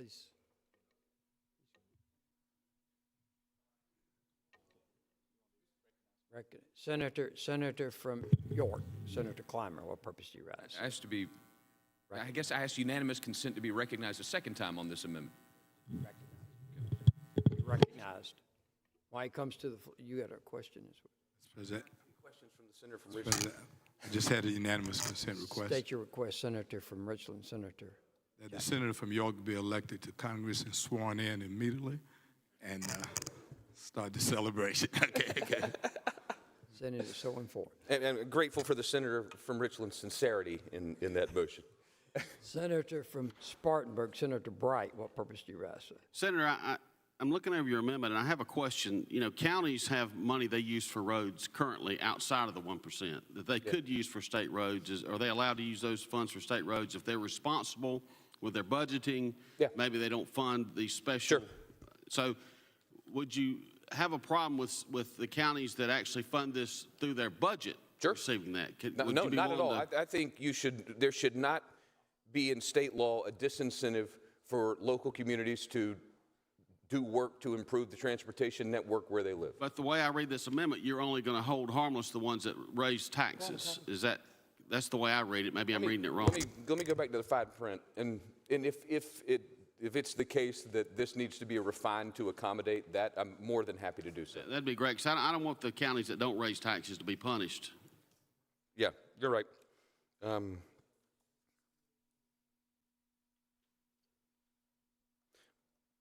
Mr. President. Senator from York. Senator I have unanimous consent request. State your request. If I'm...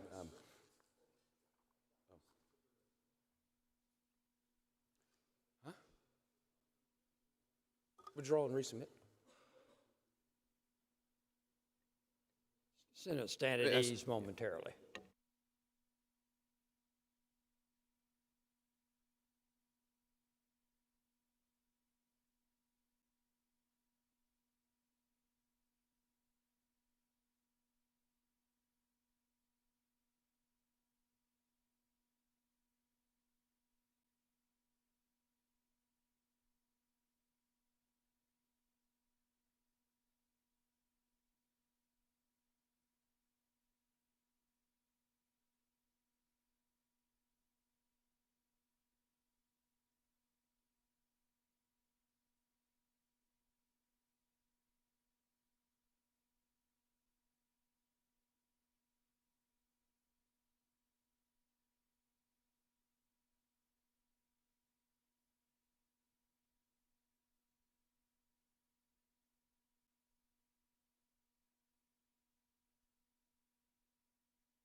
Towering over 3,500 feet, Sassifras Mountain is the highest point in the state of South Carolina.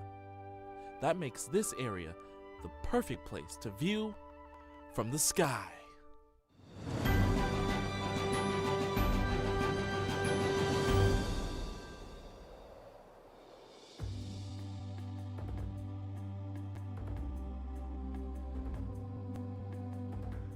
With spectacular 360-degree views, Sassifras Mountain is the natural border between North and South Carolina. Many folks believe that the name sassafras comes from the abundance of sassafras trees at the mountain's foothills and slopes. But if you ask the locals, the name actually goes back to the 1800s, when the Cherokee created a village at the base of the mountain. They created fields of sassafras saplings. The locals started to call it Sassafras Field, and over time, the name expanded to include the entire mountain. Sassafras is like no other place in the southeast. It's what geologists call a tri-point, which means the peak of the mountain is a dividing point for 3 different watersheds. The Continental Divide also runs at the peak of Sassafras. When rain falls on Sassafras, depending on which side of the mountain the rain falls, the water could either end up at Charleston Harbor or New Orleans, Louisiana. If you want to get to a point to see these outstanding views, get ready for an adventure. Today, the views of the landscape can best be seen looking from its observation deck at the summit. Constructed in 2019, the deck provides an impressive 50-mile view of the Blue Ridge Mountain. Senator from Berkeley, Senator Grooms, what purpose do you rise, sir? Unanimous consent request. State your request, sir. Unanimous consent to carry over the amendments that are on the desk over to third reading, allowing the authors to make substitute amendments and to give this bill a second reading. Is there objection to the unanimous consent request to carry over amendments that are on the desk, allowing them to do substitute amendments? Objection is heard. Senator from Orangeburg, what purpose do you have? I might be okay with it in a minute, but I've got some questions I want to ask, I guess, the subcommittee chairman or somebody about the bill itself before we do that.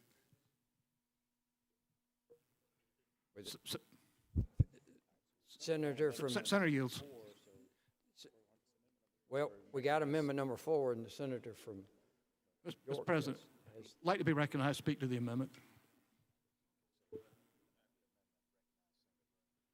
Okay, I'm going to recognize the senator that senators gave up the floor from the standpoint. Senator from Berkeley, Senator Grooms is recognized.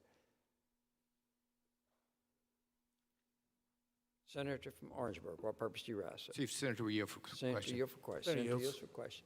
Senator, can you tell me what this, if we adopt this bill, what it does to the interplay between the counties and the state swapping roads within their systems? Because I know that seems to be an issue. And can you describe the problem, and does this bill address it? It doesn't address it as much as I've wanted it to. We understand that our road system is very large for the size of our state. We have 41,000 miles of road that our DOT maintains, and DOT believes that there's somewhere around 20,000 miles that are essential to a statewide system, and there's perhaps probably somewhere between 15 and 20,000 miles that they would consider to be non-essential to a statewide functioning network. And the bill requires them to identify roads that are non-essential to a state highway system and then work with county governments to see if there is any agreement over the counties accepting these roads into their system. There's no requirement. It would be by mutual consent. So this doesn't require counties to take over roads? No, the underlying bill is strictly permissible. We had talked about early on having some sort of revenue measures that would make it more attractive. But what we did in the bill, we took out all the revenue raising measures, but we left in the framework in case they could be added back.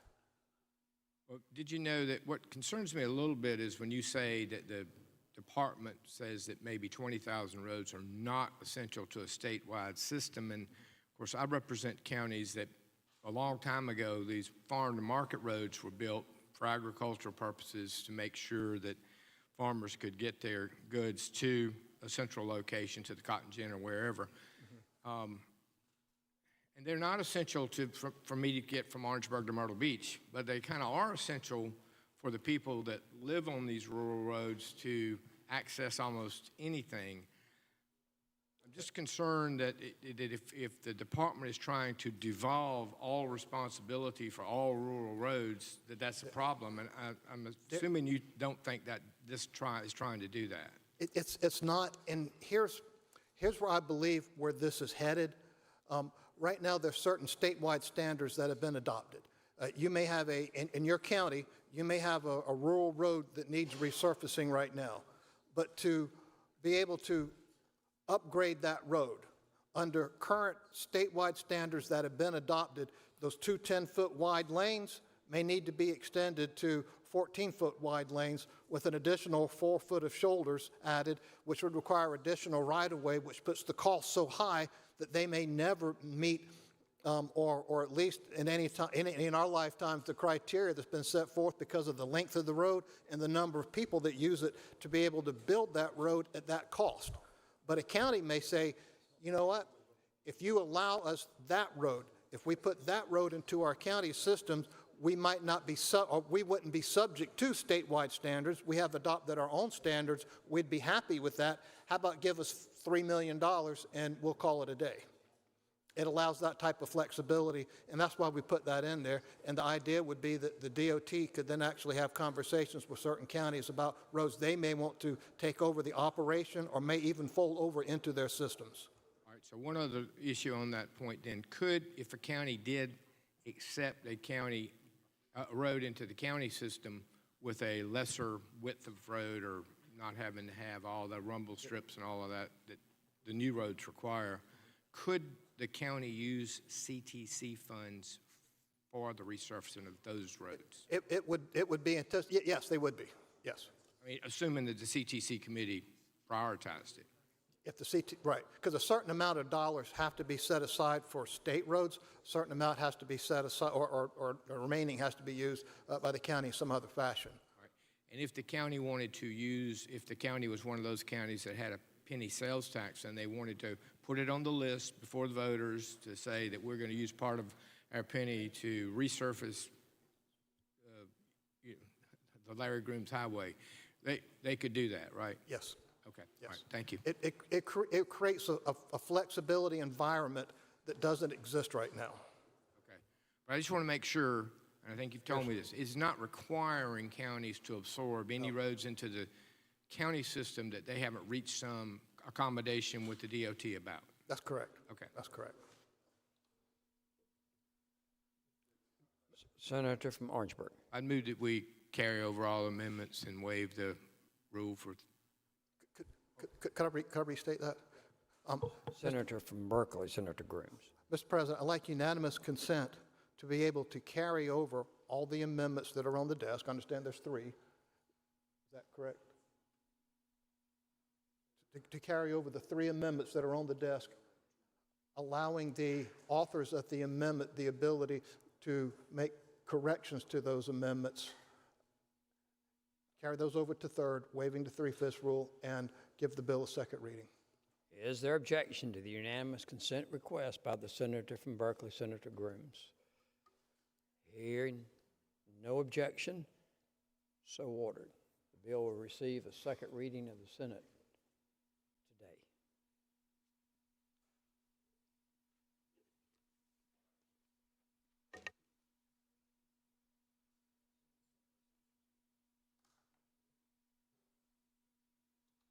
Now go to page 22 on our calendar, category of Senate resolutions, bottom of the page, S 964.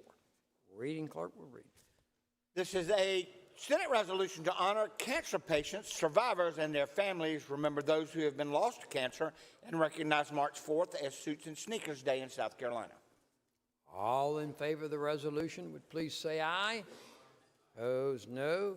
The ayes have it. The resolution is adopted. Page 23, S 978 by the senator from Lawrence. The reading clerk, please read. Senate resolution to recognize March 2026 as Chronic Kidney Disease and Awareness Month in South Carolina. Question is adoption of S 978.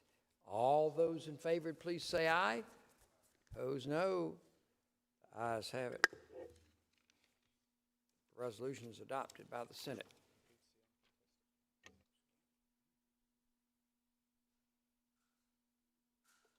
That completes the call of the uncontested calendar. We're now in the motion period. Senator from Edgefield, what purpose do you ask? Move to dispense with the balance of the motion period. Motion is to dispense with the balance of the motion period. All those in favor say aye. Opposed, no. The ayes have it. We have dispensed with the balance of the motion period.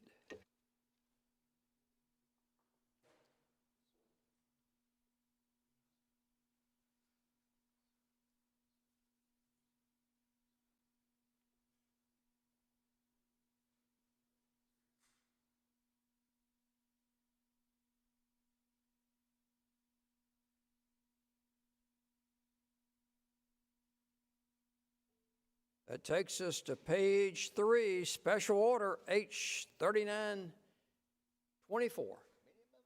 We have the committee amendment on the desk. Senator from York, Senator Johnson, what purpose do you ask, sir? Unanimous consent request. State your request. Make unanimous consent request to go to Amendment 1. If Amendment 1 fails to be adopted by this body, to return to the committee amendment.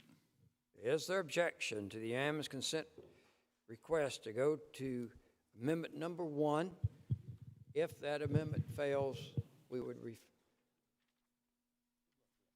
return back to the committee amendment. Is there objection? Hearing no objection, so ordered. I'd ask the reading clerk to publish Amendment 1A.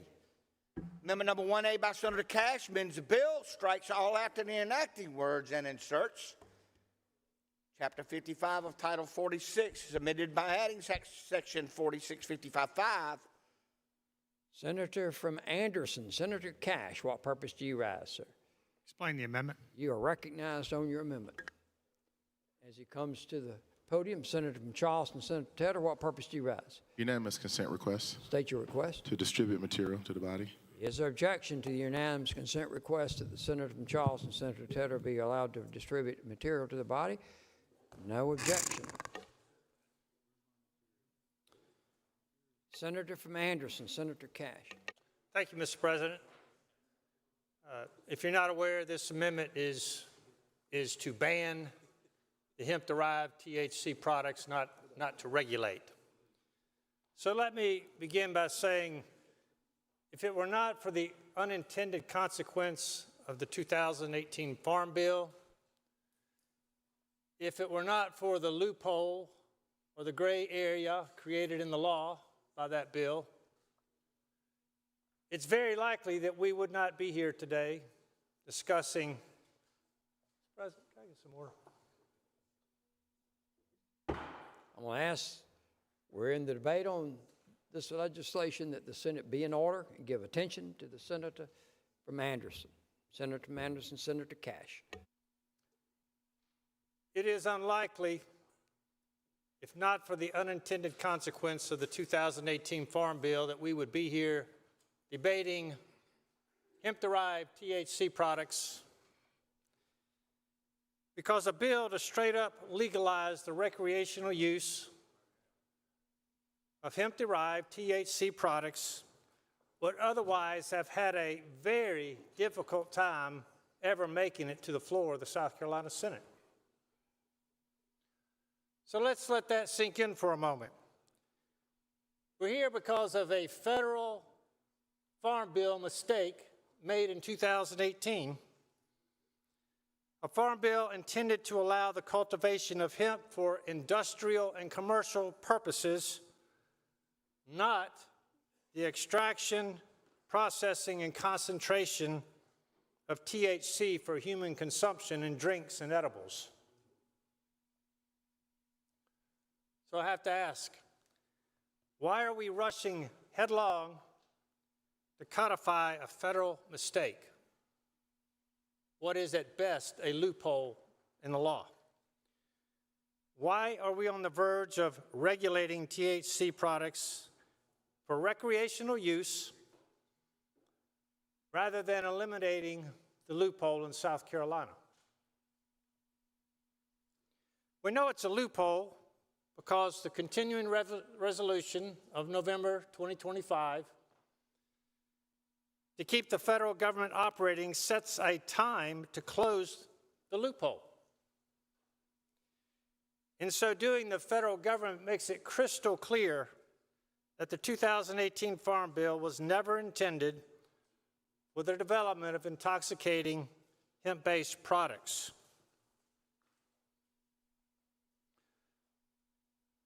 So what is the loophole? The 2018 Farm Bill defined hemp as the cannabis sativa L plant with a delta-9 TH concentration of not more than 0.3% on a dry weight basis, meaning that if you had 100 pounds of the plant, the hemp on a dry weight basis couldn't be more than 1/3 of a pound. But the THC is extracted, processed, and concentrated into hemp oil, and then added to an edible or to a beverage. So here's the loophole. Going by the 0.3% dry weight basis makes no sense now because it's an oil. But transferring that dry weight percentage to a liquid weight basis, get this, you could literally put as much as 1,000 milligrams, not 5 or 10, you could put as much as 1,000 milligrams in a 12-ounce can and be within the 0.3% dry weight basis limit. Nobody in their right mind would argue that the intention of the 2018 Farm Bill was to allow THC-infused beverages that could literally contain up to 1,000 milligrams of THC. So what's in the new definition? The 2025 Continuing Resolution revises the core definition of hemp under federal law, set to take place this November. And it says no more than 0.4 milligrams of total THC per container is now going to be the definition. So it's a shift away from the 0.3% dry weight basis, which can't really be correlated once you convert it to a liquid form and add it to drinks and edibles. And what it basically says is that your 12-ounce can, the maximum you could have in it, it's not 5 milligrams, not 10, not 20, 30, 40, 50. The most you could have in that container would be 0.4 milligrams of THC. Less than 10% of what's being proposed in this bill would be allowed under the new definition of hemp set to take effect this November. It would allow no cannabinoids, regardless of concentration, that are synthesized or manufactured outside the cannabis plant, and no cannabinoids with similar effects or marketed as having similar effects to THC. The bottom line about the 2018 Farm Bill is this: it was neither the spirit nor the intention of the bill to legalize these products, and the people who voted for that bill can honestly say that. We, however, are in a different position. If we fail to ban these hemp-derived psychoactive THC products, if instead we knowingly and intentionally legalize them for recreational use, it's not a mistake on our part. On our part, we are doing it with our eyes wide open. And from this day forward, we own it. There's no hiding behind the 2018 Farm Bill and saying, oh, well, we have these products in South Carolina because the federal government did something back in 2018 and we can't do anything about it. That's not going to work. It's going to be because a majority of this Senate voted for it.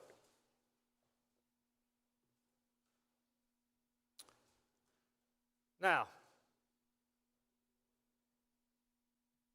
I don't deny that some of these products help some people medically in various ways.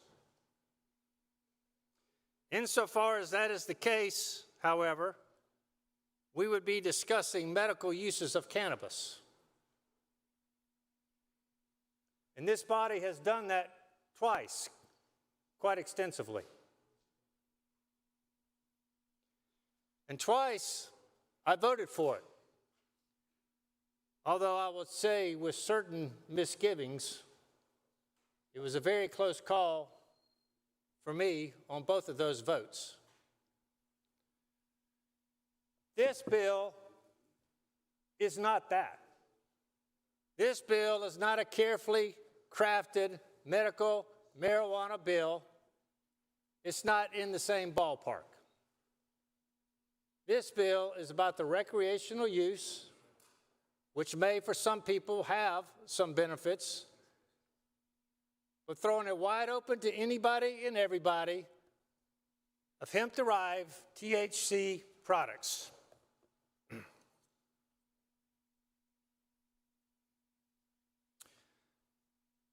So who's using these products in South Carolina? We had some good testimony in subcommittee. I wasn't on the subcommittee, but I've listened to over 6 hours of the testimony. First two meetings, I listened to it in their entirety. I attended the third meeting. I got some handouts, one from Southern Crown Partners, a distributor of these beverages, and it's got some interesting information in it.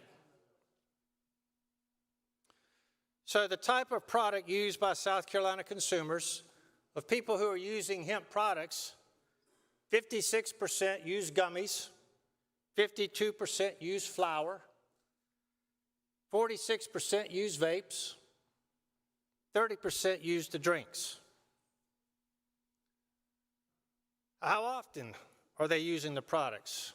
Of the people using the hemp products, according to this information, 28% use them daily. Another 21% use them at least 3 times a week. 13% once a week, and 19% maybe once a month. So approximately half the people who are using the THC hemp-derived products are using them at least 3 times a week. Now here's some interesting demographic information, because I've heard that these products are supposedly mainly used by soccer moms. Got kind of a catchy, trendy appeal to it, but that's not actually what this data says that was put out by Southern Crown Partners. The demographic of the income of those who are a consumer, 6.5% are unemployed. 23.9% make $20,000 or less. Another 30.4% make between $20,000 and $40,000. meaning that 60% of the hemp users are making $40,000 or less. Another 30% are in the category of $40,000 to $75,000. 90% of all the users of hemp products are making $75,000 or less. For those who are making above $75,000, it's less than 10% of the users. Education level, according to the demographics of this survey. 2/3 of those using the hemp products have a high school education or less. Only 19% have a bachelor's degree. The marital status. According to these statistics, only 15% of the people using the hemp products are in the married category. 15%. So this idea that these products are just being consumed by suburban soccer moms may be appealing to hear about, but that's not what those demographics tell me.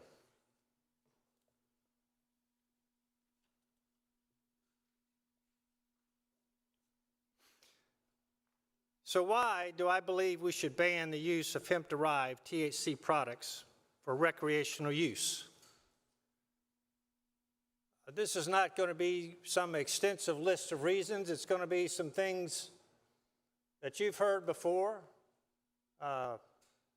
things we've heard, a lot of us, over our whole lifetime. The first of which is this: marijuana is a gateway drug. Now, someone immediately says, but this isn't marijuana, it's hemp. Hemp and marijuana are the same species of plant, Cannabis sativa L. The difference is in the way they're cultivated, so that the federal government defined this will be hemp if you cultivate it to have less than 0.3% THC on a dry weight basis. We'll call it hemp. Otherwise, it's marijuana. If you're looking at the plants, they're indistinguishable to the eye.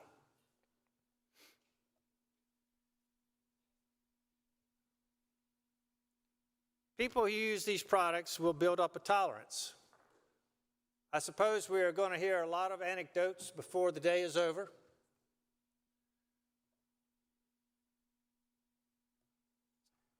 Some people might tell you that if you're not used to these products and you drink a 12-ounce can with 10 milligrams, you could have an adverse reaction. I will tell you that I went to a smoke shop and talked to a customer. A man who I suppose weighed about 200 pounds told me that he could drink 30 milligrams in a sitting in 5 minutes, and it did not give him a buzz, that it just relaxed him. Now, I don't know more of his story than that, but we all do know that you build up a tolerance if you're using these products. And the people who build up a tolerance are going to tend to use more, and a certain percentage of those people are going to fall into the gateway category. They're going to go on to other drugs.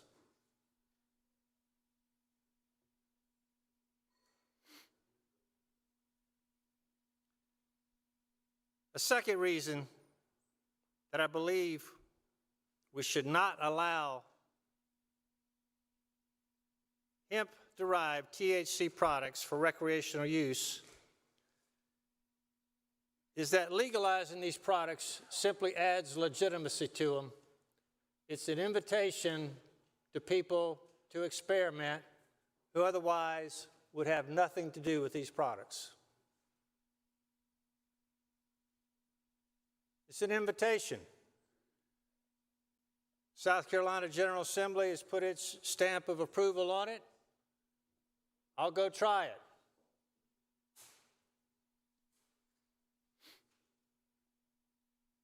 Second main reason for the ban would be this. THC products are a danger to public safety. Now, when Chief Keel spoke to the subcommittee, he did reference one study from the American College of Surgeons where it showed that 40% of death victims in fatal crashes, the driver, when their blood was tested, had over the legal limit of THC in it. Cannabis use before driving, according to Chief Keel, is a widespread problem, and this is only going to increase that problem.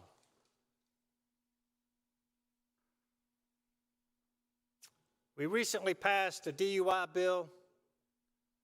Passing a THC bill is counterproductive to the idea of trying to bring safety to the highways in South Carolina. The third thing I will say about these THC products are they are a danger to children. The committee amendment as drafted only allows the products to be consumed at home. The products are going to be in your house, unless you're going to be in violation of the law if we pass the committee amendment.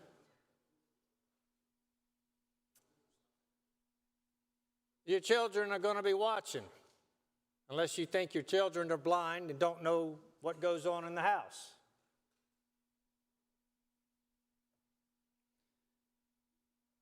I don't think it's too hard to imagine these products are going to get into the hands of children. Some children are going to seek them out. Some children are going to stumble across gummies that they shouldn't have.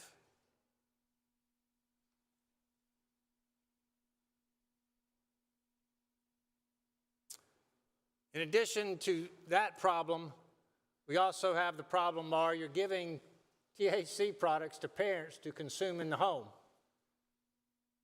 as if that's not going to have any influence upon their ability to parent their children. Parenting under the influence.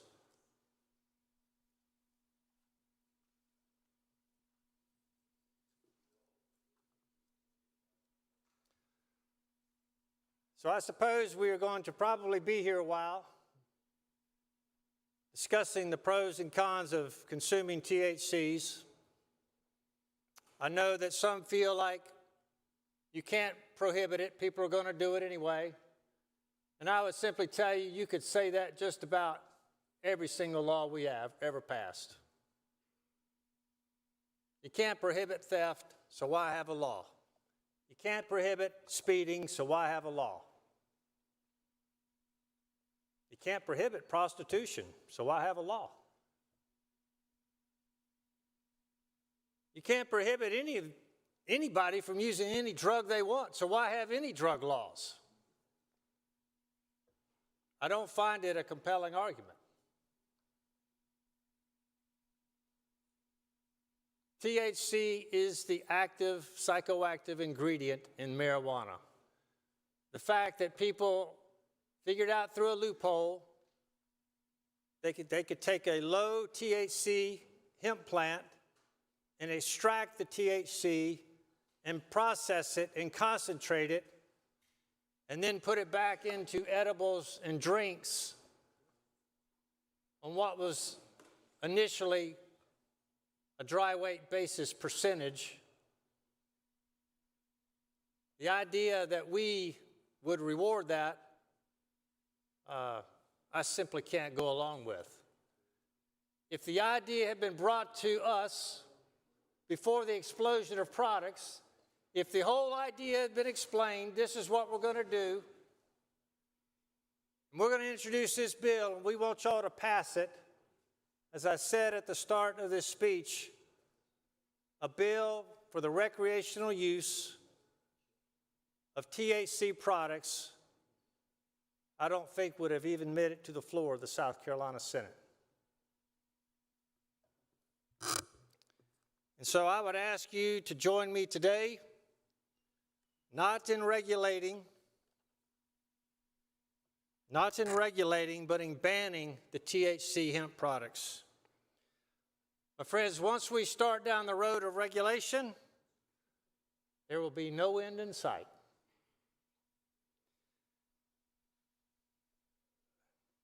The committee amendment bans all hemp-based products other than drinks, and it limits the potency of the drinks significantly. So think about it. If that amendment becomes the law, do you think all the people who showed up to testify at subcommittee are going to say, well, that's a great law. We'll just go home now and live with that? When they're already selling all these other products at higher potency levels, they're just going to call it a day? Of course they're not. They're going to say, we've got our foot in the door, and every year we're going to be talking about products and potency, products and potency. What other products can we add? What potency can we increase? It will be a never-ending debate in this body. They will be pushing constantly for more products and greater potency limits. So, Mr. President, those are my remarks, and I would be happy to take any questions, or I would be happy to take my seat and let someone else speak. Senator from Greenwood, what purpose do you rise, sir? Will the senator yield for questions? Senator yields for question. Senator yields for Senator questions. yields. Thank you, Senator from Anderson. There are many groups out there that are in favor of banning. Are you aware of that? I am aware that there are groups who are in favor of banning, and in fact, some of those groups are probably the reason why the federal government is redefining hemp in the 2025 continuing resolution, because as the information about what's going on became well known, it was presented to them in a fashion to cause them to think, well, that's a good idea. We need to close this loophole. Americans got shafted, didn't they? I don't know that I would necessarily put it that way. People found a loophole that they could exploit, but there's no doubt that it was never the intention of the Farm Bill to open a market for these hemp-based THC products for human consumption. That was simply not what anyone was looking at when they began the promotion of hemp. From Anderson County, you also support agriculture, I'm sure. Yes, sir. And we would also be in support of all those farmers in South Carolina that are growing hemp and using it appropriately. Would you agree with that? For the way it was intended, sure.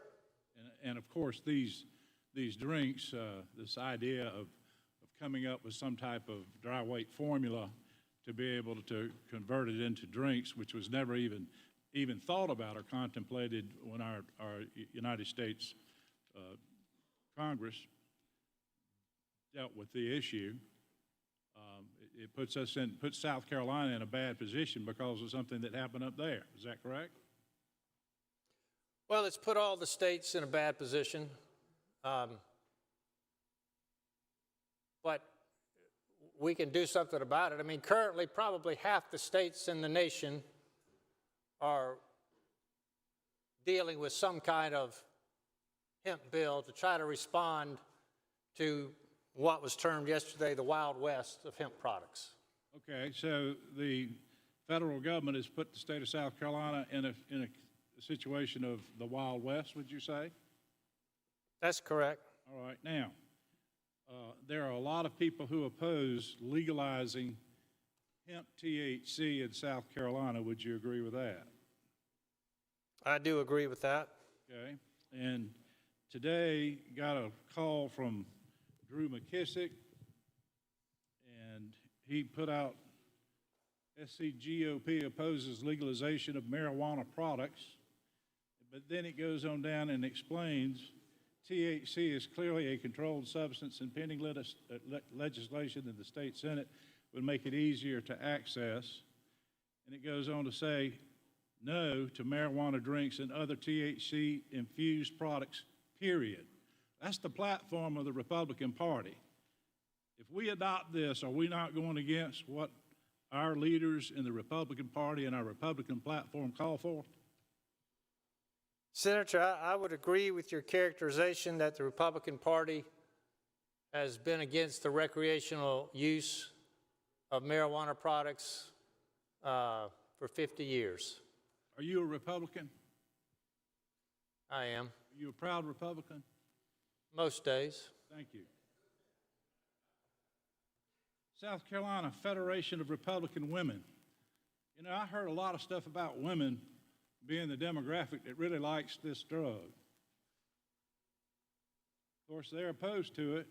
I'm going to pass out the literature if the president will allow me in just a little bit, but it looks to me like the South Carolina Federation of Republican Women not only oppose it, but they created a resolution on top of that saying why they opposed it, and they want it banned. Are you familiar with that? Well, it doesn't surprise me. Well, I mean, again, they're trying to protect our people from recreational THC drinks. Wouldn't you agree? And other consumables. Gummies. Gummies, flour, vapes. South Carolina Baptist Convention. A big stalwart of the Republican platform, the Republican Party, opposes it and came out with a letter from policy consultant Dr. Tony Beam. Are you familiar with that letter? I have not seen that letter, but I'm glad you have it. Palmetto Family Alliance wants to ban THC in drinks and gummies, especially in convenience stores. They call it ban weed in a can. You familiar with the Palmetto Family? I am. Is it a large organization in South Carolina? I think it's a respected organization that's been around for decades, promoting family-friendly policies. And you know, just ask yourself the simple question: do THC products, are they products that are going to help the family or hurt the family overall in the long run? Well, we know the answer to that question, I don't believe we do. And what's the answer to that question? Does it help or harm families to legalize THC in South Carolina?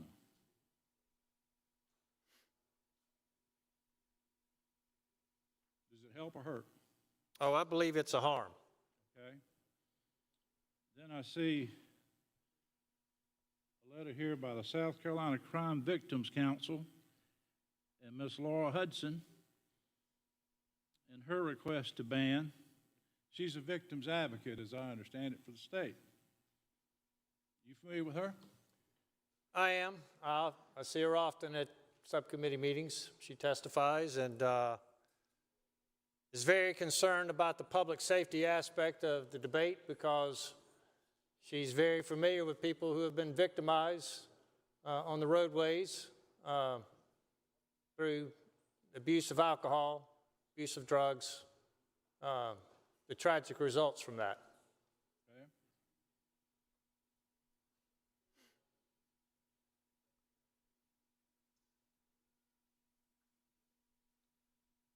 So, this idea that women are in favor of it, they gave us a demographic. So let's talk about that a minute. I want to understand that in relationship to the question of ban. If women in that age demographic that was discussed yesterday are in favor of it, why are the female Republicans opposed to it? Well, I can't really answer that question, Senator from Greenwood. I fundamentally think the data that was provided by the company that testified does not align with the soccer mom image that some people want to project. let me get this. So, you know, women 40, they have their children or whatever, and their 20s and 30s have children, and then in their 40s and 50s are raising those children. They're taking them to and from what? Soccer practice? Those kinds of things? Well, we're told that what this all amounts to is after the kids go to bed, they pop a cold one, and it helps them relax, and that's all this really amounts to. Yeah, but suppose one of them gets left somewhere, and they've already popped the top, and they got to go pick one of them up because one of them got left behind, and so they got to go pick them up after they popped the top. Well, if they got left behind, they might have already popped the top before they took them. Well, that's true. That's always a possibility. Yeah. But so all of a sudden, these women who are supposed to be helping are the husbands going to and fro, or instead of taking care of babies, are popping tops. Probably it sounds like. Senator, again, I just think it's an image that is nice to project, that this is kind of a cool thing to do, and if soccer moms are doing it, then surely there can't be any harm in it. I don't believe, and I'm not saying that soccer moms believe that. I'm saying this is an image that I've heard mentioned or projected, and I don't believe that they believe that, but it's what's out there. Now, maybe they got some data that shows there's more growth in that demographic than some other demographics, but the demographics they gave me, I read to you, and I just don't see that this is a upper middle class thing, soccer mom kind of a thing that everybody's into. I don't see it. This idea of now legalizing THC from hemp, you know, the federal law said 0.3, okay, just 0.3. And someone has taken that and taken it and added it to consider dry weight, and it doesn't even compute to the 5, instead of 0.5, 5 parts of THC from hemp in each of these servings. Is that correct? I mean, there's no, Senator, basis for it. That is the confusing part. If you walk into the subcommittee in the middle, it's the confusing part about how the loophole or what the loophole is. The loophole basically defined hemp as being different than marijuana, even though it's the same plant, as long as it's cultivated in a way that the dry weight basis of the THC contained within it can be no more than 0.3%. Okay, so the whole part, 0.3%. Out of 100 pounds THC, no more than 1/3 of a single pound. Right. But the THC is extracted, it's processed, is turned into an oil, Okay. and then when they add it to a 12-ounce beverage, they say, well, as long as the THC that's added to that can, when that can's weight is less than 0.3% of the weight of that can, then it's legal. Okay. Well, that simply does not correlate, those two things. That's apples and oranges, which is why it's not my opinion. This is what Dr. Huey, the pharmacologist from SLED, said. He said it in subcommittee. I confirmed it on the phone yesterday. If you want to take this 0.3% and apply it to a 12-ounce beverage, you could literally put not 5 milligrams of THC in it, you could put 1,000 milligrams of THC in it and be within the 0.3% dry weight limit. Which was never intended. Obviously. Obviously, it was never intended, and the federal government is going to fix that allegedly in November. Is that correct? Well, it's in the continuing resolution. Now, we've been told already that they'll probably kick the can down the road, so to speak. But we can't kick the can down the road. We don't know that, do we? We don't know what they're going to do. That's right. So but we don't have to wait on what they do. We need to do something now. Right. Under the 10th Amendment, we have a right as a sovereign state to control our state, do we not? I think it is a 10th Amendment issue. I think we certainly have the ability to act in this case. Now, if we were to use true 0.3 of THC per serving, like it was intended, if there was a serving at all, that would not cause you to be under the influence, would it? It would not. And so if we adopt something that allows for a 0.3 corrected analysis, then that would in fact be what was the intended from the federal side, the most that it could be possibly be into a drink situation, into a drinkable situation. Well, as I said earlier, in the CR, they're changing the definition of hemp. It's no longer going to be 0.3% on a dry weight basis of THC. Okay. It's going to say no more than 0.4 milligrams of total THC per container. Okay. Per serving? Per serving or per container? Per container. Okay. So not 5 milligrams in a can, 0.4 milligrams in a can. Okay. That's what that would mean. All right. And so at the end of the day, the attempt to go to 5 would be beyond what the federals are going to do. Is that correct? That's correct.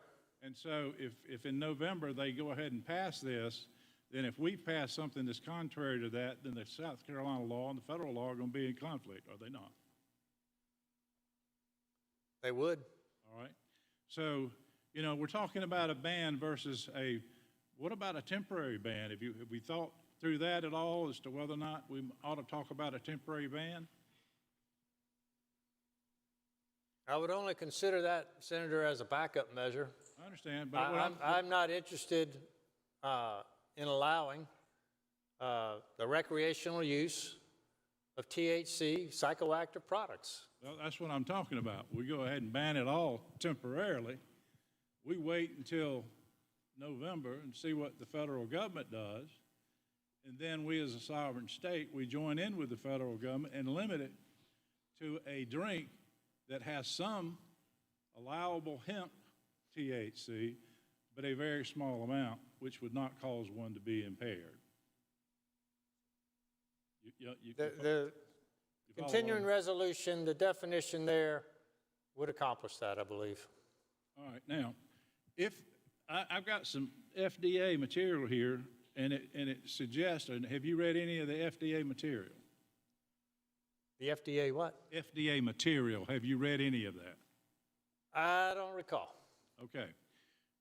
Let me suggest to you, if I could, that it suggests that if you have one beverage with 5,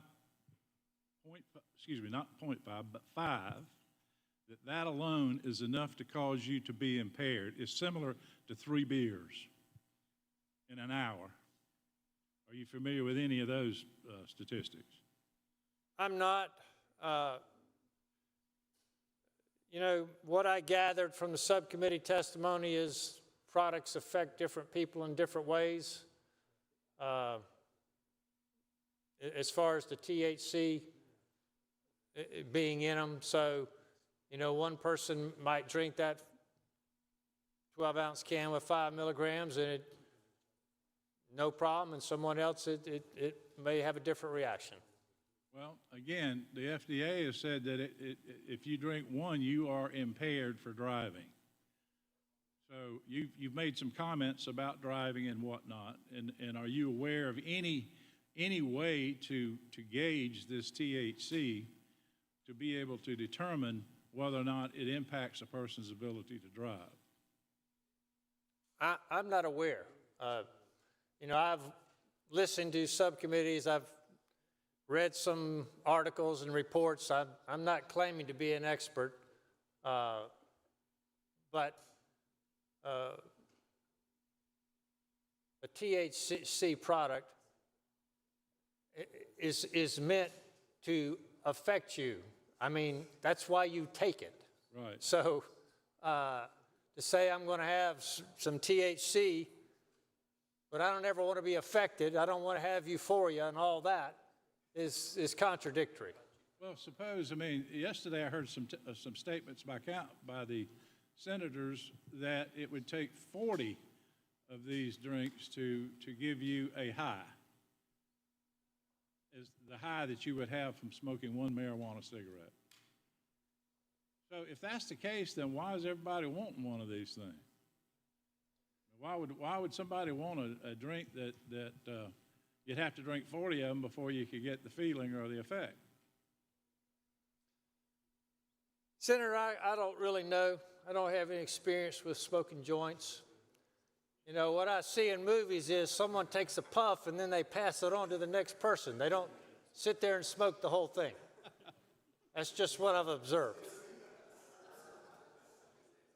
Are you aware that your friend over from Anderson, your fellow senator over there, has got some experience not smoking it, obviously? I don't know anything about that.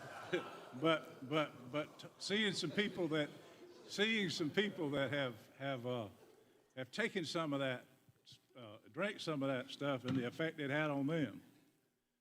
Have you had any conversations with him about that? Oh no. Oh no. Okay.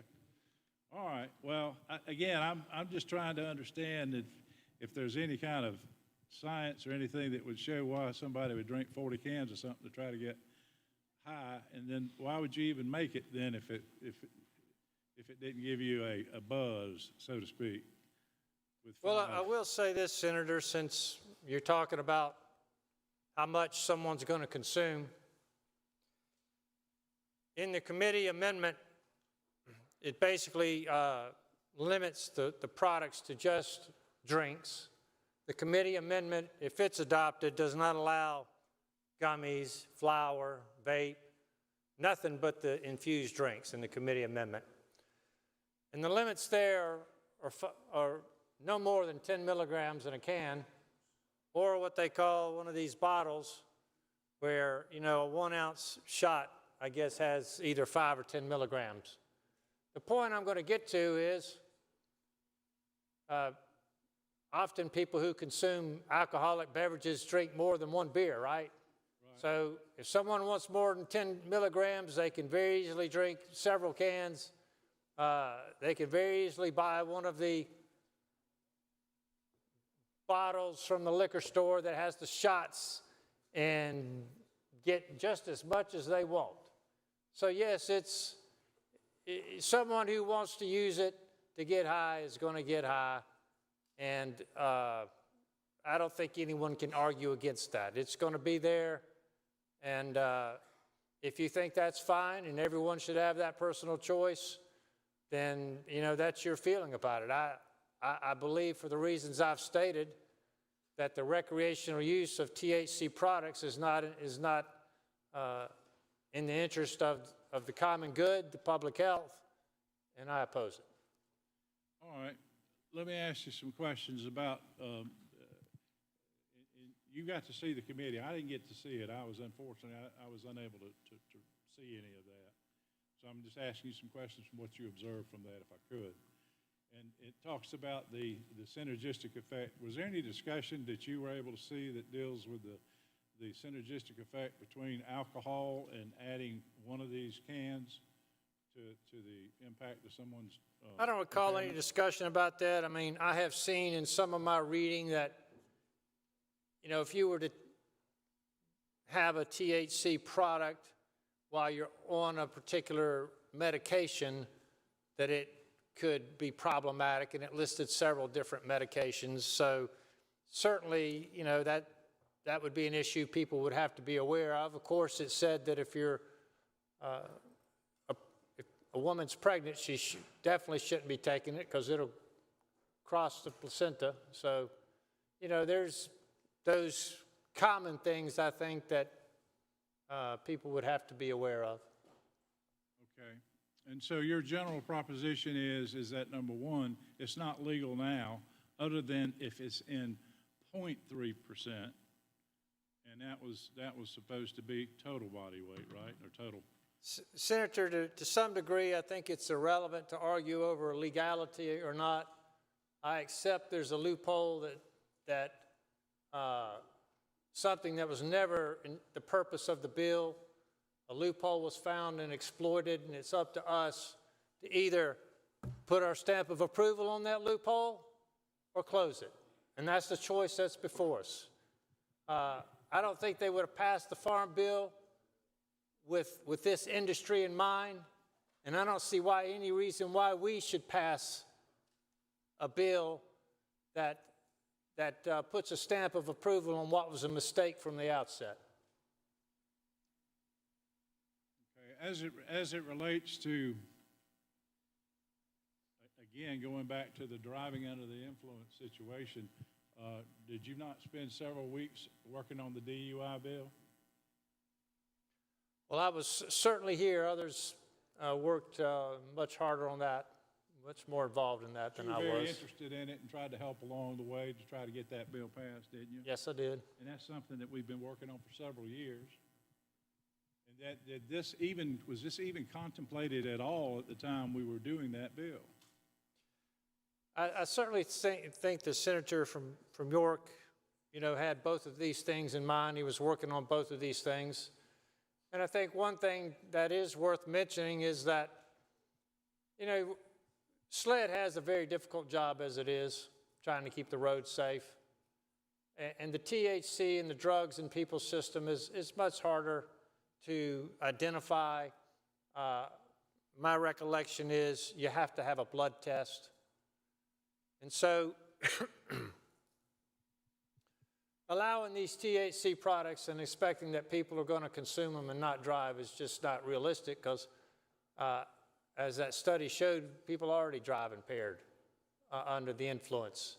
So we're just putting SLED in a more difficult position because if they're trying to prosecute a case involving someone driving under the influence of THC, you don't have what I would call that simple breathalyzer test. It's got to be a blood draw.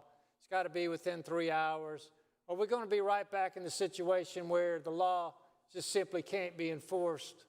What SLED tells us right now is they are overwhelmed, that this stuff is everywhere, and they simply cannot get their hands around it.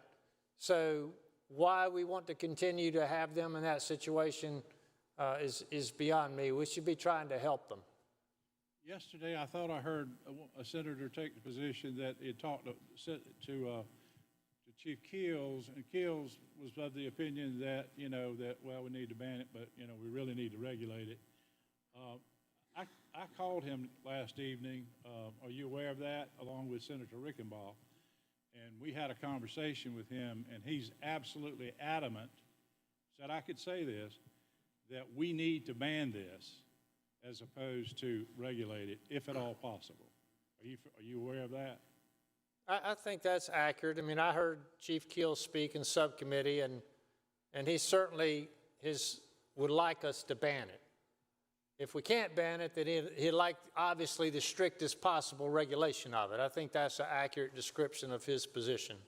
But if we ban it, then we don't have to do all the other things that are going to be associated with it, right? For instance, if we're going to allow these types of things, this type of hemp-infused drinks or whatever, THC, are we not going to have our own laboratory set up to be able then to look at each one of these products, almost like our own little FDA, to look at each one of these products to see how much of the THC is in each of these products before they can be put on the shelf? I don't know what they might need to do or want to do or how expensive it would be to try to keep up with the products once the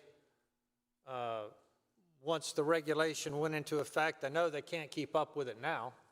But I'm talking about millions and millions of dollars. I haven't seen a study on this for the cost of it if we go forward with it. Has there been a financial impact analysis on this at all, to your knowledge? I do not know the answer to that question. I'm sure the senator from York would know. All right. I would be interested in that because even in the medical marijuana bill, there was a setting up of a laboratory used to do an analysis to see what it was and see how much in it. And it seems to me that if we don't if we don't have that in this bill, then we've got no way to figure it out anyway. Figure out how much is in each of these potential cans of these drinks. I've looked through this bill. I don't see where they've got that in it at all.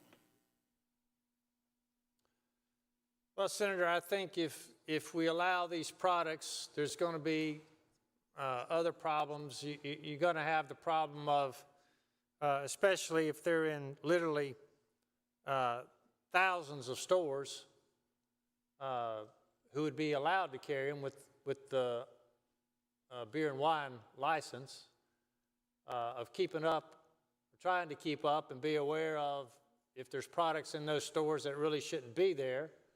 And that's not to even mention other places that might, try to deal in the products that shouldn't have them.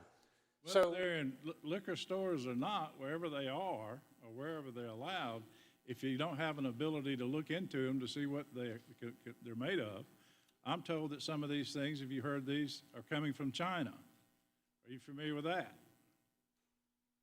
I don't know if the products are coming from China. I know a certain amount of the hemp oil. My understanding is that of the imported hemp oil, 95% of it's coming from Canada. Only 5% is coming from China. So I don't know about finished products, whether that's the case or not. Just I did see that figure on the hemp oil. Okay, and so and then in the medical marijuana bill, there was going to be a method for testing whether or not it was within a certain range. If you'll recall in that debate, there was some question whether or not it would be 5% or 10%. What was the deviation maximum that you could have and still be able to sell it? And I haven't seen anything in this bill that does anything like that, where you can regulate it by looking into it and seeing what it actually is, and whether or not it's inside some type of tolerance similar to the medical marijuana bill. Are you familiar with that? I think if you wanted to know what was in one of these products, it would have to be sent to a lab. And if we don't have the lab capabilities, we have to build a lab. Depending on how much checking you want to do, someone's going to have the ability to verify the products. Okay. And then the social cost. We're talking a little bit about the social cost of increasing DUI deaths in South Carolina when we're already, in some cases, top of the states for DUI deaths. This can't help it, right? That's correct. Chief Keel, I would say, would be very concerned about that, and really all of us should be concerned about the state of our roadways, and hopefully the DUI bill that we passed, reform, is going to help in that regard. But to me, allowing these products is going to be a step backwards. I haven't seen anything in this bill about liability insurance for those people that sell these horrendous drugs in any of these bills. So who's going to take care of that person who gets killed by that driver of that impaired THC hemp product, other than the people in South Carolina picking up the debt? Senator, you're raising an interesting issue. I do have something here from the Crime Victims Council that says in capital letters, all liquor liability policies explicitly exclude cannabis products as a covered peril. So whether there would be what you're talking about, liability insurance. Liquor liability won't cover it because it's clearly excluded by that policy. That bold print there says we don't pay. So if you're driving, if you're a bar owner, and you sell one of these drinks, and somebody gets killed, that liability insurance policy doesn't cover that. So I don't see any provisions in here to help make sure that the people of South Carolina are protected and covered in case somebody sells one of these drinks, and in case if somebody goes out and kills somebody. You've raised a valid point. I don't know the answer to the question. If there's liability insurance for these THC hemp-based products, I'm simply not aware, but this does say that the current policies would not cover I mean, shouldn't we address cannabis that products. in any policy that the state of South Carolina is going to put its stamp of approval on? Shouldn't we have protection for the good people of South Carolina? I think we should. Yeah. Okay. And then talk about the other costs to the community. You know, probably somewhere between 90 and 95% of all crimes are committed by people who are under the influence of alcohol or drugs. Are you familiar with that? Are you aware of that? Actually, I'm not aware. Not my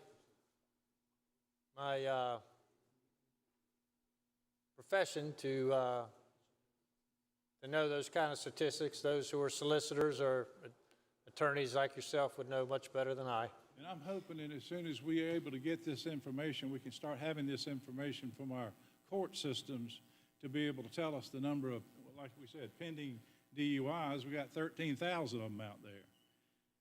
Now, if we got 13,000 DUIs out there pending now, and every new one that comes in, and then now we're going to have some that are going to have this THC on top of the alcohol. So I'm worried about the people and the social cost about how we're going to take care of that. I think does this bill address that at all? It's a realistic concern. There is a social cost to these products. It's undeniable. Both in court time as well as injuries to human beings or damage to car, right? That's correct. I mean, now, if let's suppose you commit two of these driving offenses in the current bill under the reckless driving, you know, they basically said, you know, knowing and willful. And so if you're out there and you get hit by one of these people,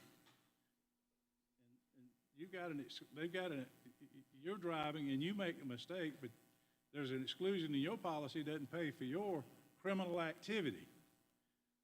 Okay? So you could get hit by one of these people and be responsible yourself, and the proximate cause of the injury was that accident. The proximate cause was your fault, you know, even though this person hit you and really is the one that caused the accident, and your insurance wouldn't even pay it because it excludes criminal activity. Are you aware of that? Not exactly, but I might have to call my insurance company. I want to be covered, Senator from Greenville. You want to be covered in case you have a situation where you have accidentally committed 2 or more strict liability offenses and have been declared to be in criminal responsibility. Your insurance is excluded. You don't get any insurance coverage. Are you aware of that? Again, that's not my field, but if other people's insurance won't pay because they're under the influence of marijuana, that would certainly be a concern. Well, I will suggest to you that if you look at all these policies, you'll see that there is an exclusion that says if they're under the influence and they hit you, insurance doesn't have to pay that bill. There are exclusions for criminal activity. All right? So this bill, as far as you know, doesn't cover any of that.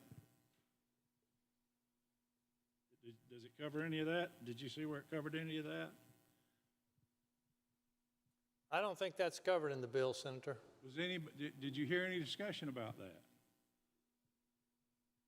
I don't recall much, if any, discussion about the implications for insurance as far as this bill is concerned.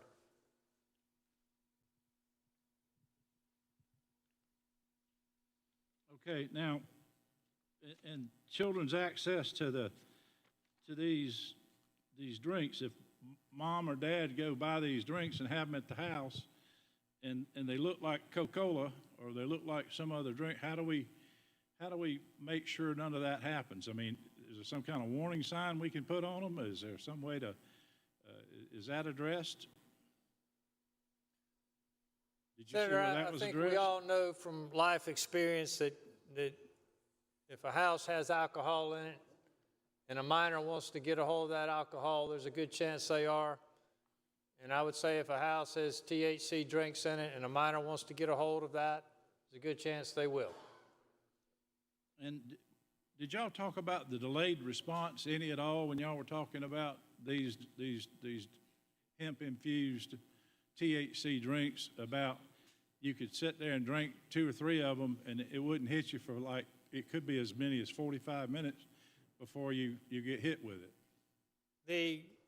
The testimony I recall, Senator, said that a drink, you'd begin to feel the effects of that in 20 minutes or so, and it could be twice as long for something like a gummy. So it's different for alcohol. In other words, as you drink alcohol, it affects you as you start drinking it, from the very beginning. This is different. There's a delayed response. Did y'all talk a lot about that at the committee hearings? I think that was certainly a concern that was mentioned by SLED, in particular with people who aren't familiar with the THC products, over-consuming because they don't feel the effect as quickly as they thought they should, and so they drink more, eat more, and then it kind of piles up on them. As it relates to children and taking these drugs, are you aware of the statistic that 0.06% of everyone that ever touches any THC could very well become debilitated for life, mentally? I'm not aware of that statistic, Senator. I have to take your word for it. Did you get a copy of that book that was passed out, I think, during the debates on medical marijuana back maybe 3 years, 4 years ago? I cannot recall. Okay. You read? Thank you, Senator. Senator from Berkeley, Senator Fernandez. Oh, I'm sorry. Okay. Senator from Greenville, Senator Corbin. What purpose do you ask? Senator, yield for a question or two. Senator, yield for questions. Senator, yield for questions. Senator, did you know, I appreciate what you're doing up there. I know the senator from Greenwood mentioned a few organizations that had sent us communications that were in favor of this ban. I think you may have touched on all of them, but I got some text messages earlier that I wanted to make sure that also the Roman Catholic Diocese of Charleston is with us on this, as well as Palmetto Family. Did you know that? I had not heard about the Catholic Conference, but I think the senator from Greenwood mentioned Palmetto Family. Senator, would you agree that often when we're trying to get legislation done around here, we rely on the help of these folks that, the Republican Party, the Republican Women's Club, the Palmetto Family, all these. Wouldn't you agree that we often reach out to these groups and ask for help when we're trying to get, good legislation passed that we believe is good for the state? We do. Why then will we turn around and abandon them or smack them in the face on something like this? I don't know. I don't know either. It's a mystery. Senator, I don't intend to keep you up there a long time, but did have another point I wanted to make. I too spoke at length on the phone with Chief Keel from SLED, and it's my understanding that they have made several big busts in regard to hemp in this state, I guess like dry hemp or whatever, because SLED does a fabulous job at what they do. But this is sort of a new wheelhouse that we've been thrown into. And it was my understanding from them that they felt like that these products, the gummies, the infused drinks and all like that were also illegal. But basically they weren't pursuing that because the feel they got, or the word on the street, from the solicitors across the state was, it's a gray area, we're not going to prosecute it. What do you think?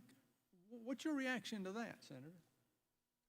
Well, we need to act in such a way that it removes the question in the minds of the retailers, whether that it's legal or not. I would agree, Senator. Did you know? Don't you know that you never know something until you try it? What would be wrong with making a few arrests and letting the courts weigh in instead of rushing through the process that we're doing now?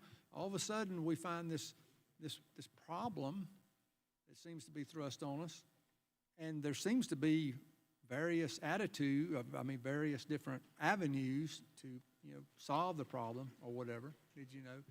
It seems like we're rushing to one solution, which is basically legalizing marijuana. I'll say it. It's not marijuana. They say it's the component of marijuana that gets you high. We've never done that in South Carolina. And I don't care, did you know, Senator, what you say or how you try to spin this. If you vote no on a ban, if you vote no on your amendment and then turn around and vote in favor of this, restricted thing we're doing, you are basically, in my humble opinion, you are legalizing marijuana. You can wrap your mind around it, justify it however you want to yourself, but that's my humble opinion. Did you know? Well, I appreciate your perspective, Senator.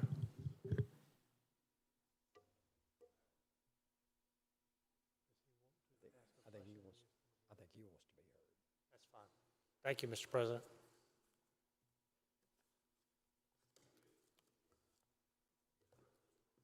Senator from, you good? Well, I move for adoption of the amendment unless he Motion is adoption of the amendment. Others want to be heard. Senator from Berkeley, Senator Fernandez, what purpose do you rise, sir? Wondering if I can be heard briefly on this amendment. You recognize on the amendment?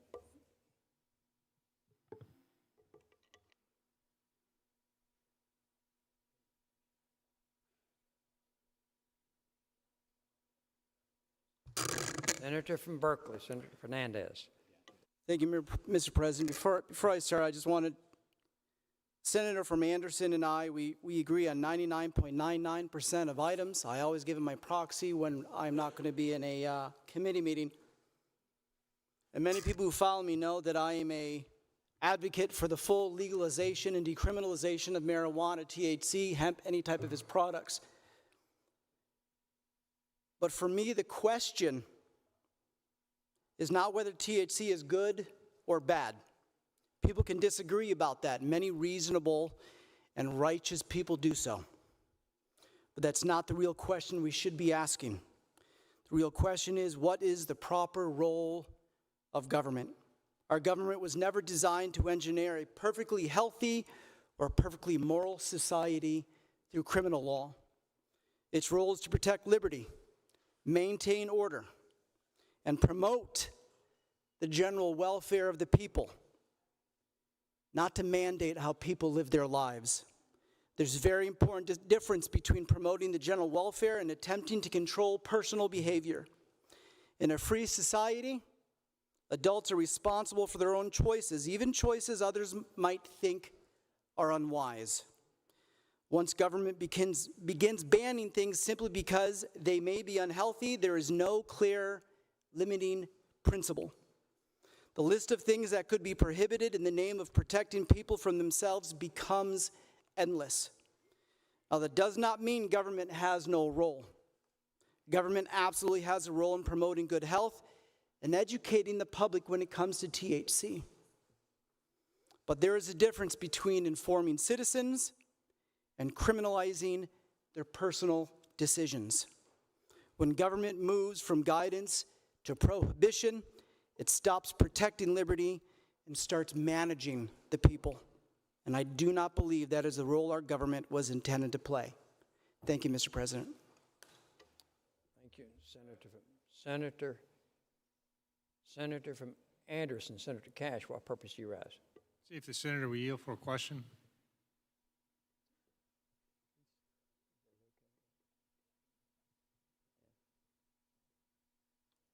The senator yield for a question. Senator yields for a question. Thank you, Senator. Senator, I respect your point of view. Did you know, Senator? It's, I think, what many in here would call libertarian point of view. And I think there, did you know, is much merit in it. Senator, would you agree that that point of view has its own limits? For instance, Senator, Do you believe that taking heroin should be just personal choice? Do you believe there's any drug that the government should ban, or do you believe any drug that a person wants to put in their body is okay? You want my real answer? Yes. Get recorded on live video right here. I do not believe it is the government's job to regulate vices. Now, does that mean that someone who is for the legalization of marijuana, or I'll go even further, legalization of cocaine, do you think someone who has that belief believes that negligence should also be legalized? Just because I'm an advocate for the legalization of marijuana does not mean I am an advocate for negligence. So to answer your question, absolutely 100%. It's not the proper role of government to control the vices of consenting adults. Okay, so, and I'm not being flippant, but sure. In your answer then, heroin's okay, cocaine's okay, crack's okay, methamphetamine. None of that stuff's okay. If someone's going to take it, it should be up to the individual as to whether they want to take it or not. Absolutely, 100%. Okay. If you want to put yourself in the grave, do it. All right, so I'm following you because, I mean, you're kind of sticking to what I would call a strict libertarian philosophy. I would argue it's not even libertarian, Senator from Anderson. I would argue that this has always been the platform of the Republican Party, to keep government out of the lives of the people. So, again, I'm not trying to be flippant in any way, shape, or form, but if I follow your line of thinking, then prostitution's okay. Government should not be involved in prohibiting that. See, you keep asking me if these things are okay. No, they're not. They're not okay. Should government they're not okay at all. Should government have a role? Should they be allowed to prohibit prostitution? The government's role is outlined beautifully in the preamble to the Constitution, and that's why our founders actually put it there. It's there to the role of government is to promote the general welfare of the government, or the general welfare of the people, not mandate it. We go back to vaccines. Are vaccines good for people? You can argue for or against them. But it's not the government's role to mandate people's healths, people's vices, or what they put into their own bodies. Okay, I get your point, but just trying to get the direct answer. You don't think government has a role or should be able to prohibit prostitution? Correct. Okay, that's fair enough. I mean, it's did not say that it was good. I understand. It's bad. I'm not and trying there's to a lot put of words in vices your mouth, out there. Senator. I'm trying to understand exactly what the philosophy is and how far it reaches. I think you're being consistent. And very consistent. Yes, and so I don't fault you for that.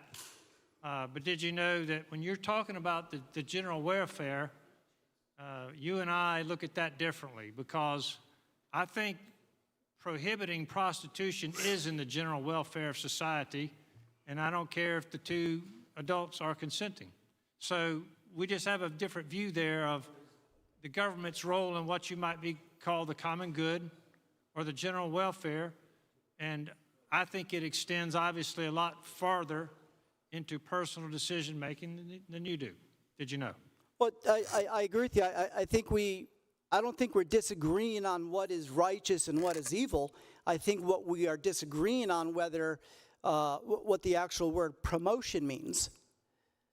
Is it the government? Does promote mean I'm going to put you in jail if you make a bad choice?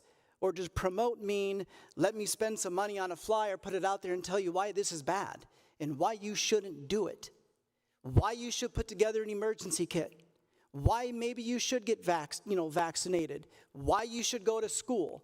Not you're going to do these things, and if you don't, you're going to jail. Senator, that's the difference between promotion and mandation. I appreciate the conversation. Thank you. I appreciate it.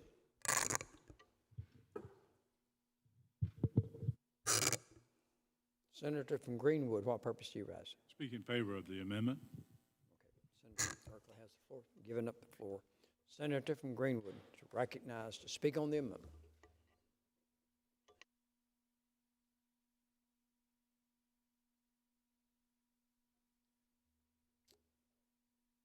Senator from Greenwood. Thank you, Mr. President. Members, we've got a very serious matter before us today. Many of you have already made up your minds. I hope not. I hope you've got your mind open when you hear these words, because it may affect you and it may affect you personally and it may not. You may get to live your life and you never have a problem with marijuana, or you may not ever have a problem with THC, but for those of us who have in our lifetimes, you may never think that it's even going to hit you or your family or either your cousins, your aunts, your uncles, or anybody else.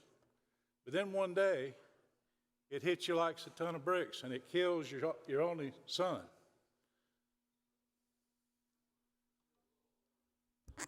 Senate will be in order, please. Marijuana is a gateway drug, and this hemp is also a gateway drug in its present form, the way it is being designed and used. And once people become addicted to it, and if it becomes more and more and more and more, which was not intended, South Carolina has never adopted legalization of marijuana. In fact, in the last gubernatorial race, the question was whether or not we should legalize marijuana in South Carolina. And what was the decision? Well, you know, the Republican won, and he opposed legalization of marijuana. Now, we in this party, either we're for it or against it. I'm against it. I will always be against it. I have a personal reason for being against it. My son got hooked on it. And for 20 years, we fought, his mother and I did everything we could in our power to not have it as a gateway drug, and did everything we could to try to help him. We even sent him to Colorado, where it was legal, because we didn't need for him to violate the laws of South Carolina. We actually sent him up there with my aunt. We tried to do everything that we knew how to do to break the addiction once it got started. And I can tell you in South Carolina, we struggled because there were no places for us to go. The idea of it being a mental issue is just now coming into pervasion. There are so many people that have died. Senator from Berkeley, you've seen all the people that have died on the roads from a combination of alcohol and marijuana and THC. So, you know, you can pass on this willy-nilly and not think it's going to affect you. And I can tell you this, I was proud. I had a son that was doing real good in school. Everything was going great. Had his girlfriends, had family members, all kinds of friends. People loved him. And yet that marijuana is what started him on his problem. Then he injured his foot in a skiing accident, and then he got onto the opioids. And Katie barred the door. But had he not started on marijuana, I am convinced he would be with me today. And so all I can tell you folks is this. Don't think it's going to happen to you, and I never thought for a million years that it would happen to my family. We've never had a problem like that in our lives. Nothing like that ever happened. And he's dead. And he died of an overdose that one of his so-called friends gave him. And that may be okay. But if we open this door, we are opening a dangerous door. And I hope and I pray that none of you ever have to experience anything like that. I beg you not to do this. Don't open this door. If we can save one South Carolinian or one family from having to go through the tragedy that we had to go through, just one family, it's worth it. I can assure you. I can guarantee you it's worth it if we save one human being. Talking about freedom of choice, yeah, there's freedom of choice, but not in South Carolina. There's a reason people are coming to South Carolina, ladies and gentlemen. The reason they're coming to South Carolina is because we have traditional values, traditional moral values. And those traditional moral values are probably number one, I think number one in this great state. And I'm all about helping farmers. You know, agriculture is number one. As far as I'm concerned, forestry and agriculture is number one in this state. And we have to protect those industries. I'm all about helping hemp. If it's used in the right way, I mean, let's take money and let's help them. Let's make sure that we have these farms. And let's make sure we grow the hemp, and the best hemp there is in the country. Let us be known as the hemp capital of the United States of America, but let us use hemp correctly. It was never designed to be used in the fashion that it's being used now. Like you can take that piece of paper and turn it into THC if you add the right kind of chemicals to it, and then you can have people eating paper, rolling it up, and smoking it as a cigar, and that had THC in it, if we don't stop this kind of mess. Now, the federal government made a mistake. There are those who capitalized on it. We're about to become the dumping ground for all of these THC products, all these hemp products, because they're looking for a scapegoat. People have spent millions and millions and millions of dollars on this,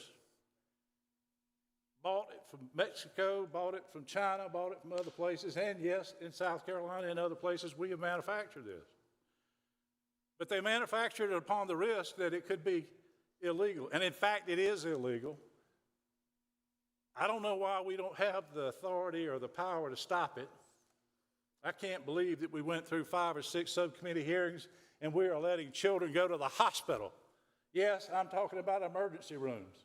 I'm talking about emergency rooms right here in Richland County, in Greenwood County, and all over. These ideas like this kratom and all these other types of drugs that people are infusing in drinks, they're killing our youth. They're hurting us. And we're impotent. Are we impotent up here and we can't do anything about it? Well, I just think otherwise. I think we could take a stand and do something. And we can ban it. And we can say, not in South Carolina. The little money they're talking about in taxes here are going to pale into comparison. Pale into comparison to how much we're going to pay in social costs. And do we really want South Carolina to be the dumping ground for all these drinks? Because if the federal government does what I think it's going to do in November, it's going to restrict it to what it should have been to start with, 0.3%, not 5% that they're trying to put in these drinks and then legalize them here in South Carolina. I'm concerned about that. I'm concerned about the great state of South Carolina. I do not want it to become the dumping ground.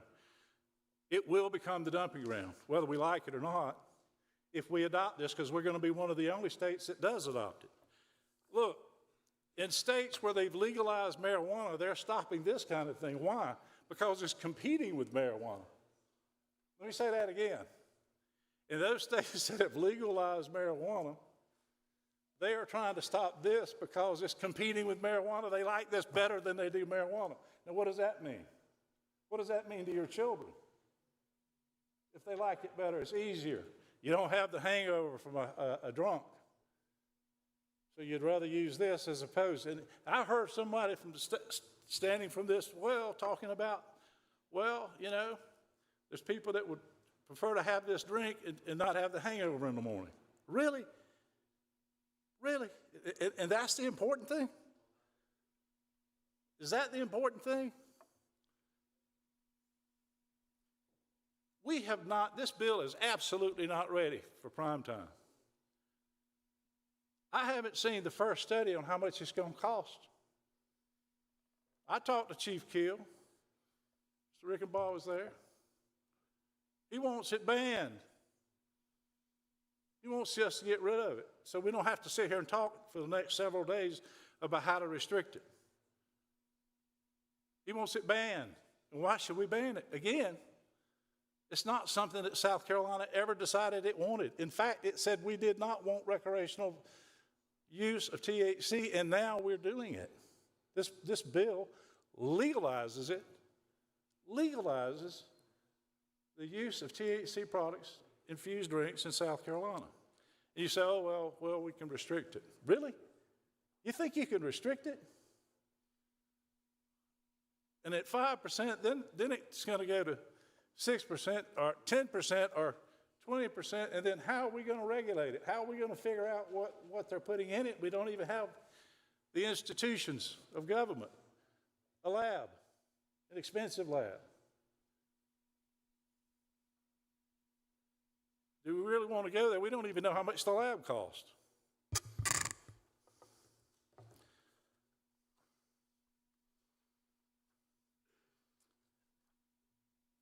As I made arguments before, unsuccessful arguments, but arguments nonetheless, about this impairment driving.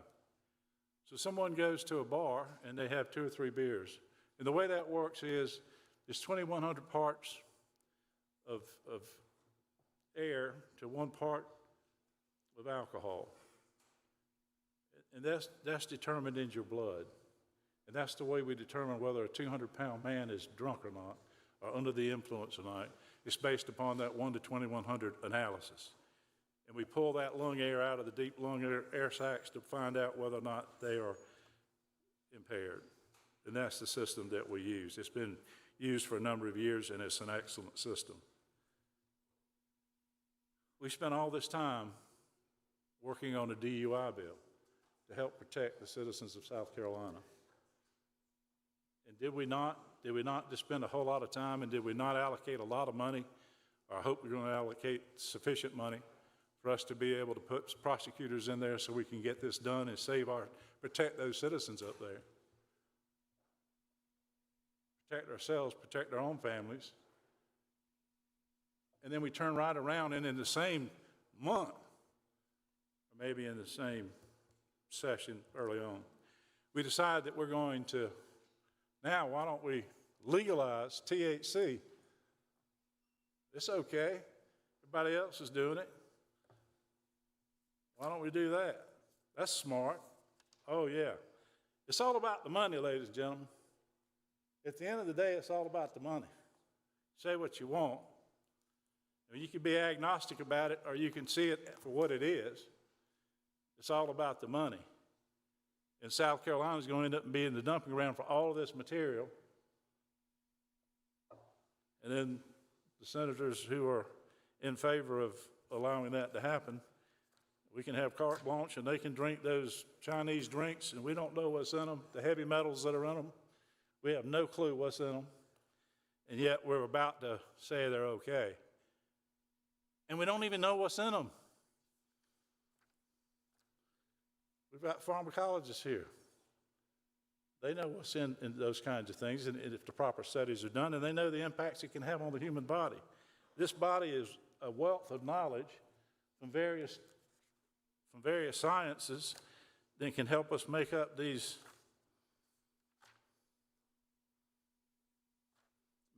restrictions and these bans. So,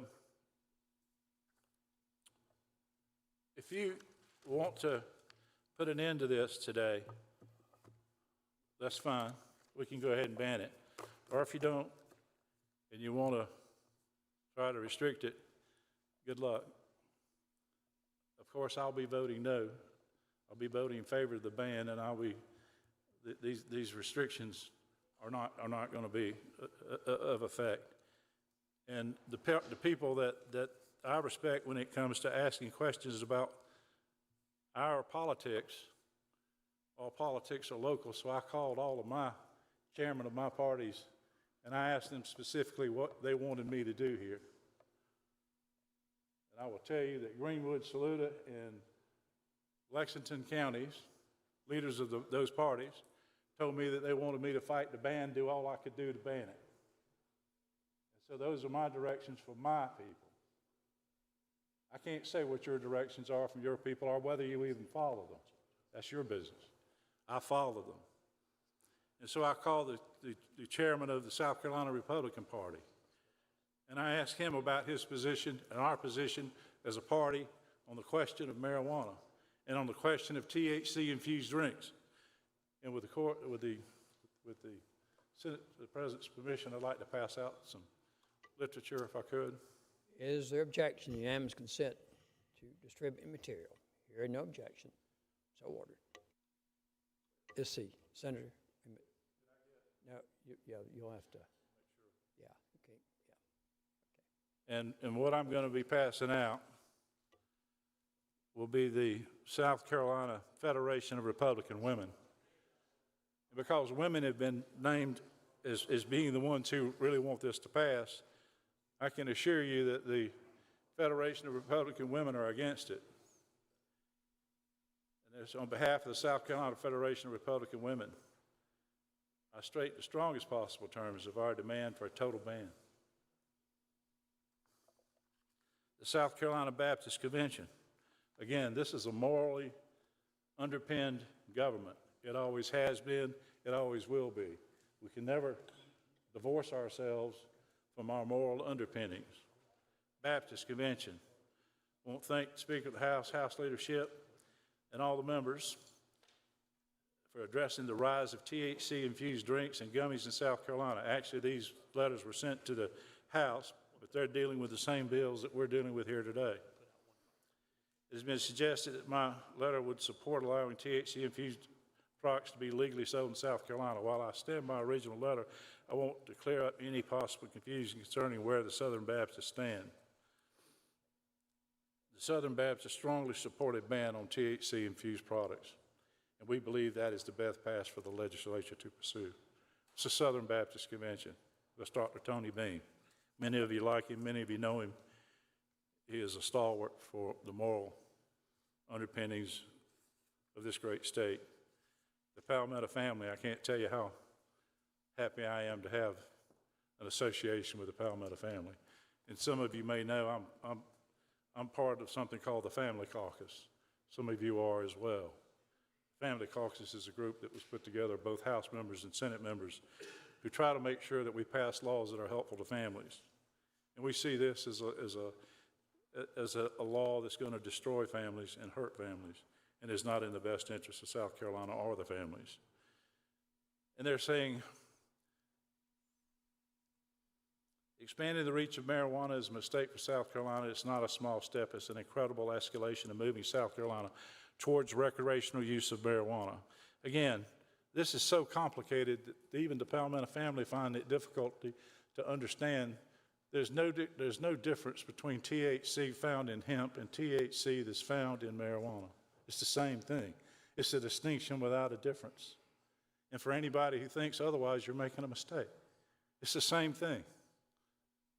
So if you legalize this, you're legalizing marijuana or the ingredient in marijuana that is awful, that has destroyed lives in South Carolina. Laura Hudson. You know, she's 82 years old. I don't know if Laura's around. She's 82 years old. She's been around the block a lot, and she's seen all the death and destruction. She's worked as a victim's advocate for people who have been harmed and injured in South Carolina throughout the entire state. And she works with that group.